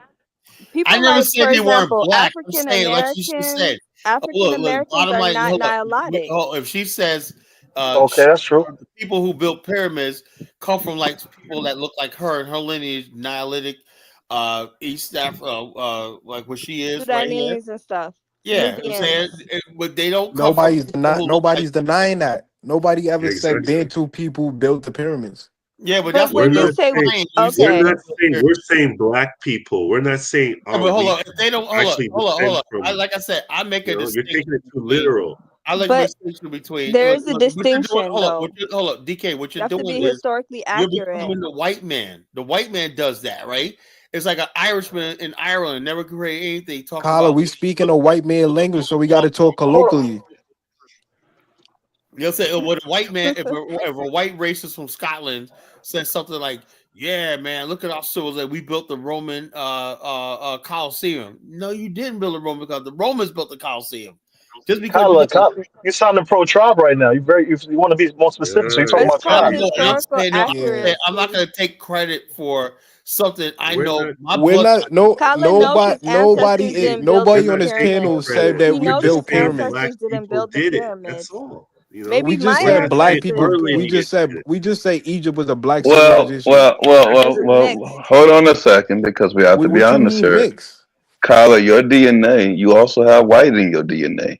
Yeah, but So what the hell is you that? could claim that portion of Hold on. greatness If I that got white, you if I think so got white highly of. DNA, it's just like saying, "Geez, man, my ancestors conquered the British Empire, conquered the world." And how stupid that sounds, you know?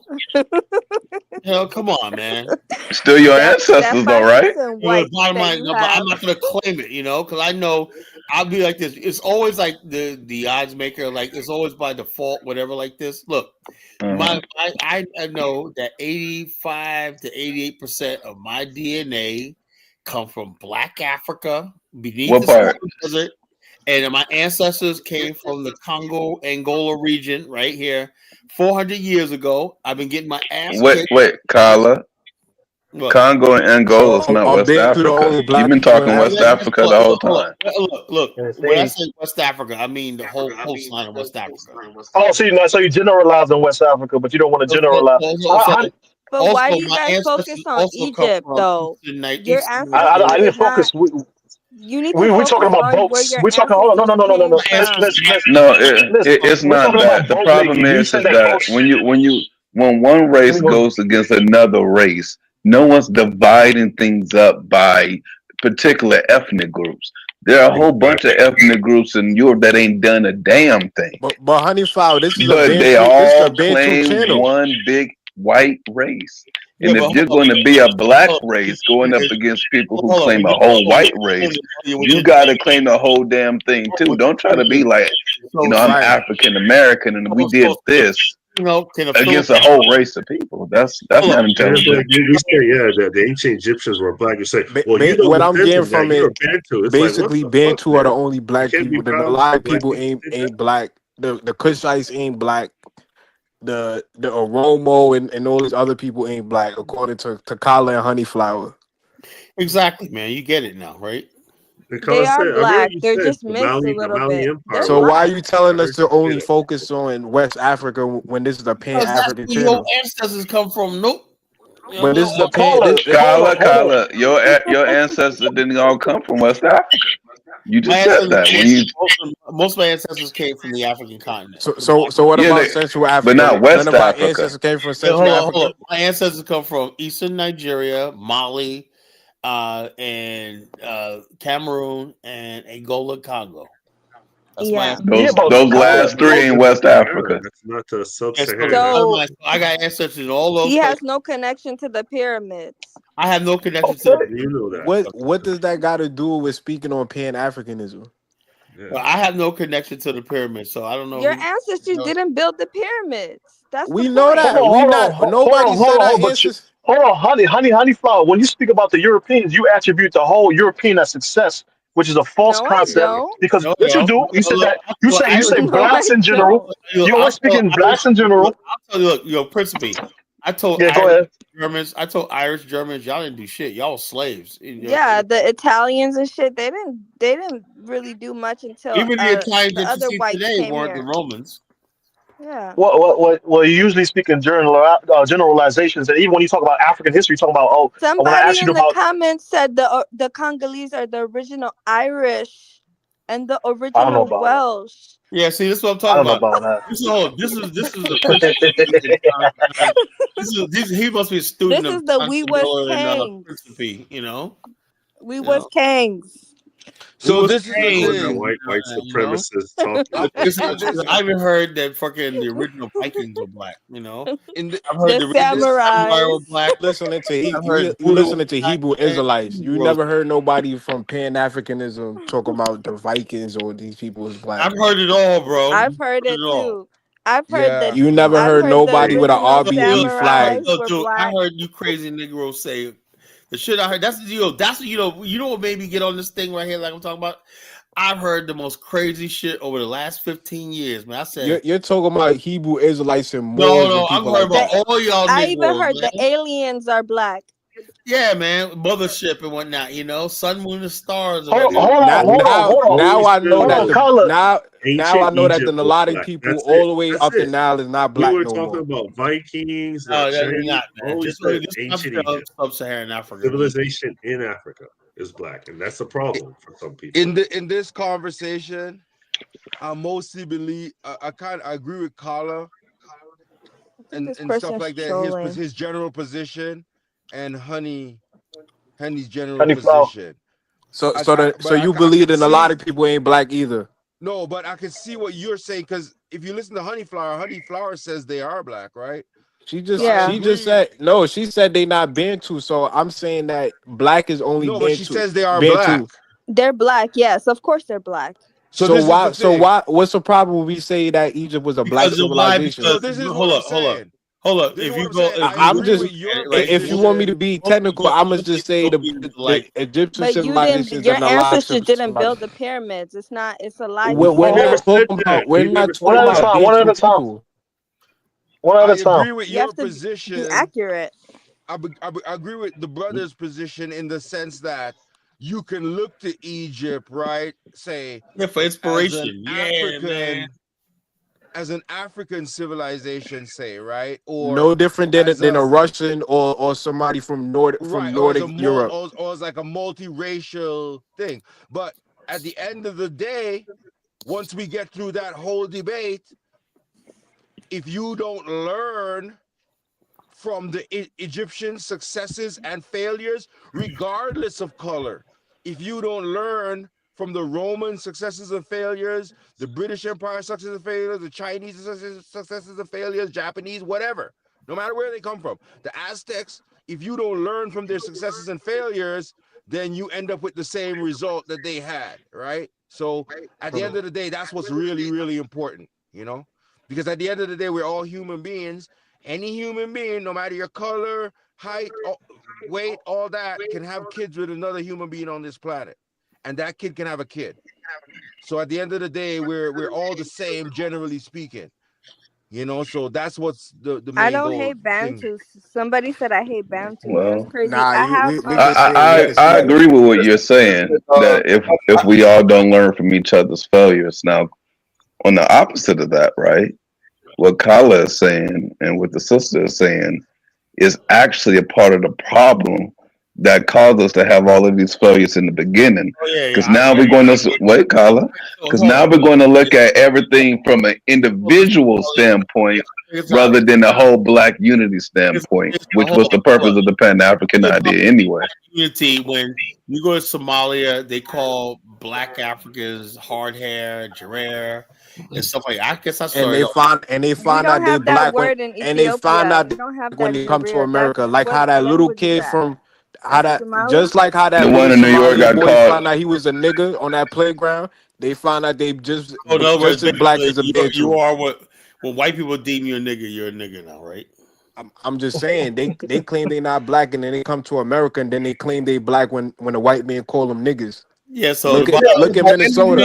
in other words, They now complaining about black racism being when they black is being traumatized. Well, out of curiosity, Kala, considering the fact that the East Africans technically wouldn't be our people, should we care about them at all anyway? No, I don't. You don't have to care. I don't have to care about them. You know, they'll be all right. But Kyle, that defeats the point of the whole show. You talk about standing as a man, But creating a for stand, right? Having a perspective, economics, but for economic and business, security, financial energy. reasons, Yeah. you can work with.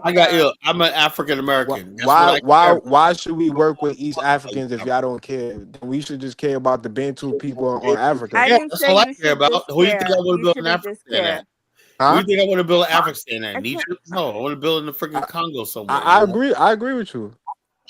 I'll tell you what. I would say this. I agree with Jonathan. You know, as far as like, you know, if we're gonna come from a pan-Africanist, a realm, you know, we can't think like, okay, this group is this group is that. When we talk about black, we're talking about people. We know who we're talking about. You know, the people that are deemed black. So, you know, but hold on, Big Black. Can I point out something to you? Yeah. But even you saw how he tried to slander the NOI when he's talking about the mothership, right? But the mothership concept ties into the Dogon teachings, right? So it's like you're gonna pick if you're not gonna celebrate all the tribes. I'm sorry. All right, I told you, man, I used to buy the Final Call before you. It's just Scientology. I still buy it. God bless the NOI. Got the same teachings. Hold up. When Mr. Parker joined L. Ron Hubbard for Scientology, Dianetics, should I have followed him on that shit too? Yep. No, that's your leader. Wait. I'll say yes because it's okay to learn from your enemy if you want to consider them your enemy. You learn from them anyway. You follow somebody, you sign him up for the books and whatnot, and now he's the enemy. Oh, come on. While we Can I say something real quick? Hey, you know what I realized? Something I realized, right? Do y'all realize that the people that we hate the most will go to Africa, dress like you, dance with you, eat your shit? But if you do the same thing, you're a stupid person. Hold up. To this day, I still love the Nation of Islam, but I'm not following everything they say. You know, I don't believe that Farrakhan, the mothership, came down and grabbed him, and Elijah Muhammad had coffee and tea and snacks for lunch. I'm sorry, I can't do that, man. You know, I mean, if you want to believe that, go right ahead, man. I don't know about the mothership, man. You know.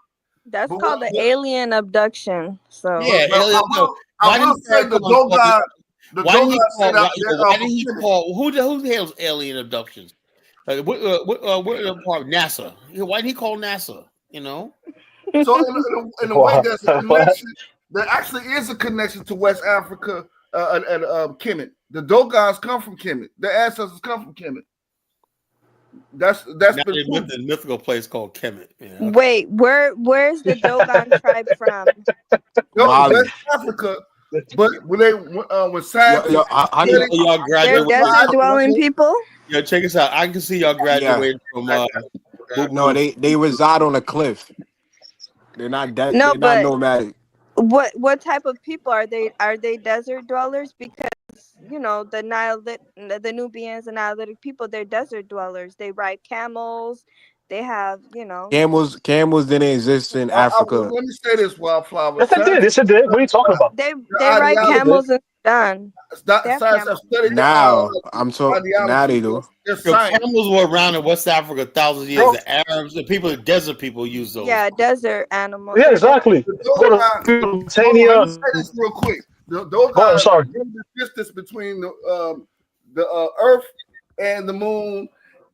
Way before to the decimal point, way before modern science figured it out. You tell them, Big Black. And who brought them that knowledge?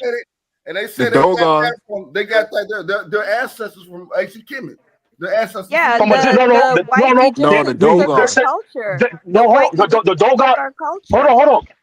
The Dogon claimed that entity from the planet Sirius brought it to them on a spaceship. The So fox. when Carla talk, I think they said a it was fox. a fish. It was a fish. It was a fish. Uh, That's why they got a fish symbol as a Yeah. god, and they tied it into There was Christianity. a fish. There was a fish in space. On a ship. Wait, that's their teachings, man. So Oh, you if you a fish is flying a spaceship, man. Come on, hey, Crispy. Kala, like a fish I people, a love fish. my African pseudoscience. I love my African No, That Yeah, I could know pseudoscience. just y'all be do. This is the tradition, man. zodiac, the Y'all niggas regular, are You crazy, man. see, Look, the what I used to go why. there and get my pseudo on with y'all what is Negroes years ago, but I said, no, that nah. it's could be been the proven they had the astrology or the calculations. They zodiac. mapped out the stars, the constellation. That's why they The call one of the the stars a fish isn't Dogon that Hey, star. big Pisces black or man. something?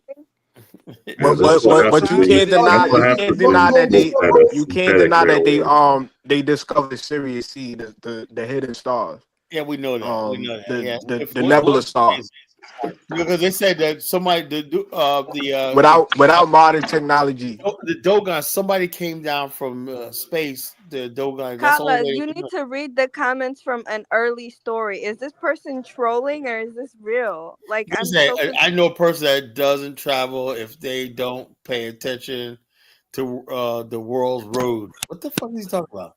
Every street is a place named connected for tribes. Ethiopia has been in Nebraska. So in other words, Ethiopia. This is what I'm talking about. They say the Nile's actually the Mississippi. Ethiopia been in Nebraska before whites even got Yeah, there. that's what I'm saying. They believe Las Problem. But Vegas but was. Kyler, why are But you trying to hey, lump these type of people up with Pan Africans? I'm Like, saying all y'all niggas were crazy, man. But nah, listen, don't lump those type of people up with no I Look, can Pan look, Africans. explain. Hold on. There's no difference between what he's saying and what Jonathan and Big Black. What is Jonathan and Big Black saying that's wrong though? They got all sound the same, man. You got all sound the What same. they saying that's wrong though? Pretty soon, Jonathan's gonna tell me that Wakanda was actually in Montana. Hey, Carla, how can you explain the scientific calculations that the Dogon came up with before modern science? I don't know who knows. This is the right of thing. the decimal point. This is the thing. What we have happening, right, is people are searching for meaning. They're searching for greatness, right? They're very searching, man. Because Egypt traditionally is considered one of the greatest early Because civilizations, white people acknowledge it, right? I wish black people love Benin, ancient Benin. We do. We No, do. they We don't. talk about Stonehenge. We no. talk about the I have walls never, of I have the never Great seen, Wall of Benin. Kemet. I have never seen a conscious group Pyramids. or anybody sitting on the street corner talking about Benin or the So Congo. you don't hear people talk about Stonehenge, No, the Great Wall no. of No. Zimbabwe and the Benin The Empire. thing is, Look, all they do is talk about the Great Wall of Zimbabwe understandable. when they talk about like stone structures. They do white people. Everything with them is like structure The or something. thing is, though, They don't talk about the great No, we just want to get history right. We just want to get history right. They don't talk about that. We talk about John Henry Clark. They just want to get history right, Carla. They got they want to get history right. Why people black people You're breaking up. Who's talking? An early story should come up. He has a lot of interesting facts and findings and thoughts. Is goofy, man. You said what? Like I said, An early story. An early story is goofy. He's goofy. He's not good brother, but he's goofy. I think Honey Sometimes Clark. it's really interesting to hear their hypothesis about, You just want the a good copper laugh. people and African tribes in America and it's so it's like it puts you in a whole different reality. Yo, when I heard the Nile was actually the Mississippi River, I said I give up. The thing is, it's understandable. You can't lump up Hebrew Israelites and Moors up with Pan African. Those people believe they Asiatic. As far as I'm concerned, man, everybody that's conscious and also like that, that's how you all sound. Listen. That's not true. That's not true. We come from a mixture of tribes, probably a lot from the West Coast. But goddamn, y'all getting too religious with this shit. Some of them you got well-renowned Pan-African scholars like Sheikh Anta Diop Theophilo Benga. Hold on. The Sheikh That's recognized by the Sheikh Hold basically the whole scholarly community. Hold on, Kwame. Did Sheikh Amity say that Mississippi was the Nile River? No, that's what I'm saying. You can't lump up no Abos and Hebrew Israelites that believe Mississippi was the Nile and Egypt was really Nevada and all this crazy stuff. Dusty brother, he said the only thing. Man. Wait, how? I'm standing on real scholarship from Sheikh Diop. So hold on, and Theophilo Benga. Do you believe the Mississippi was the Nile River? Huh? Do you believe the Mississippi was the Nile River? Come on, that's outlandish. That's pseudo. Are you just saying that you cornered, or am I going? Can we get back on topic? Can we get back on topic? Yeah, you're gonna go on sign that and show. Yeah, man. I'm gonna see in the background say, nah. I'm watching. Nah, but you building up Chief X and Chief X got beat down by Jabari plenty times. Boy. But what about it's a lot of y'all too extreme. Oh, you not black, you not black. Who your father is, who your mother is. How many drops of black do you have in you? What percentage? As if you could take a percentage. Come on now, y'all ain't measuring blackness down to a T like that. Where's the science for that? Only thing you have to do, Big Black, is look in the mirror, right? And when you see, well, that's what we was doing at first. Now y'all talking about that's all you got to do. All you got to do, or drive to your nearest white neighborhood, Big Black. When that, that's what you have any doubt about what you are. That's what pan-Africanism is. But how does one go from a mud hut to a pyramid, though? Can someone explain that progression? What are you talking about? They actually built smaller pyramids in Sudan. I don't think you're from Sudan, man. Because they have more pyramids in Sudan. If you see the first pyramids, you see the I'm not talking about the Neolithic people. I'm talking about they live in mud huts now in Sudan. They built pyramids in Sudan. Now they live in mud huts. I'm not talking about the Neolithic people. I was reading the comment from Dusty Brother because he acknowledges about Bantu people that Bantu people did not build the pyramids. Who said Bantu people built the pyramids? Who the fuck are Bantu people anyways? That's like Nigeria. Can we go back on topic? Can we go back on topic, man? You're Bantu, Negro. Yeah, you don't know. But Kyla, back to the topic. Just a language. There's nothing wrong with being Bantu. If God made me Bantu, He made me Bantu. If God made me whatever. What it is, black people are cursing God. God made you. Yeah, you have to accept what you are. Live with that shit, man. Work that shit, Bro, man. hold on, Bantu. Stop trying to be this and that. No, just be who you are. No, nobody never claimed that. You're making a straw man's argument, man. But can we get back on topic, man? Because what was the topic? Yeah, I thought the word Bantu was formed by the white people anyway. Man, Bantu, it's a language group. It's not an ethnicity. Greenberg and Africans don't know shit. They just say, I'm a Bantu. Okay, whatever. West Africa, since that's everybody get triggered by that word. They're triggered by the word. I started to accept it. There is no Bantu people. And Jews winning out to be black. So what do you call West Africa? This is not hokey pokey. One for in, one for that.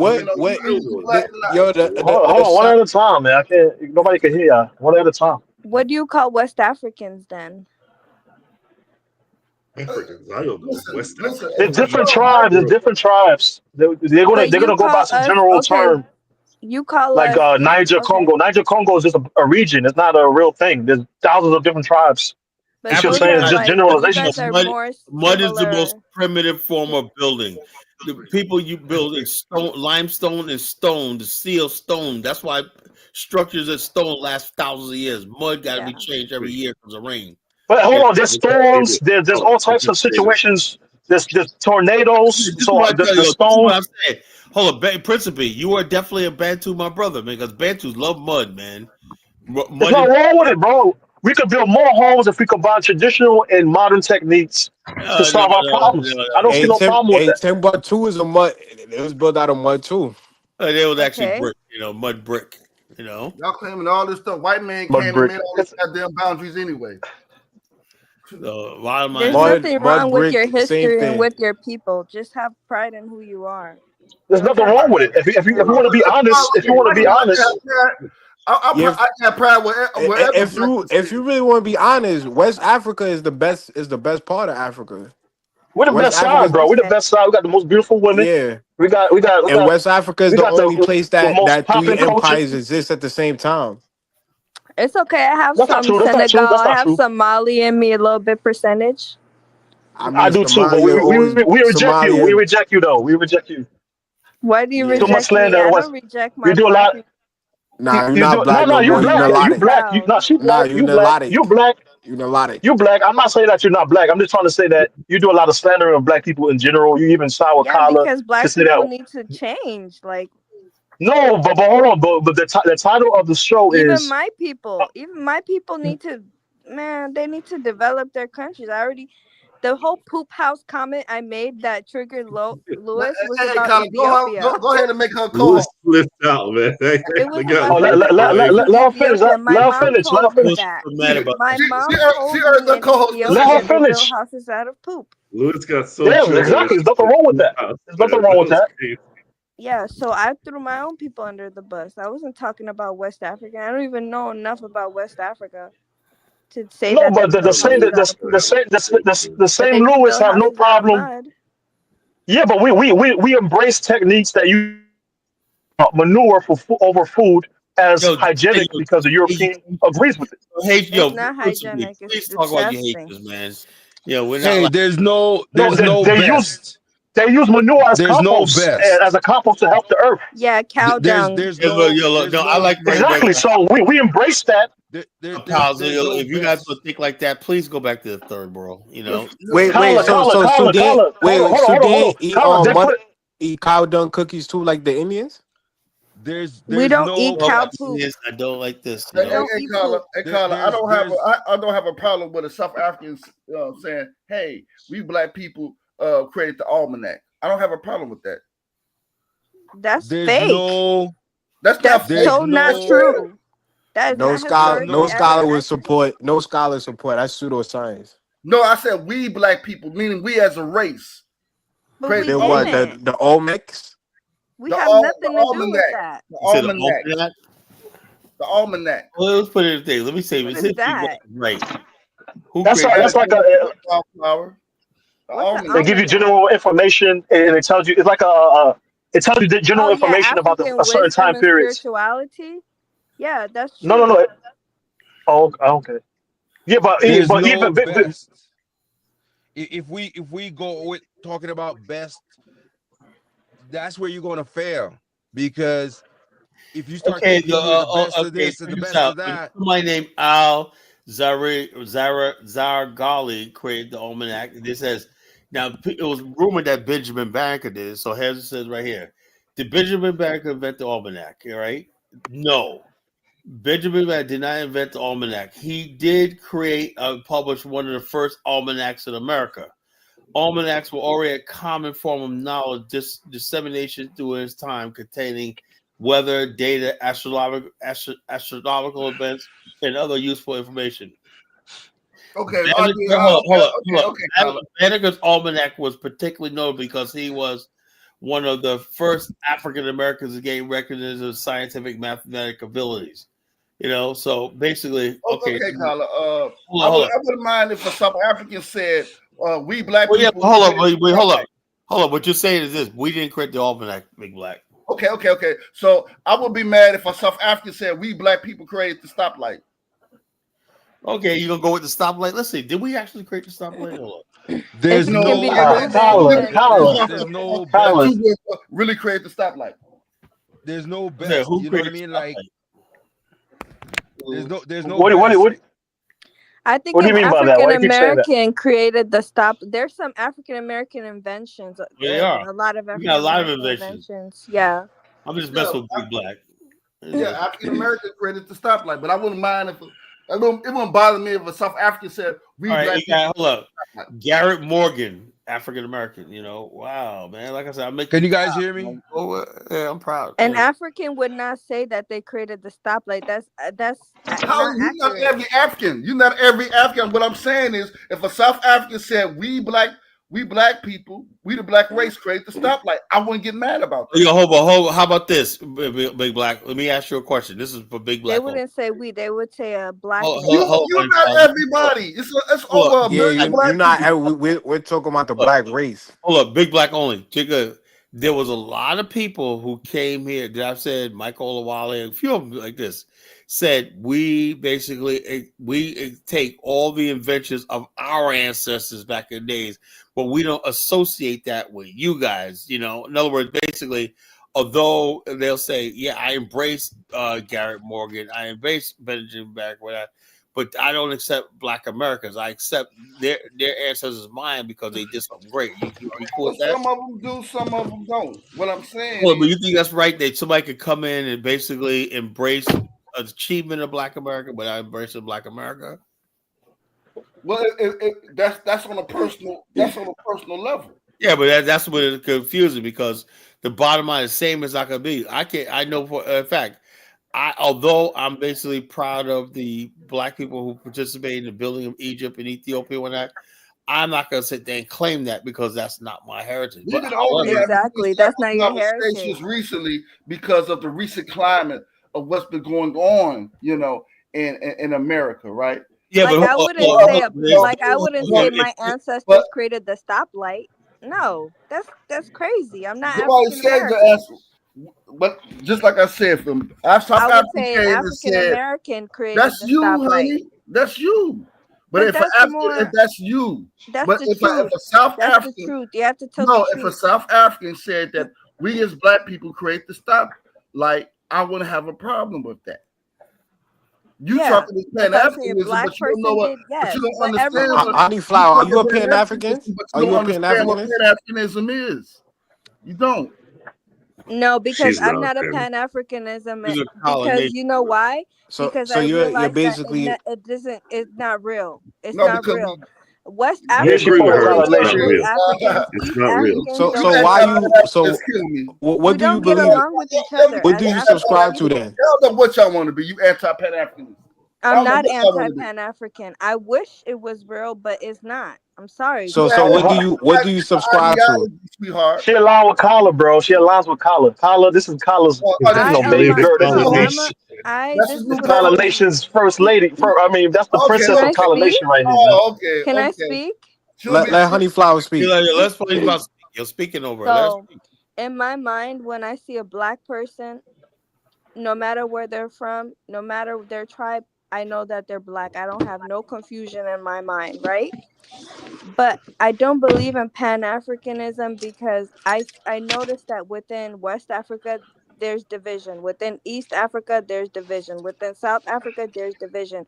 There is division within all of Africa. I talked about Liberia earlier with the Fulanis. The Fulanis is so. Did you see the Dynast?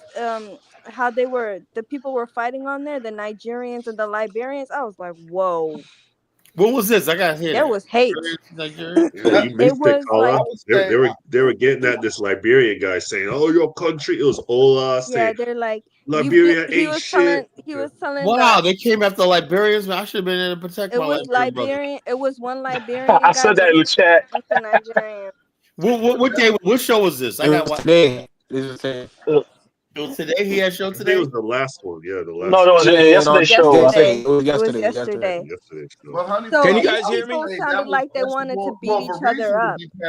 They sounded like they wanted to beat each other up. It was typical Ola. Typical Ola. No, it wasn't Ola. It wasn't Ola. It was a guy. It was some guy who comes in and he was It was Ola too. It was Ola too. Okay.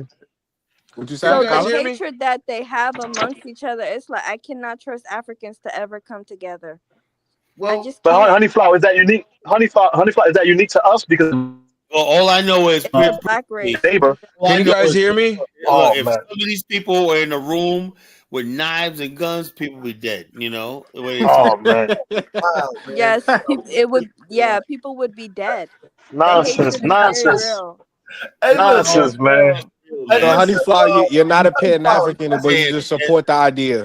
Killing talk. Yeah, I support the idea, but I don't say that's more of a reason to be Pan-Africanism. Do you understand, Honeyflower? That yeah, but hold up, when it comes to the terrorists, they own the line. tribal at a particular point, very tribal. We're talking about big tribes in I Europe. don't care about Can you guys hear me? Egypt. Hold up. You know what I'm saying? They worked out that I got to pull together before we get the brother they get was on. able to Big Black, man. Come on. Carla, let Can him you guys speak. hear me? He's been trying to speak. Yo, go ahead. Let this brother speak. Is that me? Listen, what I was trying to say is No. Big Black. Whoever was trying to speak, I don't know. Interrupting. Go ahead, dude. Speak. Big Black? Whoever talk, man. Somebody, jeez. It's me. It's me. Go ahead, I talk, didn't know man. Jeez. I didn't know if you guys could hear me. I kept saying Yes, we can hear stuff you. and no one was responding. Go ahead. Go ahead. I was just saying, man, like the sister just made a great point. You see that there's a lot of division, right? But guess what? There's always division if you focus on it. If you go to white society, you find division. You can go back into earlier times and see that division when Italians and Irish, right? Then they got lumped into whiteness. But even now you have division in white society, right? Look at what Trump's doing with the European Union, right? And things like that, right? So there always can be division if you focus on the division. If you start saying things like we're the best, we got the best looking women, we got the best, all that stuff is in the eyes of the beholder. You might think she looks good, and another guy might think she's ugly. You might think your race is beautiful, and another person might think your race is ugly. You might think another race is beautiful, and your race is ugly. It's all kinds of mix in there, but you gotta like, at least we should like ideally like find things that we can unite on and not focus on the division, because there's always going to be division and there's always things to fix too. So there's never going to be a perfect society. There's always something to work on, you know? That's true. But what the West Side still remain the best side. But can I say something though to the main topic? Because when you build a nation or building a people, like Carla was trying to say, well, what is the basis that you build your people on if you're rejecting key history that developed? I heard a show the other day with Brandon. I love Brandon. Pan-African Strike Back, but he was basically slandering MLK. He was saying that MLK low key was an informant, and he was utilized to basically disturb the progress of the collective of Black people, because Black people at one point was half the wealth of the European, right? Made some great points, but at the end of the day, in terms of his own lineage, he was bashing his own, MLK. So how do you build if you guys kind of sort of have differences even amongst yourself as a like as an African American group or a Haitian group or Sudanese? Sudanese is war right now, right? But even if you talk about different groups, India has issues, China has issues, Europeans have issues, but they Africans are all the only group that are engaging in extreme tribal war till they're, this they're, day. India did That's literally not drop. true. They literally dropped missiles. They literally dropped It's missiles in I think uncivilized on Pakistan behavior. this last month. Yeah. But No, but that's And a different Pakistan thing. is India the I'm literally talking dropped about in missiles. one country, tribes are killing. Exactly, they literally dropped. You had How whole that not world more savage wars than with anything? you had whole world wars with I'm two talking white about now, in nation current alliances. times. In modern times, I'm talking about. Look at North Korea and South Korea. They're the same people. Look at Yeah, Russia and Ukraine. They're the same people. No, Theoretically. those are the two same different. way with Ukraine and Russia. Those are the same people. Those are two different countries. Well, in Africa, different tribes within the same country, within the same area that they're living in, are killing each other.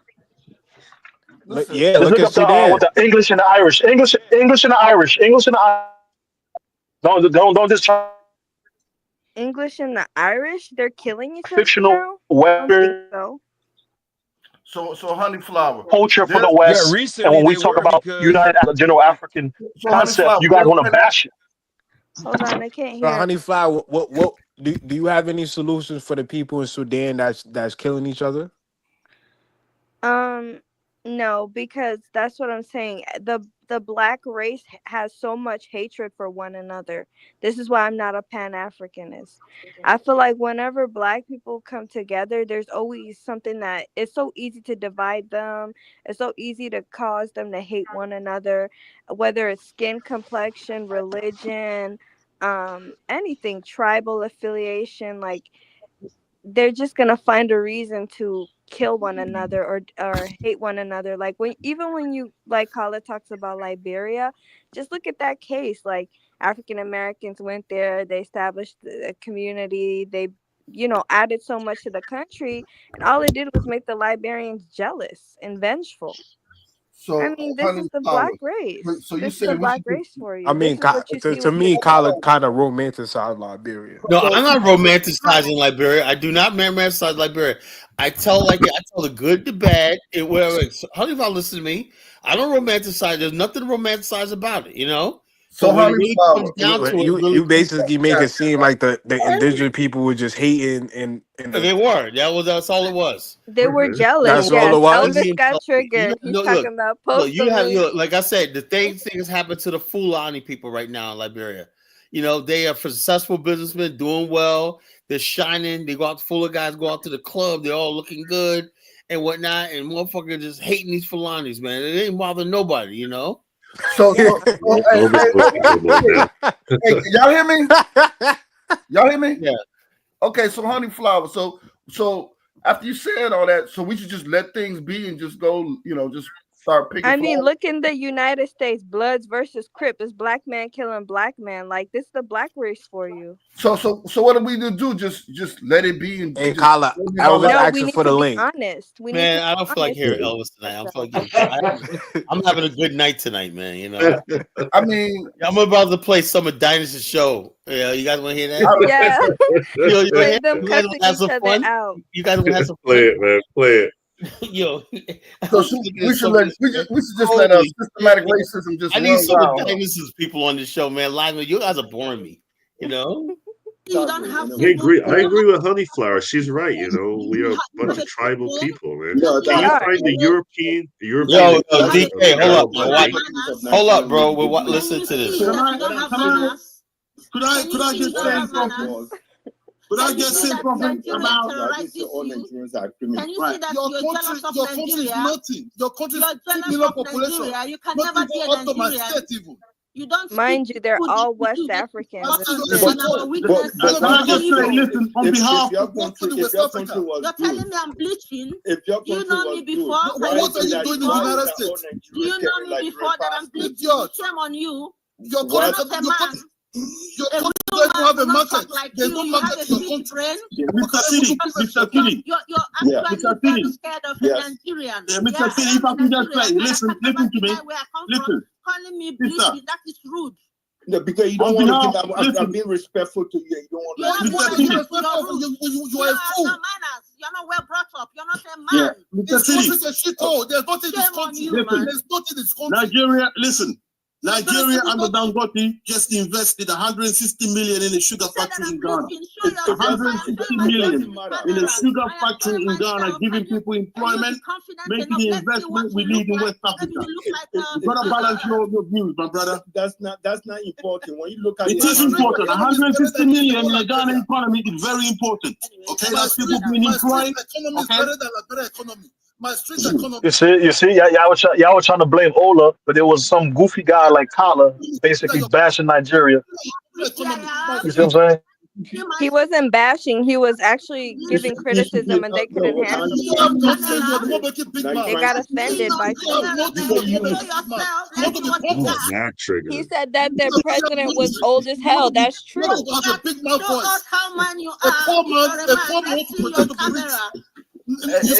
You see, all I can say is peace, love, and pan-Africanism, my brothers and sisters. Hey, Kala, are you a pan-Africanist? Yo, and look, bottom line, I'm trying to avoid away from Negroes as fast as possible. I was a pan-African, then I woke up. Ew, Kala, you said big black.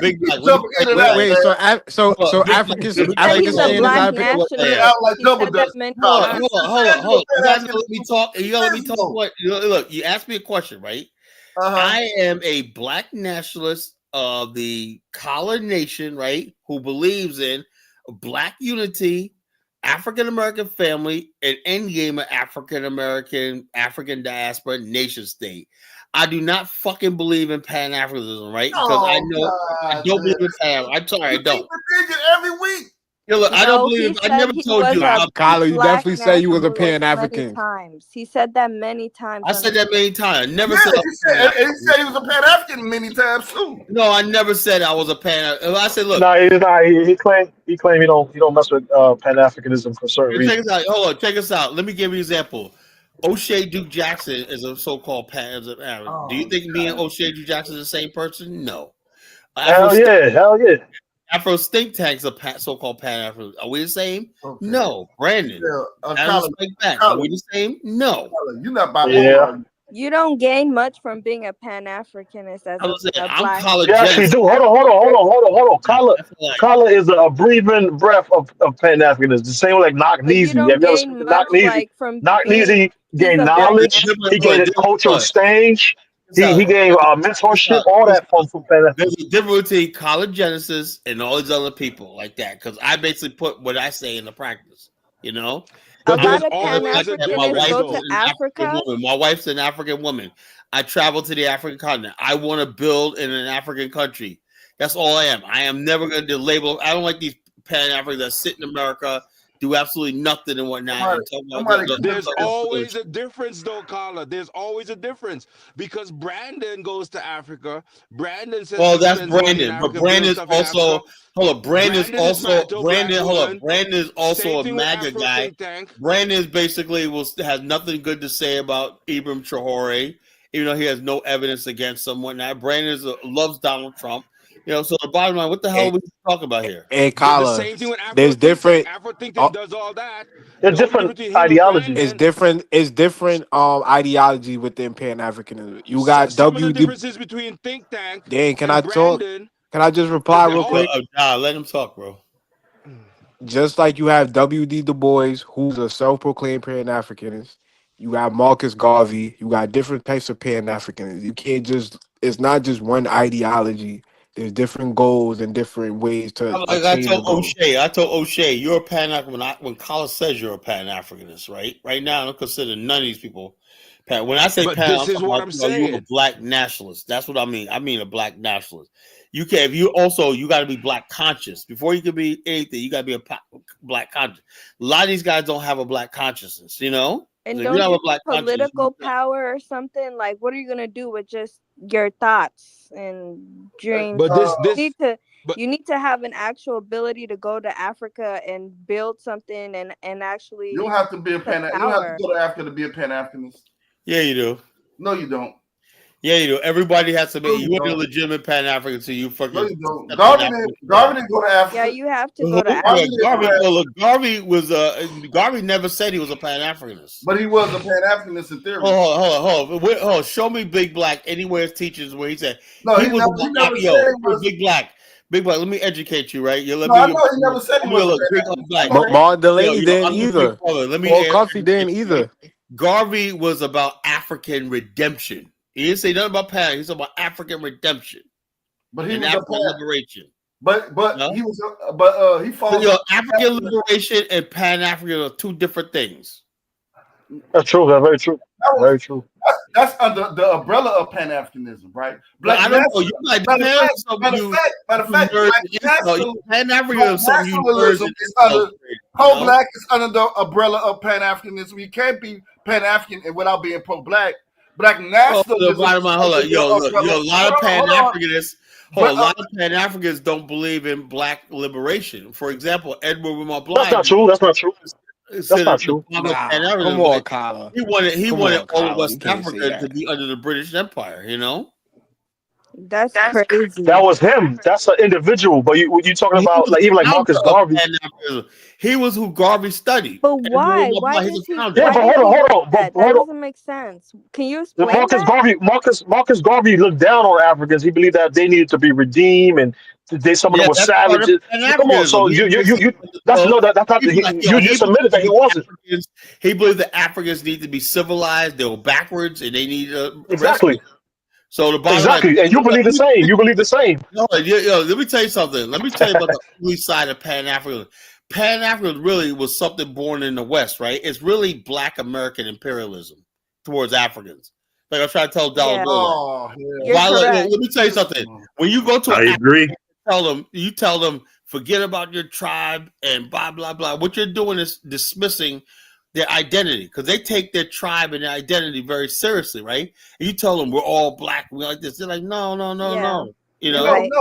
That's exactly. That's why some Africans reject pan-Africanism because I've been thinking I'm superior to this tribe for thousands of years. I'm going to consider people my equal. Some Africans consider other African tribes slaves. That's not going to. Oh no, I ain't Wildflower. I can take accountability. But I'm saying that's true, but so you kind of behind in the subject. You trying to play catch up right now. No, he's right about the Pan-African imperialism thing, because some Africans black imperialism. Haven't you heard some Africans saying? Yes, it is. Yo, check us out. Big black. Big black. Big black. Hold up. Check us out. Big black. Until you actually let me talk, man. Check us out. Big black. Until you actually go to the continent, interact with Africans, then you can talk. You know. No, listen, man. Listen. It's only something in your mind, Big Black. It's not real. They're gonna force you to accept their stuff. They're not gonna take whatever. Yeah, you can't enforce that on Africans, right? They don't accept it, you know. They're gonna keep their tribal died. Pan-Africanism died on the shores. Color. The shores of Africa died. Why we can't? If the Arabs force Islam on them, and the white people could force Christianity on them, black people could force Pan-Africanism on Africans. You go try. The white people in Islam have money. They have weapons and they got resources to force it on them.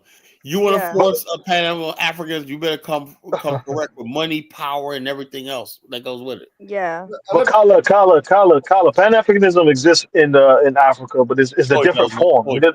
Yes, it does. It's like more of nationalism. Ibrahim is a Pan-African. Hold up, 2025. You're just now realizing that you should have came together and built the state and get rid of these borders. If you just now figuring that shit out after the French are entrenched there, then I think it's too late to tell you the truth, man. It is too late. It's too late. Damn late. What's the Pan-African is necessary version of NATO? What's the Pan-African version of NATO? Is there one? There is none. Bro, they have ECOWAS, they have SADC, they have EAC, they have the AU, right? Oh, look, check us out. Imagine if ECOWAS had sovereignty over the shipping lanes in West Africa. I mean, all the shipping authorities, like that. You would cut down costs of shipping. Africa even could start charging its own shipping vessels. You know, well, they're doing that now.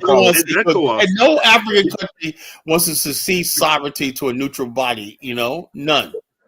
You know, they're sharing. It's called partnership, man. You don't have to succeed. No, hold on. Hey, Carla, describe what happened. Hold up. Check us out.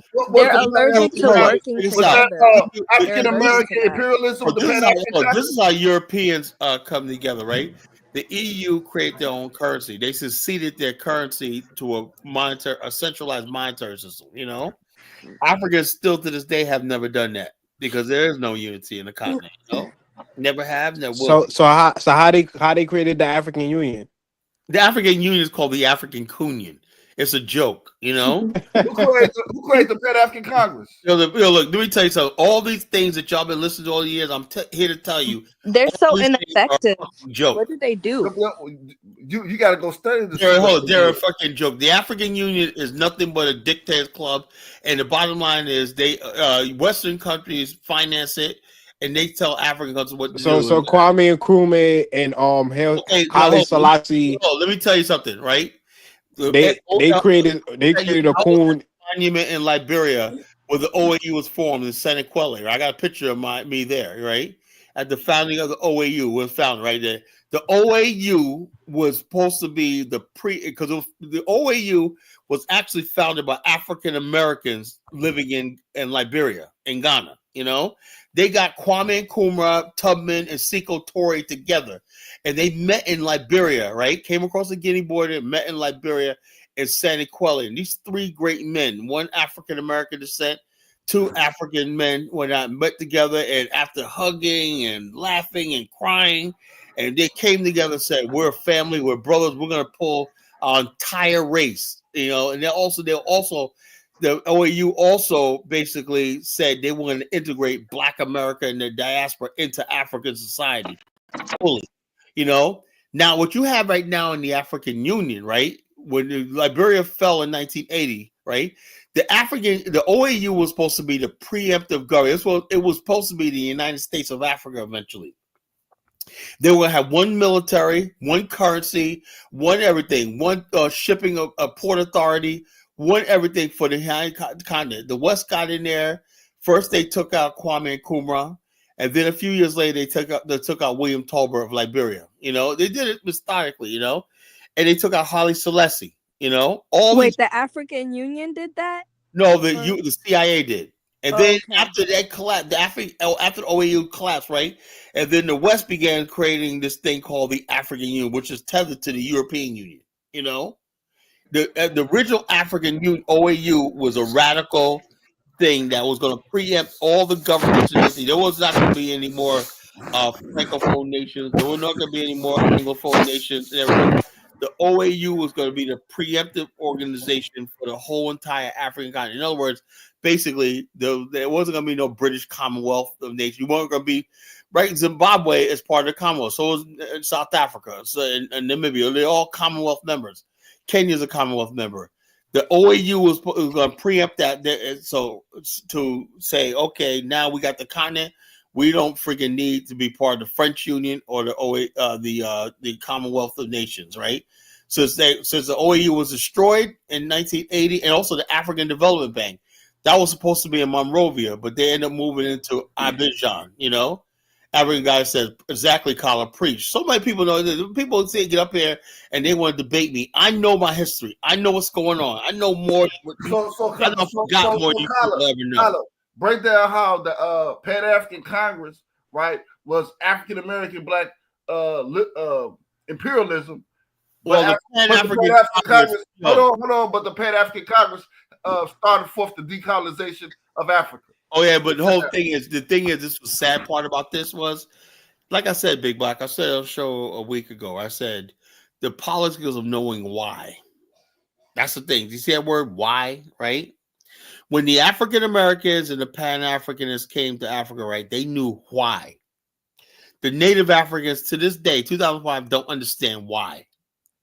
For example, when I'm going to talk about this, in the 1870s, right, Liberia was studying the movements by the French and the British and the Portuguese in Africa, right? They knew that the Berlin Conference was coming. So they basically sent representatives to the United States, England, whatnot, to guarantee their sovereignty. But at the same time, the native Liberians, native Africans in the region were fighting against each other when they didn't know their lands were being given away. Liberia knew this, you know? So they fortified their border and basically strengthened diplomatic ties. They always do that.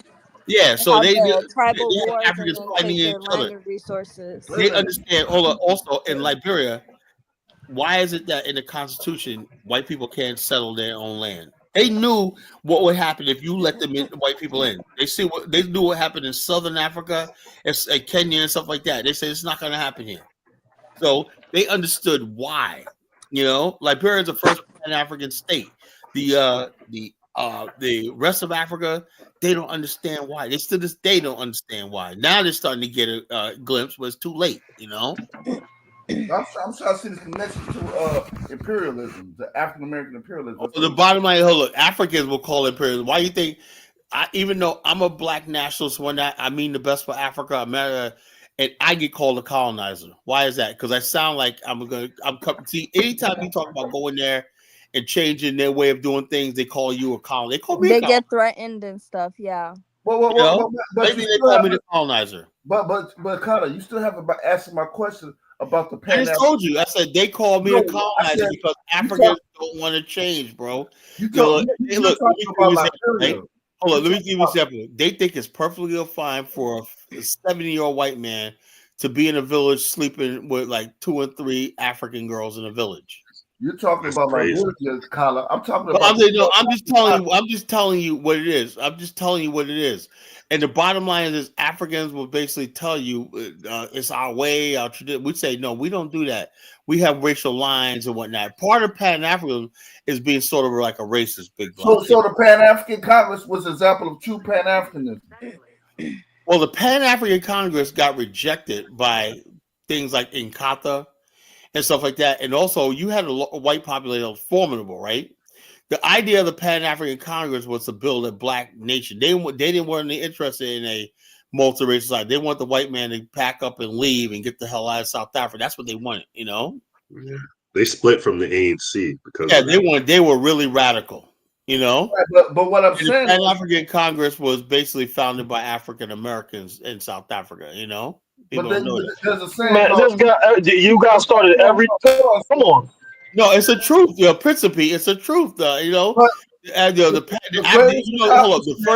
first modern community in South Africa was by African Americans.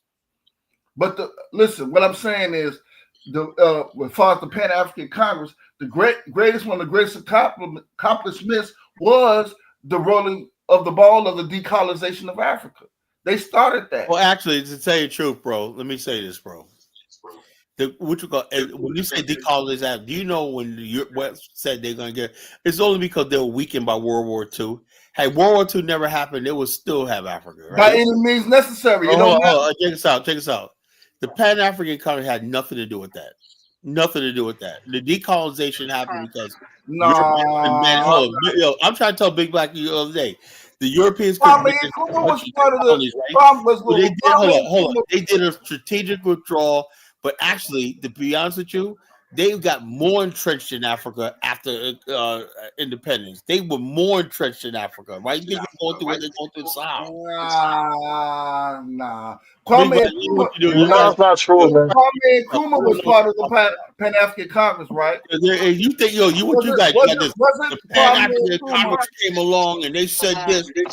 Africa still colonized. What are you talking about? I'm confused. What is Pan-Africanism doing now? Was part of the Kwame Nkrumah was overthrown. Kwame Nkrumah was overthrown, bro. Decolonization. Check this out. It doesn't matter. It doesn't matter. Kwame Nkrumah was the first country that. But he didn't. So Kwame Nkrumah didn't solve anything, bro. He was overthrown by his own people. But they started. But bottom line, they started the decolonization. No. There was no decolonization in Africa, bro. I mean, Liberia was the example of They still got the Pan-Africanism, same right? Big Black. They still got the same borders the Europeans do. You know, there's no colony. Can I say something? Some of these countries don't even print their own money. They get remote control. We can argue about the remote controllers, but they got more freedom. There's no good. Go ahead, honey flower. I was gonna say that Liberia was the example of Liberia was the only country not Pan-Africanism, and that failed. Because Africans didn't like Liberia because it was controlled. What about Ethiopia when Haile Selassie gave the diaspora Shashamane? Well, hold on. Haile Selassie was one thing, but Ethiopia that did not fail. They're fine there, but that's just a small example. That's just one small example. 2 countries are 52. Like 2 countries. That's actually two examples, really. The Pan-African Congress. Ethiopia and the Shashamane thing situation, but other than that, there's nothing else. The Pan-African Congress started decolonization of Africa. How did they do that, Big Black? How did they do that? Did they have an army? Did they have an army, Big Black? But what? It don't matter. It don't matter. They did it with their mind. What they do? Would they pray? What year? They did it intellectually, which is even a greater. How they compete intellectually, right?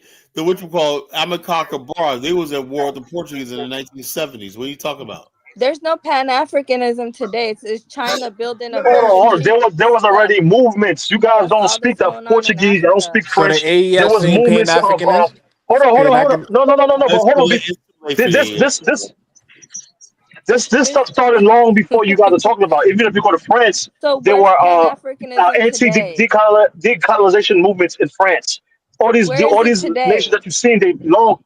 It exists today. AES is an example of that. What's the guy named? What do you mean AES? Kenny Simba. Kenny Simba is one, right? Wait, that's the three nations. Mali. I'm talking about the Sahel line. Exactly. Call me when the AES is using where are the actual their own currency. Where are the actual you act like you're communities? Even trade, where's all of that? Y'all a trip. But Y'all then, y'all You guys are crazy, bro. The There's no Europeans, and now the Chinese are just as much empowered as they were 50, 60 years ago. actually more power. China's the Oh, we one have that's more taking power over, now. building everything. Like, But where's the Carla, you know what? Pan-Africans doing that? God That's forbid true. if That's African true. Americans I come back just to the pointed out the Sahel region. I want to Then hear you what have DK has to say. then Go you ahead. have Ghana. That's the colonization, right? Hold on, Big Black. Let me hear what DK's. Go ahead, DK. But yeah, like the Chinese are coming in, but God forbid if African Americans God come forbid back. we come in when all hell break loose. You know. So why is Yeah. why they have diaspora city that they build in Africa if God What forbid it, diaspora city? huh? What Where is diaspora that? city? If you know about Learn Your Legions, Oh, you it's talking a about? You must be talking about freaking Dr. Arcana, right? I hope you're not contributing to that nonsense, are you? nah, but I'm saying they have diaspora city that they build it in What Nigeria and diaspora? Ghana. Hold on. When you say diaspora city, what country? Ghana and Nigeria. They're not building no diaspora city in Ghana and Nigeria, bro. Those But Carla, places can I are say something, those people Carla? are very those places are very dangerous. They like to scam African Americans Yeah, over somebody there. getting scammed, bro. They ain't building nothing. Hey, Carla, can I say something? I guess you believe Akon City is up and running, right? I never said I don't believe in that. Yeah, you do. No, I don't. Your comment, man. Before you do anything, let me hold your money for you, man, because you can get taken. Yeah, but yeah, you can't deny. There needs to be got laws. Nigeria. Once they make Yeah, laws right. to protect, Nigeria has a diaspora city. hold Okay, on. you know. Here's the thing: if they make actual laws to protect African Americans, like investments or create That ain't laws, happening. then that's when you could say yes, Pan Man, that Africanism ain't is real. happening. Hey, But Carla, they Carla, make let me say it something. seem Carla, can I say something? And Carla, we're they just don't have if any Pan laws to strong enough for protect your Liberia. investments or bank loans or Pan nothing. Africanism was real, when Cyril Ramaphosa came, he didn't mention Black America one He didn't time. mention us one time, man. One They're time. not thinking about Pan Africanism You was could all say, real, man. you have Black Americans that could friggin' replace every white South African. You Africans don't are want to Hey, too know. Kala, tribal. I Hey, literally Robert Mugabe was a Pan African. He always mentioned African American. Robert Mugabe was He always hold on. mentioned Robert African Mugabe was Americans also in a the knight. relationship that we Hey, need. hold on. He was also a knight. It was called Sir Robert Mugabe in the Queen. Yeah, that was early in his career. That's why they didn't like him, he because died. He died. he turned on the British. He was a That's knight to earlier in his the career, died. and he turned on the British. Hey, Put Kala. was a everything in knight to the perspective, Kala. Put everything Kala, in perspective, Kala. I just put in the back chat one of the cities in Ghana that they built the diaspora city. That's from Essence Mag. That's from Essence.com. You could look it up. Oh Lord. Okay. How you gonna bring that knighthood stuff up, Kala? But Okay, let's see this. Perspective. Let me tell you something. Yo, you guys stay off these blogs. Everybody get up these blogs and start saying what they're building. But Man, what you know what, Kala? I'm not even mad at you. But they struck ground. They struck ground already. Kala, hey, you man. Don't hate. There is tomorrow. I got Bomani going to Ghana next week, man. Okay, so can we actually go by? Do you see the comment, Kala, by African Goddess? Did you see the comment? She says Ramaphosa was there to beg Trump for investment. It was a disgrace. It was. Did you? Yeah, like he was so beta. Like he was over there, like talking. I heard like he didn't look Trump in the eye one crime. time. He didn't look up one time. He didn't look Trump in the eye one time. Country. Like he couldn't leave his country. Down. That was just sad. No, I think he said basically, hey, you want change? Give us some money. If not, get the hell out of my face. That's how I looked at it. Yo, nah, he was soft. Hold up. Why does act weak like that? Hey, if you got the whole, this whole thing, I want you to say like this. Africa always says it has all these resources and blah blah blah. South Africa is the most developed country in Africa. What the hell does it need the United States for? Yeah, they're always begging. That's true. That's true. All those resources, but they're the biggest beggars on earth. You guys are moving the goalposts. Up there? I don't think so. The goalposts. That was actually that's not moving the goalposts. That's actually a straight up question. Yeah. It's like, look, you say you're the biggest. Well, hold on, Kala.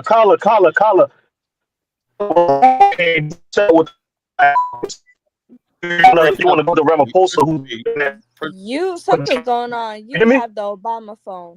Can you hear me? No, I'm driving around. Can you hear me? He actually outsmarted And he Trump. really didn't. He really didn't. A real good, wise look at it. He actually outsmarted Trump. I don't know what y'all seeing, man. How the heck you are smart, Trump? What the hell? This is what I'm saying. Trump brought him in. You asking me, and I'm telling you, Trump brought him in to make How him he look smarter? He got castrated live. Hey, Kyla, I just put the 2 cities. I'm gonna tell you. Trump brought him in to bring in more propaganda to create this big propaganda. He got his point across. He got his point. Genocide. And he said, "Man looks silly, bro." He was like, Trump was like, "Hey, roll the tape." Have you ever seen the president read some tape? Yo, he sat there and listened to Kill Labor and whatnot. You know. Yeah, he played those videos of Trump and making them look stupid. You was believing all those little papers and these little boys. Just bottom line, he played videos I've seen before. You know, in front of Sarah, but he confronted him about Malema and all this other stuff. Okay. Well, right now, Malema should be arrested. Malema is still there. He's not arrested. He said, "Man, fuck you." Hey, Kyla, I just put the 2. Fuck you and your money. Kyla, I just put the 2 diaspora cities, so you can't say I made it up. Okay.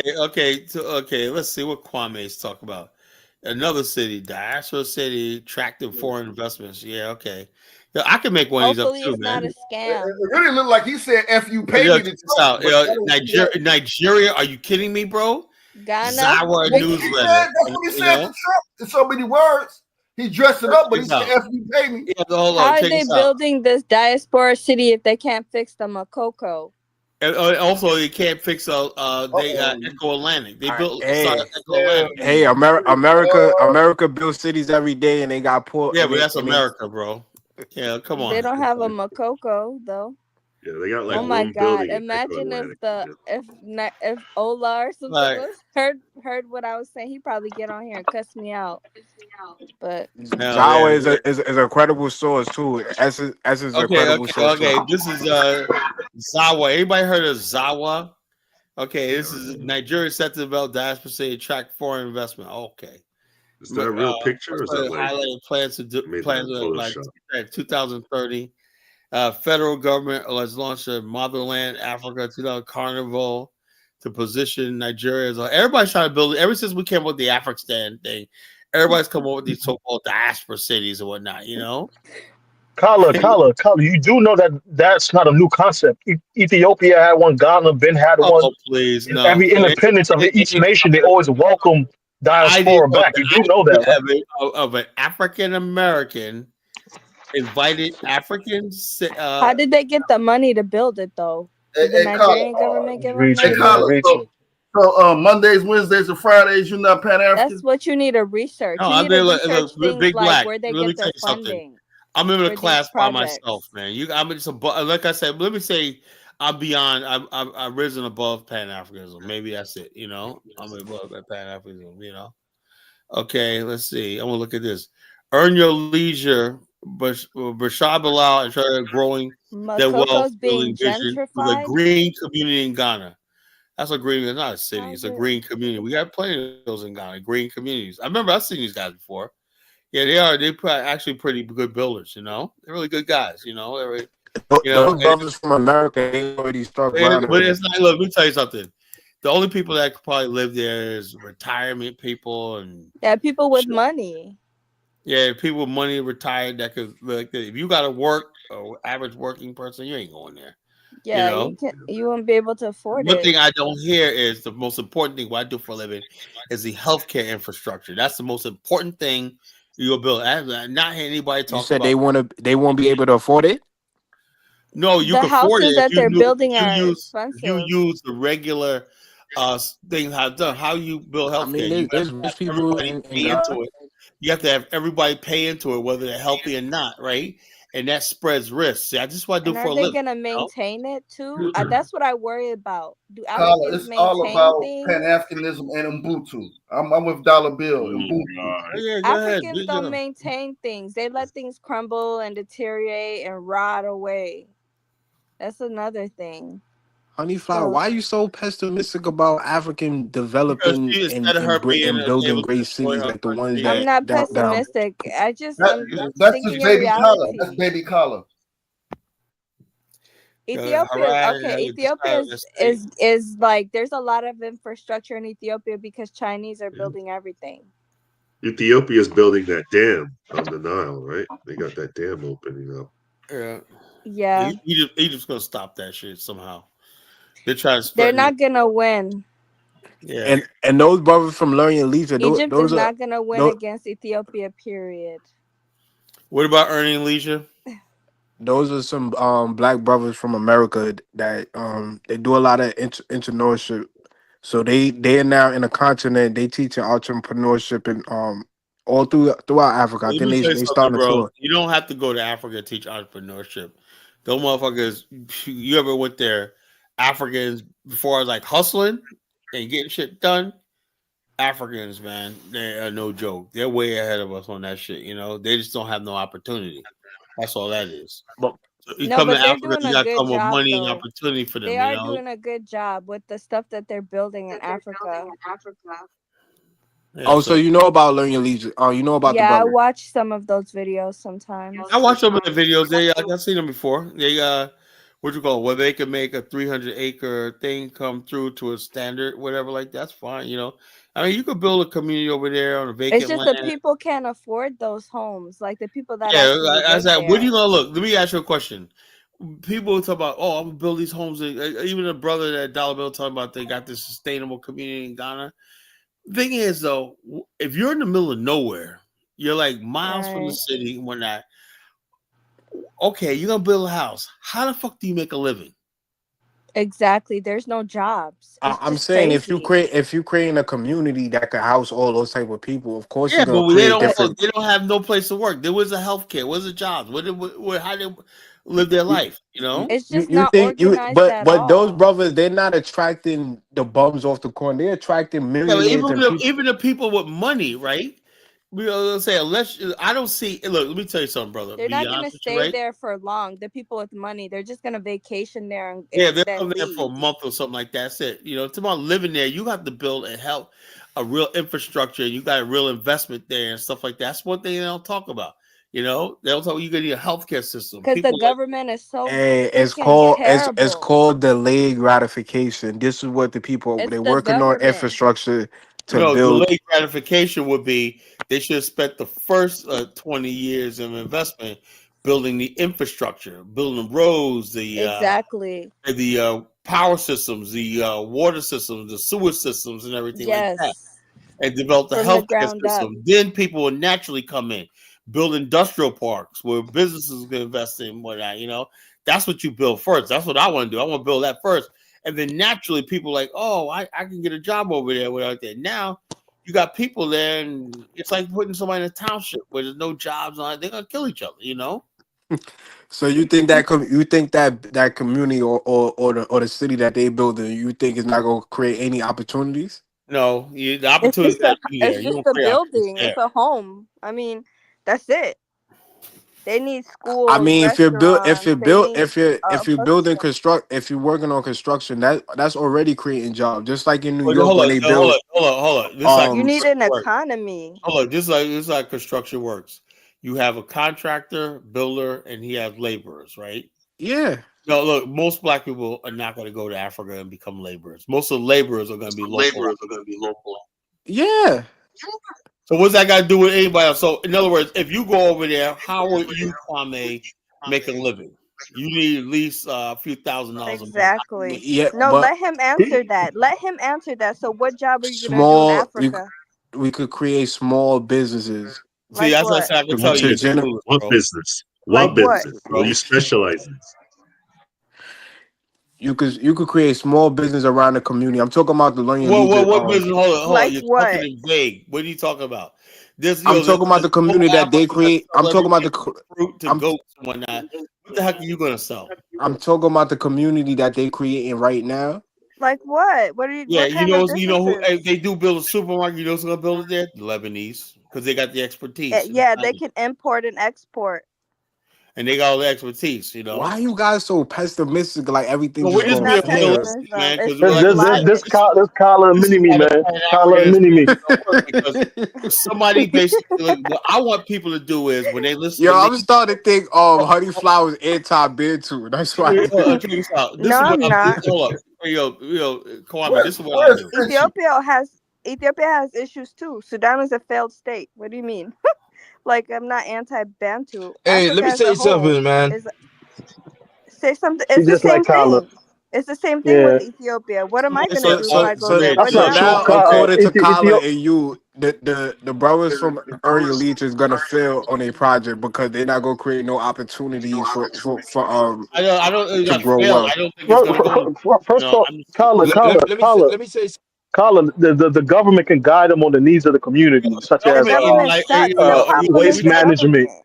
hold on, The fishing, problem is the stuff like that hold that on. may government. need You know what I would investment. say? Hold on. Let me say this. I don't want to have to drop any dollars. Don't interrupt me when I say this, right? Okay. Had they went to Zambia and Angola with that same project, they will be successful. Those countries got way more infrastructure and they basically got way more money. You know? Why do people go to one single friggin' country, Ghana, right? The country does not have the means to support black people from the diaspora. You don't. It's not organized. You know, so the bottom line, like Ghana's a very poor country, you know. Now, had he Ghana's a poor country, bro. According to you. Angola has the infrastructure. They have a modern infrastructure, and they're constantly building new cities and stuff like that. If you went there and say, "Yeah, I got a plan to build 300 acres," blah blah that, you could. Angola, I would like to partner with these brothers. If they want to come to Angola, I could get something done, right? But Ghana, are you kidding me? You know, Ghana has mining. Ghana has fishing. There's waste management. All different markets you can enter, man. It Like I doesn't say, have a stable principally, man, I economy can't take though. advice from you. You're a Haitian, man. You know. Oh, hold on, bro. Hold on, Kyler. You No, fled I'm your own serious. You're a community, Haitian, man. bro. We got You two fled. different You're a ways. 3-time fleer, bro. You fled the From the South. islands, You man. You fled people New from the York. islands, man. You fled the Y'all Virginia want black us to live. community. Y'all want us Haiti to You're a is shit in like 3-time buckets. fleer, the bro. Y'all worst. want us to The You're a shit in 3-time buckets and fleer, live bro. like y'all, man. Y'all want us to shit in buckets, live You like fled. You fled the South. You fled New York, and you fled the black community of Virginia. You live yeah, among whites. but I'm You not need damn my sure not gonna advice. flee to the third world. I say that. You need my advice, bro. You're a 3-time No, fleeing man. champion, I'm bro. sorry, Principe, man. I'm sorry. I love you, brother, but nah, I can't do that, bro. I can't do that, man. You know. Bro, like you're not being realistic. You're not being realistic, bro. Yo, I am not. The government can help. Principe, man. I can't do third Yeah, world shit, man. I'm sorry. I know you guys want us to bring down the third world level. I don't want to be Pan Africans that bad, you know. Kala, I have a bro. question for you Yeah, though. go ahead. Oh, Go ahead. you Okay, don't want to eat bushmeat, Colin? What's wrong? No, I don't want to eat bush meat. No, so you know how Kyla, you like never with tried most raccoon before? nope. I want to say something with like most civilizations and stuff. Sometimes I used to play a lot of city builder games and stuff. And the I used to first play thing, that too. City builder. We would get together and form a city builder club. like Honeyflower. I got That's why y'all super think high y'all level. master builders.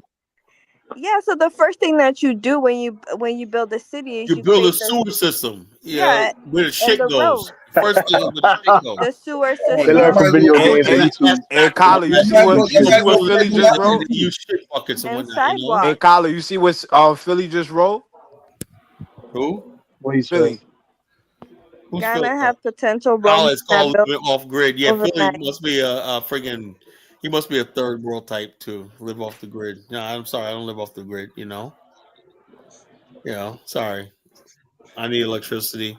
I like sewer lines, I like water lines, I like all these things that the modern world And most importantly, you like having a job. yeah, I like going to Hold on. Kyla, are I you go to saying my there's no office. are you saying there's no I sewer? like to drive to my office. I got a nice office with several computers and printers. And direct deposit. Yeah, I like all this stuff like that. I like the Kyler, whole Kyla, Kyler, Jamaica not check this that out. So, undeveloped you know, as you think about think. this. You know, think about today. I always eat at this place called New York Big Apple Pizza. Right, I go there. It's a nice little place. Like, oh man, it's beautiful. And everybody sits outside and whatnot, eat pizza one night for lunch or whatnot in the afternoon. I'm seeing. Don't overdo it, Kala, though, because too much, cheese and all that's not good for your Oh heart. no. But I always get to right there. I always get a meatball. That's my favorite topping. But I'm saying to myself, when I sit there and lunch, and when I'm saying, can I give up this life, man? I got a fucking nice career, job, business, everything. I go to lunch, have pizza, whatever like that, and go back to my office, whatnot, just work stuff all day, and then party through the afternoon. I was couple money for like a few minutes in the afternoon and whatnot. We talk, build, and whatnot. I'm like this now. Should I go someplace where I don't have running water? I don't have a sewer line, right? The lights go off. Lights going off or not, I gotta wait for the fucking lights to come back on, And I said, something, man. And I think about, well, your friends like Big Black, Pencil P will be disappointed with you. Yeah. And then I say, hell fucking no. Can't do it, man. Can't do it. Y'all gotta find somebody else, man. Hey, Colin, you know what I noticed with a lot of these Pan-Africans? The nuts. A lot of them nuts. haven't even. Stop that Pan-African A lot of them haven't even been to Africa. They wouldn't give up any of that stuff either, Kala. They would Who's this zesty bourgeois? Who's this zesty bourgeois talking? In Africa. Bourgeois just being normal. Yo, anytime you say that I want to shower and have a toilet, that is bourgeois. There's something bourgeois, wrong, man. And these are the people say they built civilization. Hold on, you guys claim to be the master builders. You built America. That's what you claim. So when we invite you guys to go build over there, you guys catch a hissy fits. Look, I claim you catch your attitudes. I never said talk that talk. Come on, bro. You guys are cappers, man. Y'all, no, Pan-Africanism sounds good and thought, but living in that no, honey flowers. You're a fellow shithole person like myself. Kala claimed to be the master builder of society. He claimed to build America. No. He claimed. That's what he claimed. That's what Kala claimed. I don't remember I don't remember that stuff. And I lived in the city. I've always been we had maids and stuff. Like my dad had money and everything, so I was not living in a shithole type of situation. Man, Sudan is a shithole. No, I was born in Ethiopia. Yeah, but every shithole got nice parts. I was born in Ethiopia. Yeah, that's true. I was born in Ethiopia. I'm just trolling you. My main point is Kala and African Americans like Kala claim to build America. When you tell them to go to areas where there's less developed and build that area up, they get attitudes. They talk about people want their money, people pocket watching. Why don't you just take your expertise and build up what you claim you built here? Because you cappers, you bunch of cappers. Right country. Look, this is what I'm saying. Until I it's probably going to happen through me, because I'm the only one with balls, manhood to look African. He's the chosen one. Yeah, I'm the chosen one, The only way it's gonna happen. All these little soft dudes that you just showed me right here. Magazine. These guys are soft, man. These guys ain't. These guys are like Black Manhood. Whoa, Colin, you saying earlier New York nonsense. These guys are soft. That's that New York. That's that New York stuff, man. They're not that's fucking. That New York shit, man. They putting boots on the ground. Yeah, I don't care how many boots you got on the ground. The bottom line is this: it ain't gonna go nowhere. Look, I know what it takes to fucking build in Africa. I know what it takes. And these guys aren't it, man. Kwame, he talk like the average New Yorker. That's how they are. They're the only person. Everybody music ain't popping like their music. The same energy. Colin from my area too, so I know it. Man, I'm from Brooklyn, New York. That's how they all talk. You don't got to go African Americans in it just because you're going against Colin. You ain't got to try to throw all of us under the bus. Yo, check us out. My whole thing is, check us out. This is what I'm saying. Now, the plan they have is good, right? But like I said, about manhood and stuff like that, right? What you have to do. That's not real manhood. Hold on. Let me say this, right? The first thing you do is, okay, let's basically see how can we basically make this place a place where there's job like industries, heavy industries and whatnot. And these guys aren't built for that, Yeah. Bro, they're taking the practical approach, which is sitting down with leadership chiefs and leaders. They put the cart before the horse. This like when look at any state that was built, right? Missouri, whatnot. They first built the railways and they built the roads and whatnot, and they built the infrastructure, and then the people came and settled. Mm-hmm. People say, "Oh, I could take up ranching. I could take this. I can get into ironworks, whatever like that." There was opportunity, Exactly. Carla, let me say something. Why don't you talk about Pan-Africanism when the people that you're trying to attract over to Afghanistan? Look, the people. Look, if I do the Afghanistan, people are gonna have jobs already waiting for them, right? Industry and opportunity. They ain't gonna just have a house It's going to have jobs. And then also when we build, it's going to be freaking vertically. That means basically people living in high-rise apartments and whatnot. That's like 80%, like Asians do. 80% of people live in apartments, you know? That's how you save land. There's more. That's how you save land. You save infrastructure costs and everything like that. You know, you can house more people vertically than you can horizontally. But like this, when black people go over there, oh, I want to stay. Now, if they would have been like a place where like Angola did, where they built all those apartment buildings and whatnot in Columba, that was smart, you know. So they built a whole new city of nothing but hundreds of thousands of apartments, you know, and they built a whole new city, you know. They still haven't. China did the same thing. I don't know why black people go to Africa with limited resources and they're gonna build houses and mansions. They'll build mansions. How are you gonna build a mansion? First of all, they're going as a block, man. They're going as a block. So why would you try Pan-Africanism when the people that you're trying to attract are most likely going to be Pan-Africans? All right, let me say something, man. Like, Kala, everybody's making good points. They got a piece of it, you know what I mean? In my opinion, you know? But nobody really has the whole, you know? And that's always how it's going to be, man, in all honesty, you know? Like, Kala is right that you want the infrastructure, right? First. But the thing is, the infrastructure has to be provided unless you're coming in with massive amounts of money. The infrastructure has to be provided by the state. Yeah, now I had an idea, but the bottom line is that you think Africa's up to this, right? I'm saying the government is too corrupt. Yeah, that's what I'm saying. You basically like this. No, Black America holds literally hundreds of billions of dollars worth of pension funds and stuff like that. That's how infrastructure is built. You know, you borrow against pension funds. That's how Vegas was built. Atlantic City and whatnot is built, whatnot. And then basically you create a tax base to service those loans, you know? Now, if you can't create a tax base, Kwame, you know, it's Kwame Salon, you can't create a tax base, right? You can't pay for infrastructure. I have not heard anything about what you said about these guys creating a tax base, you know? How are you going to have a sustainable community with no taxes? Well, in reality, if you look at these states, they collect plenty of taxes. No, countries like Ghana don't collect a lot of taxes. They just now starting to collect Does Ghana have a sales tax? People are rioting over that shit, you know? Does Ghana have a sales tax? They don't even have sales tax in Africa, no. Does Ghana have import taxes, import fees? They have tariffs. Who's Ja? Someone said I got dropped down. I need to come up. Is that a legit person? Yeah, I'm back up. I put it in the back. I don't know who dropped me or if I just dropped down automatically. I don't know what happened. You dropped the yourself. Huh? Okay. You dropped yourself. No, there's not. Those import tariffs cover different things. The idea that import tariffs is not enough to sustain any sort of society. I get your point, You need Carla. sales tax. You need property tax. You need exchange tax. You know, you need real estate tax. You need all these things like that. You know, to sustain the society. You know, I get your point.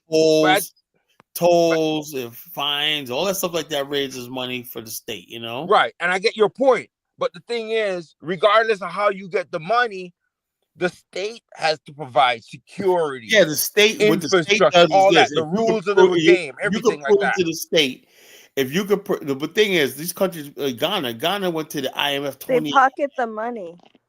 If Ghana was a country like Angola gave Portugal $32 billion. Angola got a sovereign wealth fund, right? And Angola's tell me, if you guys ever built a community over here, a nation state over here, we fund it, you know, because they have the money, you know. That's what they. But I tell people all the time, Angola, right? Yeah. But they keep going to but let me say something though, Ghana, you know, because Angola has oil wealth, right? They got oil, diamonds, right? They got everything, you know. It's unbelievable. The government is pocketing all the money. The government, but this is the thing, though. This is the other thing I gotta say. So much money, they loan countries money. You know, they're a donor country. You know. But this is the other thing I gotta say. In order to build this thing out, regardless of what it is, so I'm saying first and foremost, the state has to do certain things, right? Yeah, the state. Now, I talked to Angola. They're willing to do it, but the whole thing is.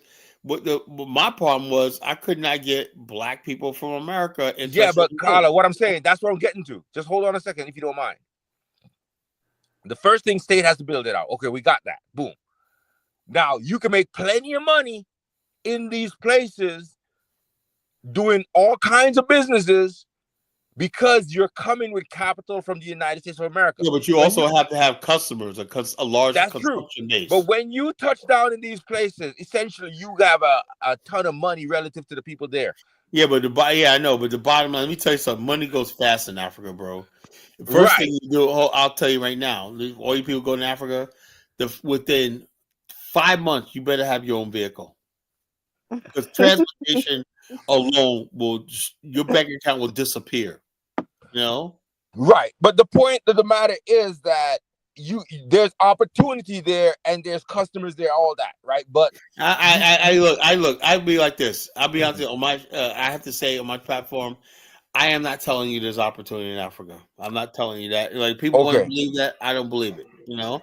And but the thing is, you have to have a network. Look, I'm like this. You're on your own. You find it. You can't say when you go there and lose your life savings that Kala told you it was opportunity. You know, I did not tell you. I'm not endorsing nothing. The government needs to be overthrown in almost all of the African countries for it to have any type of development. You're speaking nonsense. Even your country didn't build a dam with the help of the masses of people, man.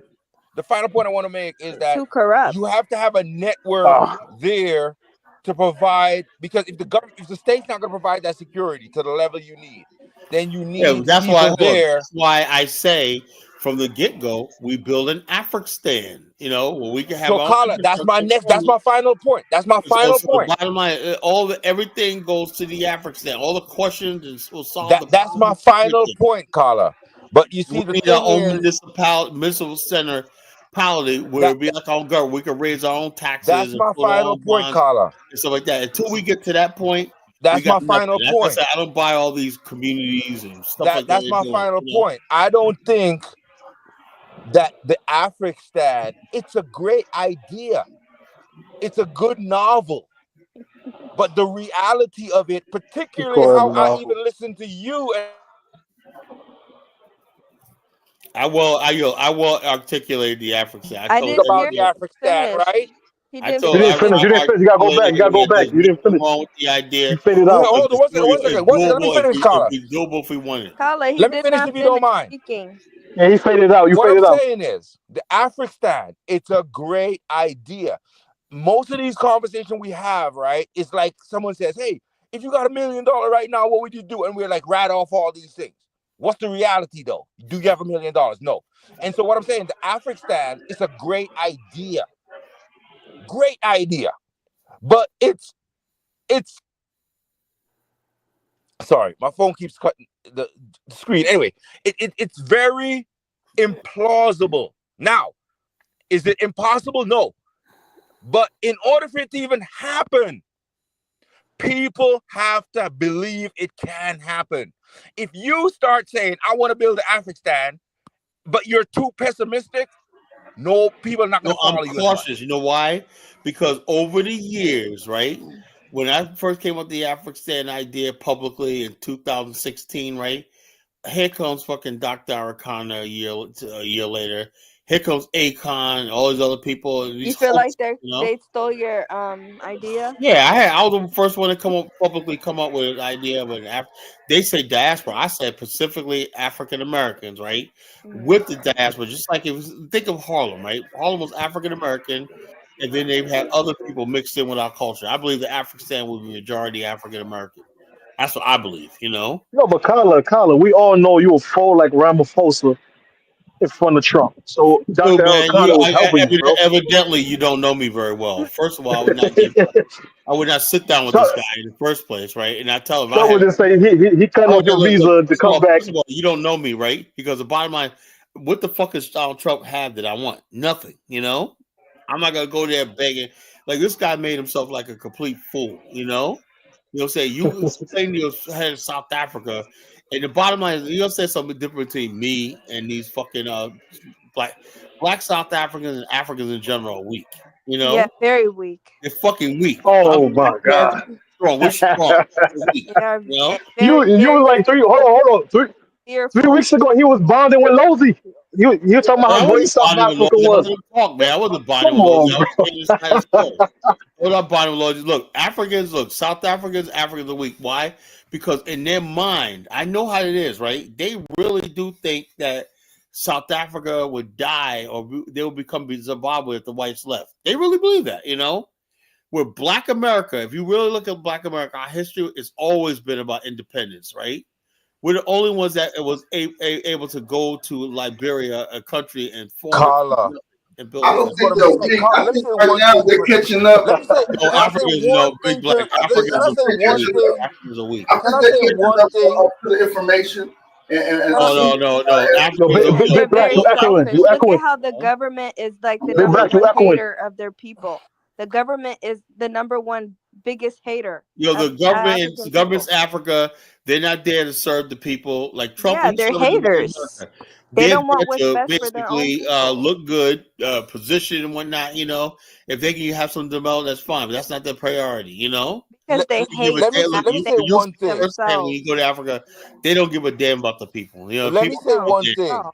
Let me say one thing. And this is what we talked about earlier with states, institutions, all this. We're talking about Russia and all that, and their economic development versus Canada and all that. And all this is leading into it. But to say that an African American, like, that's what I'm saying, we got to get away from thinking that, like, we have something special. I think we do. We have Black something America has a special lot of special. We are to something some that has something degree special. over other human beings, because you're gonna say, right? Let me give you an example. You will say, oh, African Americans, we always built or whatever, right? And then Not you know what always. someone's gonna Not say? always.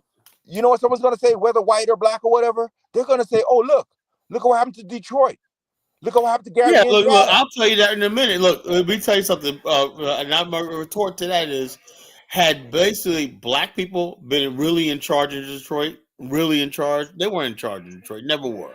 You know, the white power structure, the white economy, the white industries, the auto industries, they were the ones calling the shots. You know, black people would never. I don't think there's any situation in America, any major city, where black people act. It was always a white establishment. Only person that really stood up to the white establishment was Marion Barry in D.C. You know, that's Yeah, the but only look, one. but Carla, even that example is off the wall, because check this out. DC is not even a state.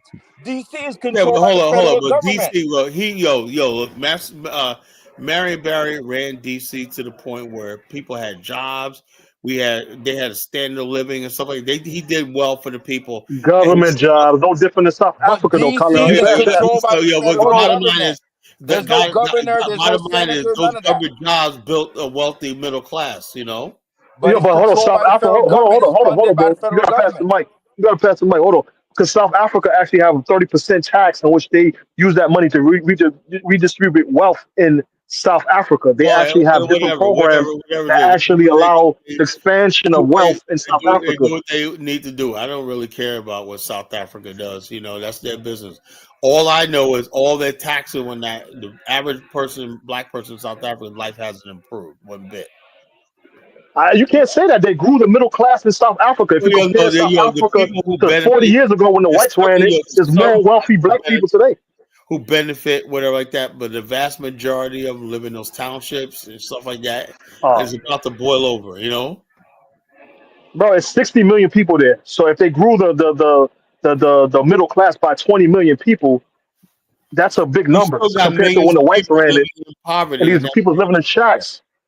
oh boy, Lozy wants to come up, man. I'll tell Thank you. you, Where you at, Losey? Come up, Losey, please. A lot of people was South working for Africa these isn't farmers, discussed slaving every for these day. farms. No, It's being no, no, no, discussed no, now because of the recent news.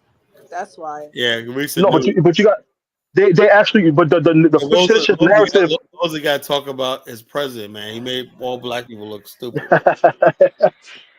You got to take the L for that, Lozy. You got to hold that L, man. You know. That's funny. He did make black people in So general look we bad. we all could agree tonight on the panel that the Mississippi is not the Nile River. Kwame, do you still believe that? Is he here? I think he dropped. Hey, Kwame, you still here? His heart probably broke with all the stuff we were saying about pan-Africanism, so he probably dropped. Oh, no, wait. Even though our brothers right here, these two brothers got with the Call Nation, or Call Genesis, and listened to the show. That's why you guys spread the show around. These two brothers could have came to me. I could have hooked them up with top people in Angola. They could have built a city-state down there. We could have a nation right now, you know? But he went to Ghana. They didn't build no industries first, whatever like that, you know? Which two brothers? The ones, what are you Well, talking these about? two right here, the what's it called, Kwame? What's it called again? I don't The know. one that built the You know, sustainable, African Americans, they focus a lot on Ghana and stuff. And and but they from what and I'm seeing, superficial stuff, lifestyle. You know, this is Yeah, I yeah. don't think you're Oh, gonna build a state in Angola. A state Angola, and a the best you state, don't even no come way. and visit and invite them, it has bro. to be Angola or Zambia. Has to be one of You, those you, two you're countries. Yeah, reaching, that man. would be a better Zambia, idea. I don't think you'd build a state in a state. No, Zambia got plenty Honey, of territory. honey Zambia got like flower, 10 honey different flower. territories. They got Yes. mapped out for African American. You got 10 different territories they got mapped out for Yeah, Wait, you African. could what are build Why you a you never, gonna city or say? why, something, but not why you never call out their the state. corruption in Angola, honey flower? Why you never call out the What corruption in the Angola? president in I Angola is don't know nonsense. Santos much got his about whole it. family got locked up. I Carla, said the Carla whole of was Africa is connected to That that was corrupt. Dos Santos. That was the corruption. last president. The whole of Exactly, the Africa is Santos. corrupt That's as a funny. Yeah, whole. but No, no, no, no, no. he's gone. What's They the was point of pocketing talking the about money, that? bro. He's gone. He's gone. So it doesn't matter. No, Ghana ain't doing that like that. Why you slandering Ghana? But the No, Angola that you Ghana talking No, about, they hold do a on. lot of pocketing money, scams stealing there. money. Angola basically is a solvent country with a sovereign wealth. It loaned $32 billion to its former colonizer, Portugal, right?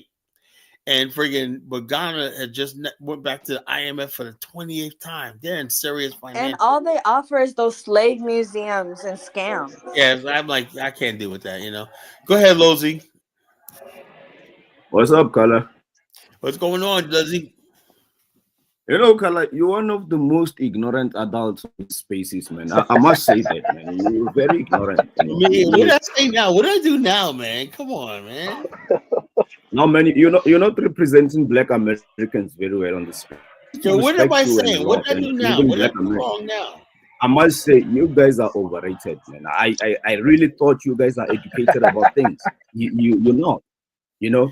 So here's the deal. Lozy, you gotta explain to me. I get that, but No, Kala, I just want you to admit today you admire Black South Africans and all other Black people do. We actually the strongest Black nation on the face of earth. Oh, I just want is that supposed to be a joke? Are you a comedian?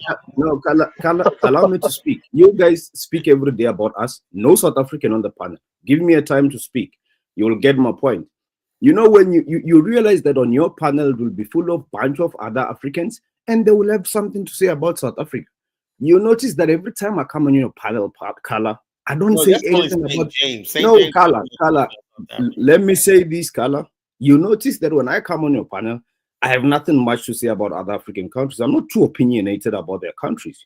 Yet everyone thinks they know us. They've got something to say about us. You know why? Because what we do as Black South Africans affect the whole continent. We are on the direction where we move, it does affect the country, the continent more than any country on the continent. Hence, I'm telling you that we sit on the most powerful state in the world. Yeah, because of white people. Of course, you can say that, but it doesn't change the fact that what we do shakes the continent. It doesn't change that. Right? Let's have some Q&A. Let me ask you a question. Do you believe, now I know the answer to this, right? Is there a genocide against black folks in South Africa? Okay, let's leave that comedy show. Let's speak about let's speak to the president. I know the truth. I know the truth, but as a South African, know better than that. Let's run with serious conversations. Let's leave that nonsense. Okay, Ramaphosa was in the White House. Hold on, I'm gonna take that as no. You don't believe it. Okay. Now let me ask you a question, right? When Cyril Ramaphosa came to meet with Donald Trump, right? I noticed one thing. He did not look Donald Trump in the face. He was looking down the whole time and just took his browbeating like this. And the bottom line is this. That was nonsense. First of all, I heard that the pictures that Trump shows was actually a gravesite from the Congo, a war in the Congo, you know? And then basically he took the whole kill the Boers out of context and all stuff like this, you know? And Ramaphosa still sat there like, okay, when are we going to start talking about trade? And I'm saying to myself, South Africa, like you said, is the richest country in Africa. It's the most advanced country in Africa. Black South Africans have the highest standard of living in Africa, right? Then what now? What exactly do they need the United States for? That's what I want to know. Yeah, Kala, look, reality is bigger than our panels on these shows where we have opinions and we're doing slogan politics. Remember Mugabe, who will show the braveness and then destroy his country? I don't agree with Ramaphosa. I think he's too weak in terms of his personality, but he execute things. He get things done in a sense of negotiating for deals. He looked weak. He looked like he's begging there. I won't lie. But at the end of the day, he's dealing, you forget that the character of what Trump is, you know, I think they shouldn't have agreed to go on a show where there's the cameras rolling like that, but they were already in that. So you think Ramaphosa has to reduce himself to be arguing with your baby president, who's you got a baby adult in that most powerful country. You don't give someone a chance to speak. And I just listened to you. I did not interrupt you. Okay. Civilization, Kala. So you got that baby child there, who's the president of the most powerful state on earth. He's sitting right there. America still have got a lot to do with our economy. Our economy has a lot to do with the economy of South Africa. It's connecting the economy of the continent. When you saw Ramaphosa in that house, he's not even speaking for South Africa alone. He's speaking for the whole continent, if you understand, corporate South Africa and the West and the whole continent. The business that are in South Africa, that are across the continent, it is too much. And then Ramaphosa has to be there arguing with that baby child and the propaganda they're pushing. I think it was stupid for government to even allow that to go. I mean, for our leaders to allow to go to the White House.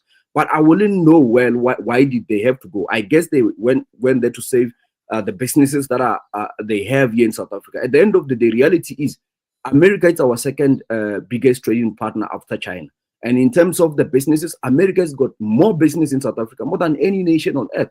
They've got more than 600 companies here in South Africa that are spread across even the continent. South Africa is just the administration of these companies. This color.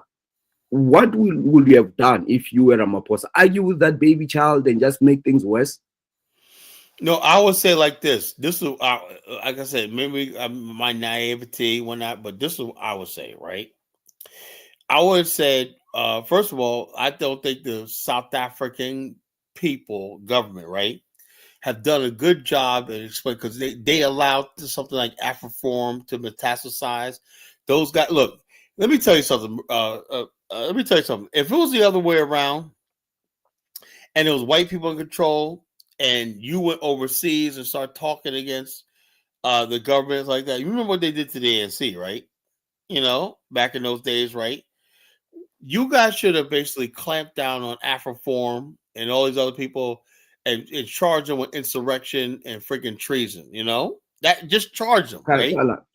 Kala, these things are easy said than done. No, it's actually let me say this, Kala. Because hold up. I know something. Hold on. You are not being realistic about when it comes down to dealing with other Africans.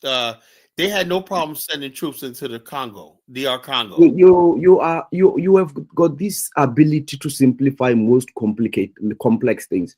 These things are not as easy. Can I speak, Kala? You don't want to. Go ahead. You have to understand how countries are built. South Africa, it's a special case in Africa in how we were built. Our experience is very unique. It runs, the West corporates runs deep here. They control a lot of things. And they use South Africa as an admin to Africa, as I told you. Now, let me give you a typical example. You look at Burkina Faso and Ibrahim Traoré. Burkina Faso is an underdog country. They have nothing to lose. So Burkina Faso can move however he moves. He's not going to do impact. Nobody cares. South Africa is a different animal.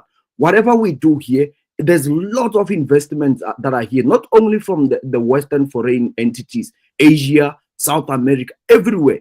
So what we do, we have to be practical here. We not, these panels on YouTube are fooling people. You guys are not being realistic about this. But you guys are being double-minded. Do you want the whites there or not? Can I just speak without you interrupting me, my sister? From Sudan, you've got nothing to lose. Do you want whites there or not? My sister, we're speaking on serious nations here. This is a country that is there or not. Do you understand that the stability of South Africa is stabilizing the continent?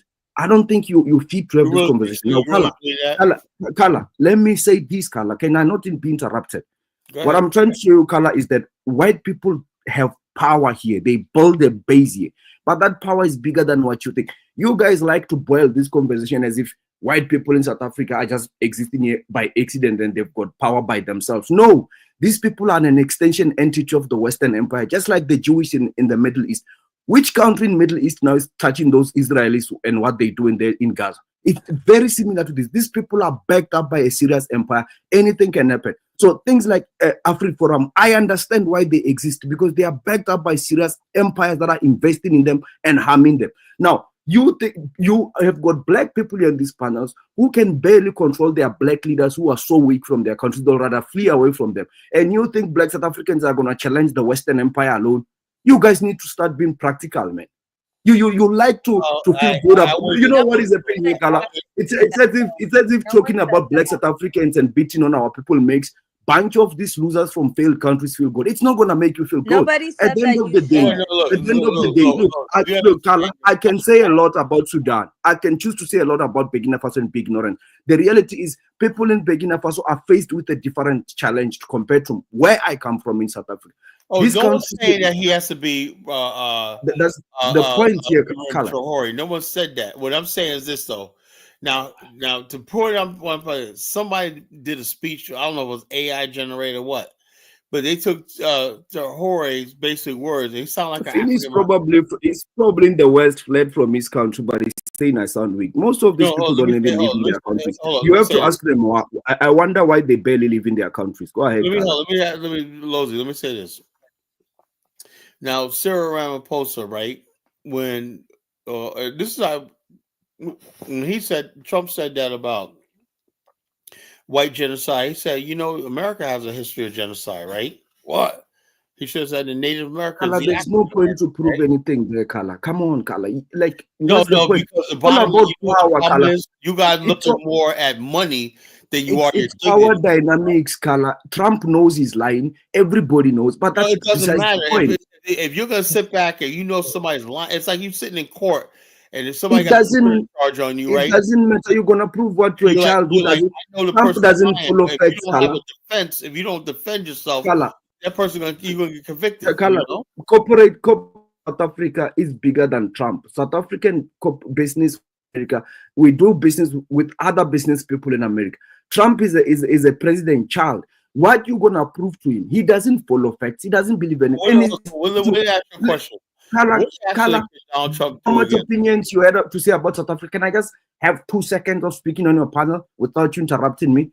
You got Elon Musk. You have Elon Musk, who's a bitter white South African who wants to push his Starlink here, which it's not even anything other than a civilian technology. He doesn't need money from South Africa. They need to stay on to control the advancement of Africa. China is catching up. They don't want to be left behind. So technology is evolving. Starlink is part of the modern technology. He wants to put that civilian nonsense on top of us. And other African countries have already accepted that technology. The reason why we're using BE, and I had someone commenting about BE, because apparently everybody has a lot of things to say about us, but less about their countries. And we barely even talk about their countries. They speaking on BE, shit that they know nothing about, which is our business, which I don't know why they poking their noses on our businesses. BEE, first of all, sometimes we use BEE to protect these foreign entities that are coming to our country. Kala. Right now, BEE is also used to block Starlink, and that's why there's a pushback. The pushback is actually Starlink is the American government.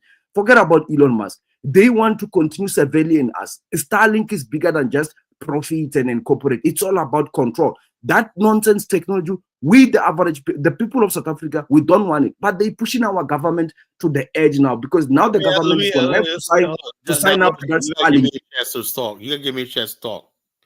Now, here's the thing. I know for a fact that the matter is, I hope you know this too, right? That thing about the white South African farmers and white people is bullshit, right? Donald Trump don't give two shits about the white South Africans or whatever, and he knows the genocide. But what he is using something to get his point across. He don't like South Africa's geopolitical ambitions as far as BRICS. He don't like the fact that South Africa has ties to Iran. He don't like South Africa's ties to Russia. He don't like South Africa that is bringing cases against the International Criminal Court. And what are other African countries doing other than the latest Ibrahim Traore, Burkina Faso, Niger, and Mali? What are they? You barely discussed them. What are they? You know what is the thing, Kala? You said that all about Black South Africans, what we are doing politically, geopolitically, global, right? Which is correct. We are doing something about our situation, aligning with BRICS, which I think for us here in South Africa, we look at it as one of the biggest achievements we could have done, aligning with emerging markets globally. And I give you, and I applaud you for that. But what I hate about this panel, Kala, is that what we do as Black South Africans, we are constantly discussed about everyone as if people from where they come from, they're doing something better, and they're doing fuck all. We actually doing more. We are actually working towards actually changing the situation. What are they doing? What are they doing? Hold on. You didn't let me finish what I was saying. I was saying that I give you credit for that. What I'm saying also is this: what he should have did was basically when he went there, he started talking about the white genocide for the optic TV, and he should have just said, point out blank, this has nothing to do with the white genocide. You know, this is nonsense. Why? This is about. Yeah, but he did not. He should have confronted him about BRICS right there in front of the world. He should have confronted him about them meddling into South Africa's foreign thing. That's what we were looking for. You know, because we know that's bullshit about Julius Malema. You care so much about these narratives. Look, at the end of the day, America lied about Iraq as well. Nobody did anything. They lie. They've got power to do. Yeah, but if you're going it's all about power dynamics. It's pointless to argue with that child of that president, that old child of yours in the White House. At the end of the day, they were going to. They were going to. Kala. What matters is after that show, because it was about show humiliating South Africa and the rest of the continent. Fine. After that show, sit down and get to the serious people in America, apart from that child in the White House. They sit down with people who actually control America and discuss businesses after the show. So why are we black people? Look, at the end of the day, black people care so much about how they look more than what is actually on the ground, what we are achieving. It doesn't matter if it's shameful, he was embarrassed and all that. But where are we going? What is going to happen in the future of our country? That's what matters. Not the show. What the slogan politics don't build any nation. Where are we moving as a country, as South Africa? We've got BRICS. We will be hosting G20 in a few months from now. Let me ask you a question. Kala, what matters for us South Africans is not that show. What matters is what we are building with organizations like BRICS, United Nations, G20, African Union. There's a lot of things we are involved in. That show, fine, it's embarrassing, but we're gonna move on from that. At the end of the day, as Black South Africans, we are doing something about our country. My question is this, Kala. Let me say this. My question is, Kala. You see, you have to limit me from talking after you said so much about my country. My question is, I know that. Listen to my question. Listen to my question. Listen to my question. Because you already said everything you wanted to say. Listen to my question. We talk about South Africa. I have a question, then I'm gonna keep quiet. It's that simple. About South Africa. Nobody even discusses Sudan. I'm sorry, it's not important. Kala, this is the question, Kala. Kala, this is the question. Sudan, it's irrelevant. Kala, this is the question I have. Why you wanna block me? Let him talk. Go ahead. Kala, on your panel, you always allow these people from failed countries to have a lot to say about my country. I am here as a South African. You still want to block me. I'm saying this. What are other black countries doing? I heard everybody's got an opinion about us. They know what we're doing on BRICS, on G20, our president. I don't even know the president of Sudan. My question is, what are their countries doing and their leaders? Because everybody has an opinion about us black South Africans, right? You're very emotional. What are other black countries doing? When y'all South Africans going to stop killing Somalians and Nigerians? When y'all gonna turn the guns over to the white Africans? When are they gonna build their countries and stop begging living in our country? Everybody's got their countries. Why are you so begging to live in ours? Why don't you build yours and stay in your country? It's that simple. If we're so bad, if we're so horrible, why are you crying to stay in our country? We're not trying to stay. Well, it's the white man. It's the white man country, not your country. When did you see black South Africans flocking to Nigeria? It's the white man country, not your country. South Africa was built by the white man, not you. We don't owe you shit. We don't owe you anything. We don't even owe you accommodation in our country. So stop. Migration is a privilege. We don't owe you shit, bummers. Migration is a not your privilege, country. not an entitlement. It's You're not your fucking country. entitled to our country. And I'm in You are America. I'm entitled not to in. I'm Nigeria not or in. Mali. I'm We not in don't owe Africa. you I'm in shit. America. We don't Hold owe on, you South shit. Africa. Let me get Big We Black. don't owe you shit. Real quick. Man, South if you guys are so Africa. That's smart, why get they your need to country bring back together. apartheid. Stop begging us. Stop crying in the Let's street. speak That's right why now. they You know? need to bring back Brother, let's apartheid. speak. Yeah, whatever, man. They need to Why put y'all your ass saying all back that? in Oh, chill, chill, apartheid. chill, chill, Fix your chill, chill, country chill. and That's stop not cool, begging bro. us. We Fix speak your right now. country, They guys. need It's to that put your simple. ass back in You know? apartheid. Hold That's on, what hold they on. need Well, to do. Yeah, chill. Don't do that. Don't do You're that. not speaking from a wise position. South Africa is in the most strategic place than probably any African country right now. If you looked at the meeting, I've never seen an African country, right, where they had where the black president said, "Oh, this is not happening. Talk to my white minister of agriculture." I think the black people. Yo, the South Africans is coons. Hold on. I The think South the black Africans people is in South coons. Africa hold a lot more power than y'all think they do. Now it could become a dynamic, right? Where the blacks run South Africa, right? Like the whites run America, Yo, right? the blacks in South Africa would never run South Africa. They're coons. Look, at the end of the day, Kala, you know why people are opinionated about our country and we're not discussing their countries? Because we are better than them. That's why they're so opinionated about us. We are the powerhouse of Africa, and you How? When governments are Nigerians do losers, better than y'all in your country. and that's why you have a lot to say about us. You have a lot to say about us. Countries irrelevant. We are so important that you're forcing to discuss us. You know, you have to discuss us. I hope the boys bring back apartheid so they could put them dumbass South Africans Why? out of business.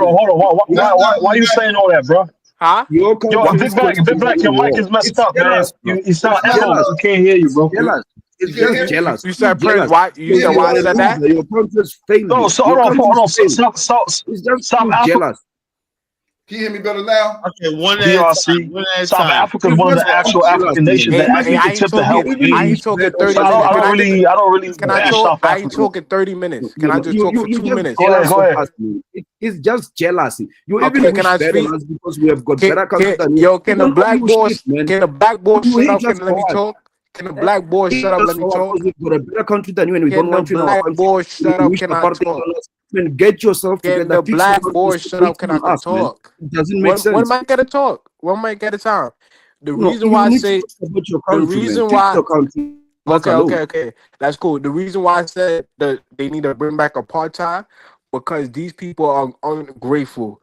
The whole African continent supported them when No, apartheid you was didn't do happening. shit for us. Let me Stop talk. Let me lying. talk. Shut up. Stop that nonsense. We don't Shut owe you up. shit, guys. Because if We I was a help white Africa boy, a you would have lot. been quiet. Shut up. Let me South talk. Africa helps other African Let me countries a lot. talk. You guys are Let just used me to begging and you talk. feel like we owe you. We Why don't you owe you why shit. you don't want to let me Get it talk? over Why you don't yourself, want me to man. talk? Fix The your country and stop Nigerians feeling come entitled there. to our country. The Nigerians come there. They do good. They kill them.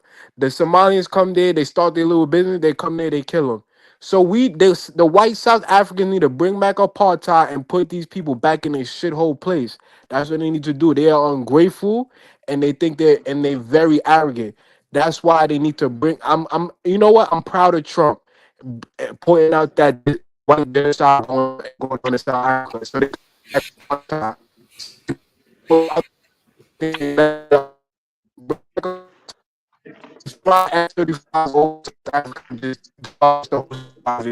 Your connection is messed up. Can you hear me better now? Can you hear me better? I think. Yeah, we can hear you better, man. You sound like you was in the bathroom before, man. Go ahead, man. Anyway, man, I think South Africa is in a very strategic place. Did he leave? I think they're in a very strategic place.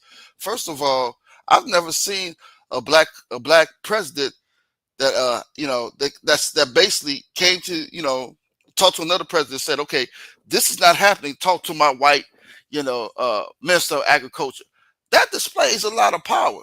Usually it's the other way around, right? Big Black hiding in a strategic Hold on. position. You see how the guy was talking, how arrogantly he was talking? Yeah, you're jealous of us and stuff. Meanwhile, well, listen, you all was jumping on his country.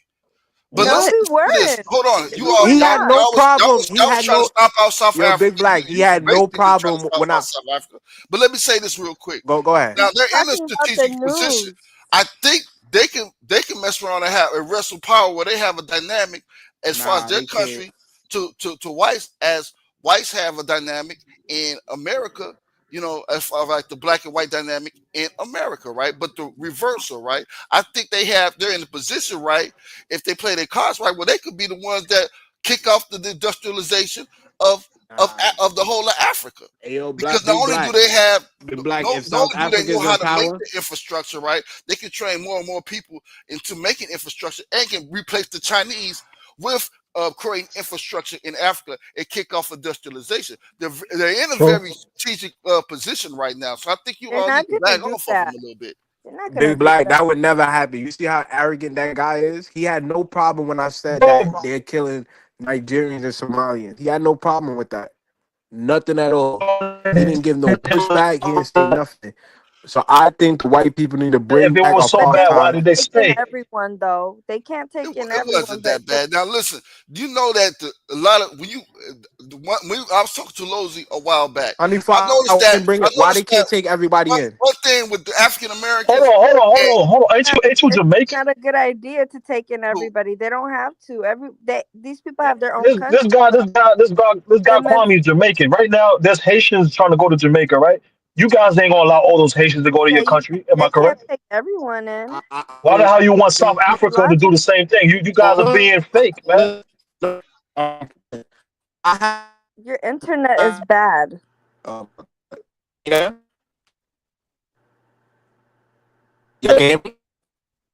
Kind of. Nah, kind of. But there's Haitians going there, there's Cubans going there, there's people from Venezuela going there. You're not gonna allow all those migrants to go there, right? So you can't be biased towards South Africa. No, your internet is bad. I can't hear you, bro. See, my thing about South Africa, can I just say this real quick? My thing about South Africa, go ahead. I don't know much about it. I don't think they should take in everybody. But what I don't like is they have this Julius Malema that's talking about, you know, like we need to separate from white people. And then the president is not saying, well, we don't agree with that or whatever. Like, it's just so bipolar. Do you want whites in your society or not? Like, take a stand. Like, what is your perspective? I don't even know. It's like I don't even know a single politician from Sudan myself. So because I don't want to involve myself in I a don't business. care about your So country. maybe leave us alone, bro. Yeah, why you care about Malema and our president? Then leave it to us. It's our business. Let's Leave not it to talk us. about it. You understand don't bring South this Africa country is up. a major part of the Don't black bring this world. It's country like up. somebody Pretend it critiquing doesn't Black exist. America. I listened to that, and I listen to me. Pretend like it doesn't Trump exist. said that. Oh, I think Malema should be arrested. This and that, and this. They ain't say nothing. They're not going to arrest him. That tells you themselves there's a different black power dynamic there, right? But Julius Malema can still be there saying that and get away with it. It's a lot of black power in South Africa. Y'all over. That's why Trump need to fly F-35s over South Africa. You see, because can I say something?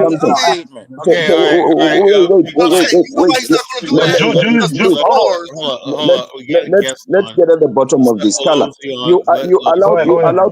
you allow people like this to come in your panel, even when you can hear that they're so jealous of black South Africans. I mean, someone is hating us. Why would we be jealous of We are in us? the United States. Why would we be jealous? Everybody on this panel is in America.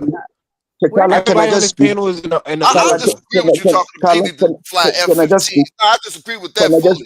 And I'm an African American. I disagree with that fully. So you've got people being so jealous. We don't bother anyone. We barely come here and speak nasty about anybody's nation. You got people just be jealous of poor. Can I just speak? Why are you hating on us, bro? Like, why are you hating us? Why are you wishing all that on us? What did we do, bro? Like, what did we do to you? You just have a true hate towards y'all killing Nigerians and y'all killing Somalians.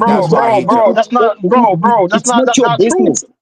It's not your business. That's not If that is the 100% thing, true. it's not your business. Leave us alone. Why don't these people you are defending leave us alone if we're so bad? Why they continue to come in our country then if we're so bad, according to you? Because they want to do business with the white man, not you. Leave us alone. They can invite the white people to come into their countries. What's wrong? Why don't they do that? You guys have got look. You have got Then you have got later this. they'll cry about racism. You have this unreasonable hate towards us because we look you this hate comes from the fact that black South Africans don't have to flee from their country to achieve stability. We do have something that is working for us, even if it's not perfect, and you hate that. No, we are poor, but we are better than the rest of That's the why y'all continent. hate. That's the point. That's why y'all hate That's why you're Nigerians hating and on us. Somalis that come there and do better than y'all. Why will we hate poor Nigerians and Somalians? Did you see where they Because come they from? got Why bit. will Y'all we hate tearing them? down their businesses. We could see it on the news. Y'all tearing down their businesses. Y'all hating. Y'all Dude, mad because y'all poor and y'all got nothing. Hold on, but People who are you doing never better seen are in their obnoxious. countries, building their countries. People who are doing better are not fighting, are not crying xenophobic on social media, crying to be in South Africa. Better people are in their countries, building their So countries. why That's what y'all we're doing. destroying the Nigerians and the Somalis that's doing business? They not selling Show drugs. me, They not raping nobody like show me y'all. where that is happening. Show me where that is happening. Show me where that is That's a happening. fact. We could see. We could check the Okay. stats. That's a fact. You're so bothered by Y'all us got and our y'all country. got problems with Africa. Y'all got no problem with That's apartheid. not. No, you're so bothered by You what we do in our generalizing, man. Don't country. It's generalize. insane. You are so jealous of You us. don't know if some of them immigrants going over there siding with the racist whites either. You're so bothered by what we do in our country. It's insane, man. Leave us alone. That's simple. It's our Y'all country. not It's doing our nothing. forefathers' Y'all land. not doing Leave us nothing in your alone. country. Y'all Leave not us doing nothing in alone. South Africa. Leave us in peace. Leave Y'all us not alone. doing Why anything is that in the so much country. us? Why you Yes, bothered they by are, us bro. and our The country? middle Leave class us is alone. growing, bro. They have It's a not growing your middle class. business. That's why a lot of Leave these us other nations is alone. going there. Okay, if the But middle class Losey, is growing, why they destroying? Why Just they leave us alone, attacking guys. the That's what we're asking Nigerians no, for. but to? Leave hold on, us in peace to live in Losey, our country. I mean, Losey. why is it so You got, difficult? but We forever the in reason and why I out. say We are forever discussed. We just live in our country. We don't bother anyone So at all. why, if Why y'all no, not but don't bothering Losey, nobody, bother why by y'all hold killing the on, Nigerians, hold on, Losey. Somalians? Losey, you got to be fair. You guys are a hot button topic. Your president is in the news. He's one of the hot button topics. So you got to be honest. No, That's why it's you not guys in only discussion. South Africa. No, brother, South Africa is discussed every day. Like you go to Nobody Dynasty's channel, you go everywhere. nobody is We are thinking You about guys discussed are South one of everywhere. the Africans. giants. Y'all the giants. Y'all one of the giants in And, Africa, bro. and you know what They're is not no funny? South giants in Africa, Africa. you don't see South Africans on Dynasty's panel, but you go look at how many times he discussed us. It's just how powerful we are. We don't even need to be there for us to be Powerful? discussed. No, people Powerful? barely talk about other African countries. You forever have got people from Liberia, from What Nigeria, has the black they South barely Africans discuss those contribute to countries. the world? Actually, They Lozy, we constantly, talk on they this panel. We constantly talk more talk about about us. Liberia, Ghana, and We Nigeria. don't think about South Africans. No, Kala, They contribute nothing to the you're not being world. honest with yourself. You're not being honest with yourself. Hey, look, South Africa, everybody on the panel. What countries do I there's talk about few, the most? no, Kala, there's few shows South that you have Africa done is where South barely Africa is not mentioned discussed. here. Maybe Dinah's Oh, okay, it's channel, fine. but Hey, not No, I it's don't here. know fine. about them. I don't talk That's about fine. I barely hear people on Dynasty Channel discuss South Africa. They're No, non-existent. okay. All right. You can Yeah, believe y'all what you It'll want. come haven't up from time contributed. to time. But honestly, it's not Yes, a on common Dinah's thing. But it comes up channel, from time to but time. not here. Yeah, listen. South Africans, the black South Africans, contribute nothing to the world. Take us out. Nothing. Hold That's not on. true, Okay. bro. The biggest, South Okay. Africa actually invests in the other regions around it, man. hold up. That's The not true. biggest debates over the last few months has been the Rwanda, Eastern Congo situation, the And Child Ibrahim Kala, Toure. Burkina Kala, Faso and stuff Burkina like that. Faso. Kala, We haven't been talking every about South Africa, bro. I don't know what you're talking about, Kala, Lozi. every time the conversation about the DRC revolved a lot around South Africa because of military engagement as well. I understand why we are discussed. I'm not ignorant to No, that, but people sometimes want to talk it's a about Paul Kagame M23. They were not no, talking about South Kala, Africa. you're not being honest with yourself. What are you gonna discuss about I Rwanda and mean, Paul really, Kagame? I mean, Let's look. be honest. How Let's about keep this? it I real, will look. You know something? Kala. If you come up here, I'll talk about South Africa more. But the only thing I will talk about is the fact that South Africa being an industrialized country, a major country in Africa. No, you talk But about us in a demeaning. You talk You about gotta us in a keep it real. demeaning You way. gotta keep it real with him. That's the white man industry. They have Well, nothing I'm to trying to give him contribute the to that. benefit of the doubt. I'm trying to give him the benefit of the doubt. Kala, you got this thing of mentioning black South Africans in a very demeaning way, and it's very disappointing to hear it coming from you, considering the fact that black Americans are very innovative. No. Let me speak, He Kala. talked about your president, not Bottom line, Kala, Trump Kala, ain't gonna he talked ship about to your South Africa president. except fly 50 more boys out. He ain't gonna do that. Wait, let me Bottom speak. line. Kala, you acting like they contribute something to the Let me world. speak. What has they Let me invented? speak, Kala. What have black Let South me speak, Africans Kala. contribute to Africa or the You rest just of the jealous world? of us. Let me say this, You're Lozy. just jealous of us, man. I get it. You're so jealous, man. Kala, Lozy, I'm gonna give you the floor. But let me say this, right? Now, I don't demean black South. They're black like me. I don't care about that, right? But I do have a problem, right? When people talk about white killings in South Africa, right? And instead of the black people in South Africa saying, no, we're not killing whites, and say, you know something, the people who are getting killed are Somalis and all these other people, that Mozambicans, Zimbabweans, and everything. That's what our priority is. Like, we're going to take responsibility for that xenophobia and hatred that we see in our country, right? That's what I was hoping black South Africans say. But they're say my problem with them is they always tell you, "Oh yeah, we got crime." That's the level of violence I see coming is unacceptable. And I'm saying to myself, and the whole thing is, sad part about it is that it had to take friggin' what I don't understand is I want to Kala, know. have you been in South Africa? Have you ever came and lived here for a month in South Africa? No, I won't do it either. I would So never live amongst y'all. None of Never. us want to live in South Africa. Nobody want to We live want amongst no healing. South Can I African, speak? Can I no speak, South Kala? Can I African speak? Kala, xenophobe. come on now, Kala. I want to know this. Kala, come on now. Kala, How is it Kala. that? No, Kala, you berate you. Kala, This is what I'm talking about, Kala. right? No, Kala. How is it that you let those people, right? Now, if I don't believe that the white South Africans. Kala, why there's so much to say about our country, but last I'm time not I saying spoke I'm to not. Look, you brought it up here. look, What man. do we say? Look, I will say this. Can I just speak, man? Jeez. Last time I asked you, why don't other African countries share responsibility? Why? Oh we my talk God. about geopolitics on this platform. Yeah, Now, what but I'm here's saying the point, Kala. You expect a lot from us. Last time when I was here, I asked you, why don't you discuss why other African countries are not stable and their people are fleeing away? Why don't you get at the bottom of them and give us some peace and leave us alone? When it comes down to Oh, crime, Lord. when it has to take a few white people, and not even that many of them being killed. Build a Kala, fence or a wall. Build a wall like the Great Wall of China or something. I don't know. Do something. Can I about just that. speak now, Kala? Can I just speak now, Kala? Speaking all the time. I hear many times people talking about crime in South Africa, blah blah blah. You know that is blown out of like a thin air as well, because you have to consider the fact that this country has got working systems. We do tend to document a lot of states, and we government that is very very transparent, even to the globalization and global institutions. So if you look at most of the times where they rate South Africa regarding things like crime, and you find out that it's only 60 countries participating globally, and these are countries that tend to have legitimate states like USA, the likes of Canada, Brazil, China, and many other well-built developed countries in terms of facilitating proper data. And you have to be transparent as well as a government. When they say these crimes, that is not like we compare to the whole world. There's lots of countries that barely have got states. Even here in Africa, you can look at the map where countries tend to have states. They report their crimes. We always blow this. Yeah, but at the end of the day, Kala, all I'm saying is that fine, we can discuss the so-called xenophobic South Africa, which I don't think is there. But why don't we discuss why other Africans can't stay in their countries and build them and make them better instead of always coming here and crying about our country? That's a Why problem. they have to always come here and cry about our country? Check this out. Hold up. You go to all throughout West Africa. You South African corporations are all over the continent. You know, can we agree on that? Of course they are. Like the Orange, MTN, and all these other companies, ShopRite, all throughout West Africa and stuff like that. So when you basically say, why can't they stay in their countries and whatnot?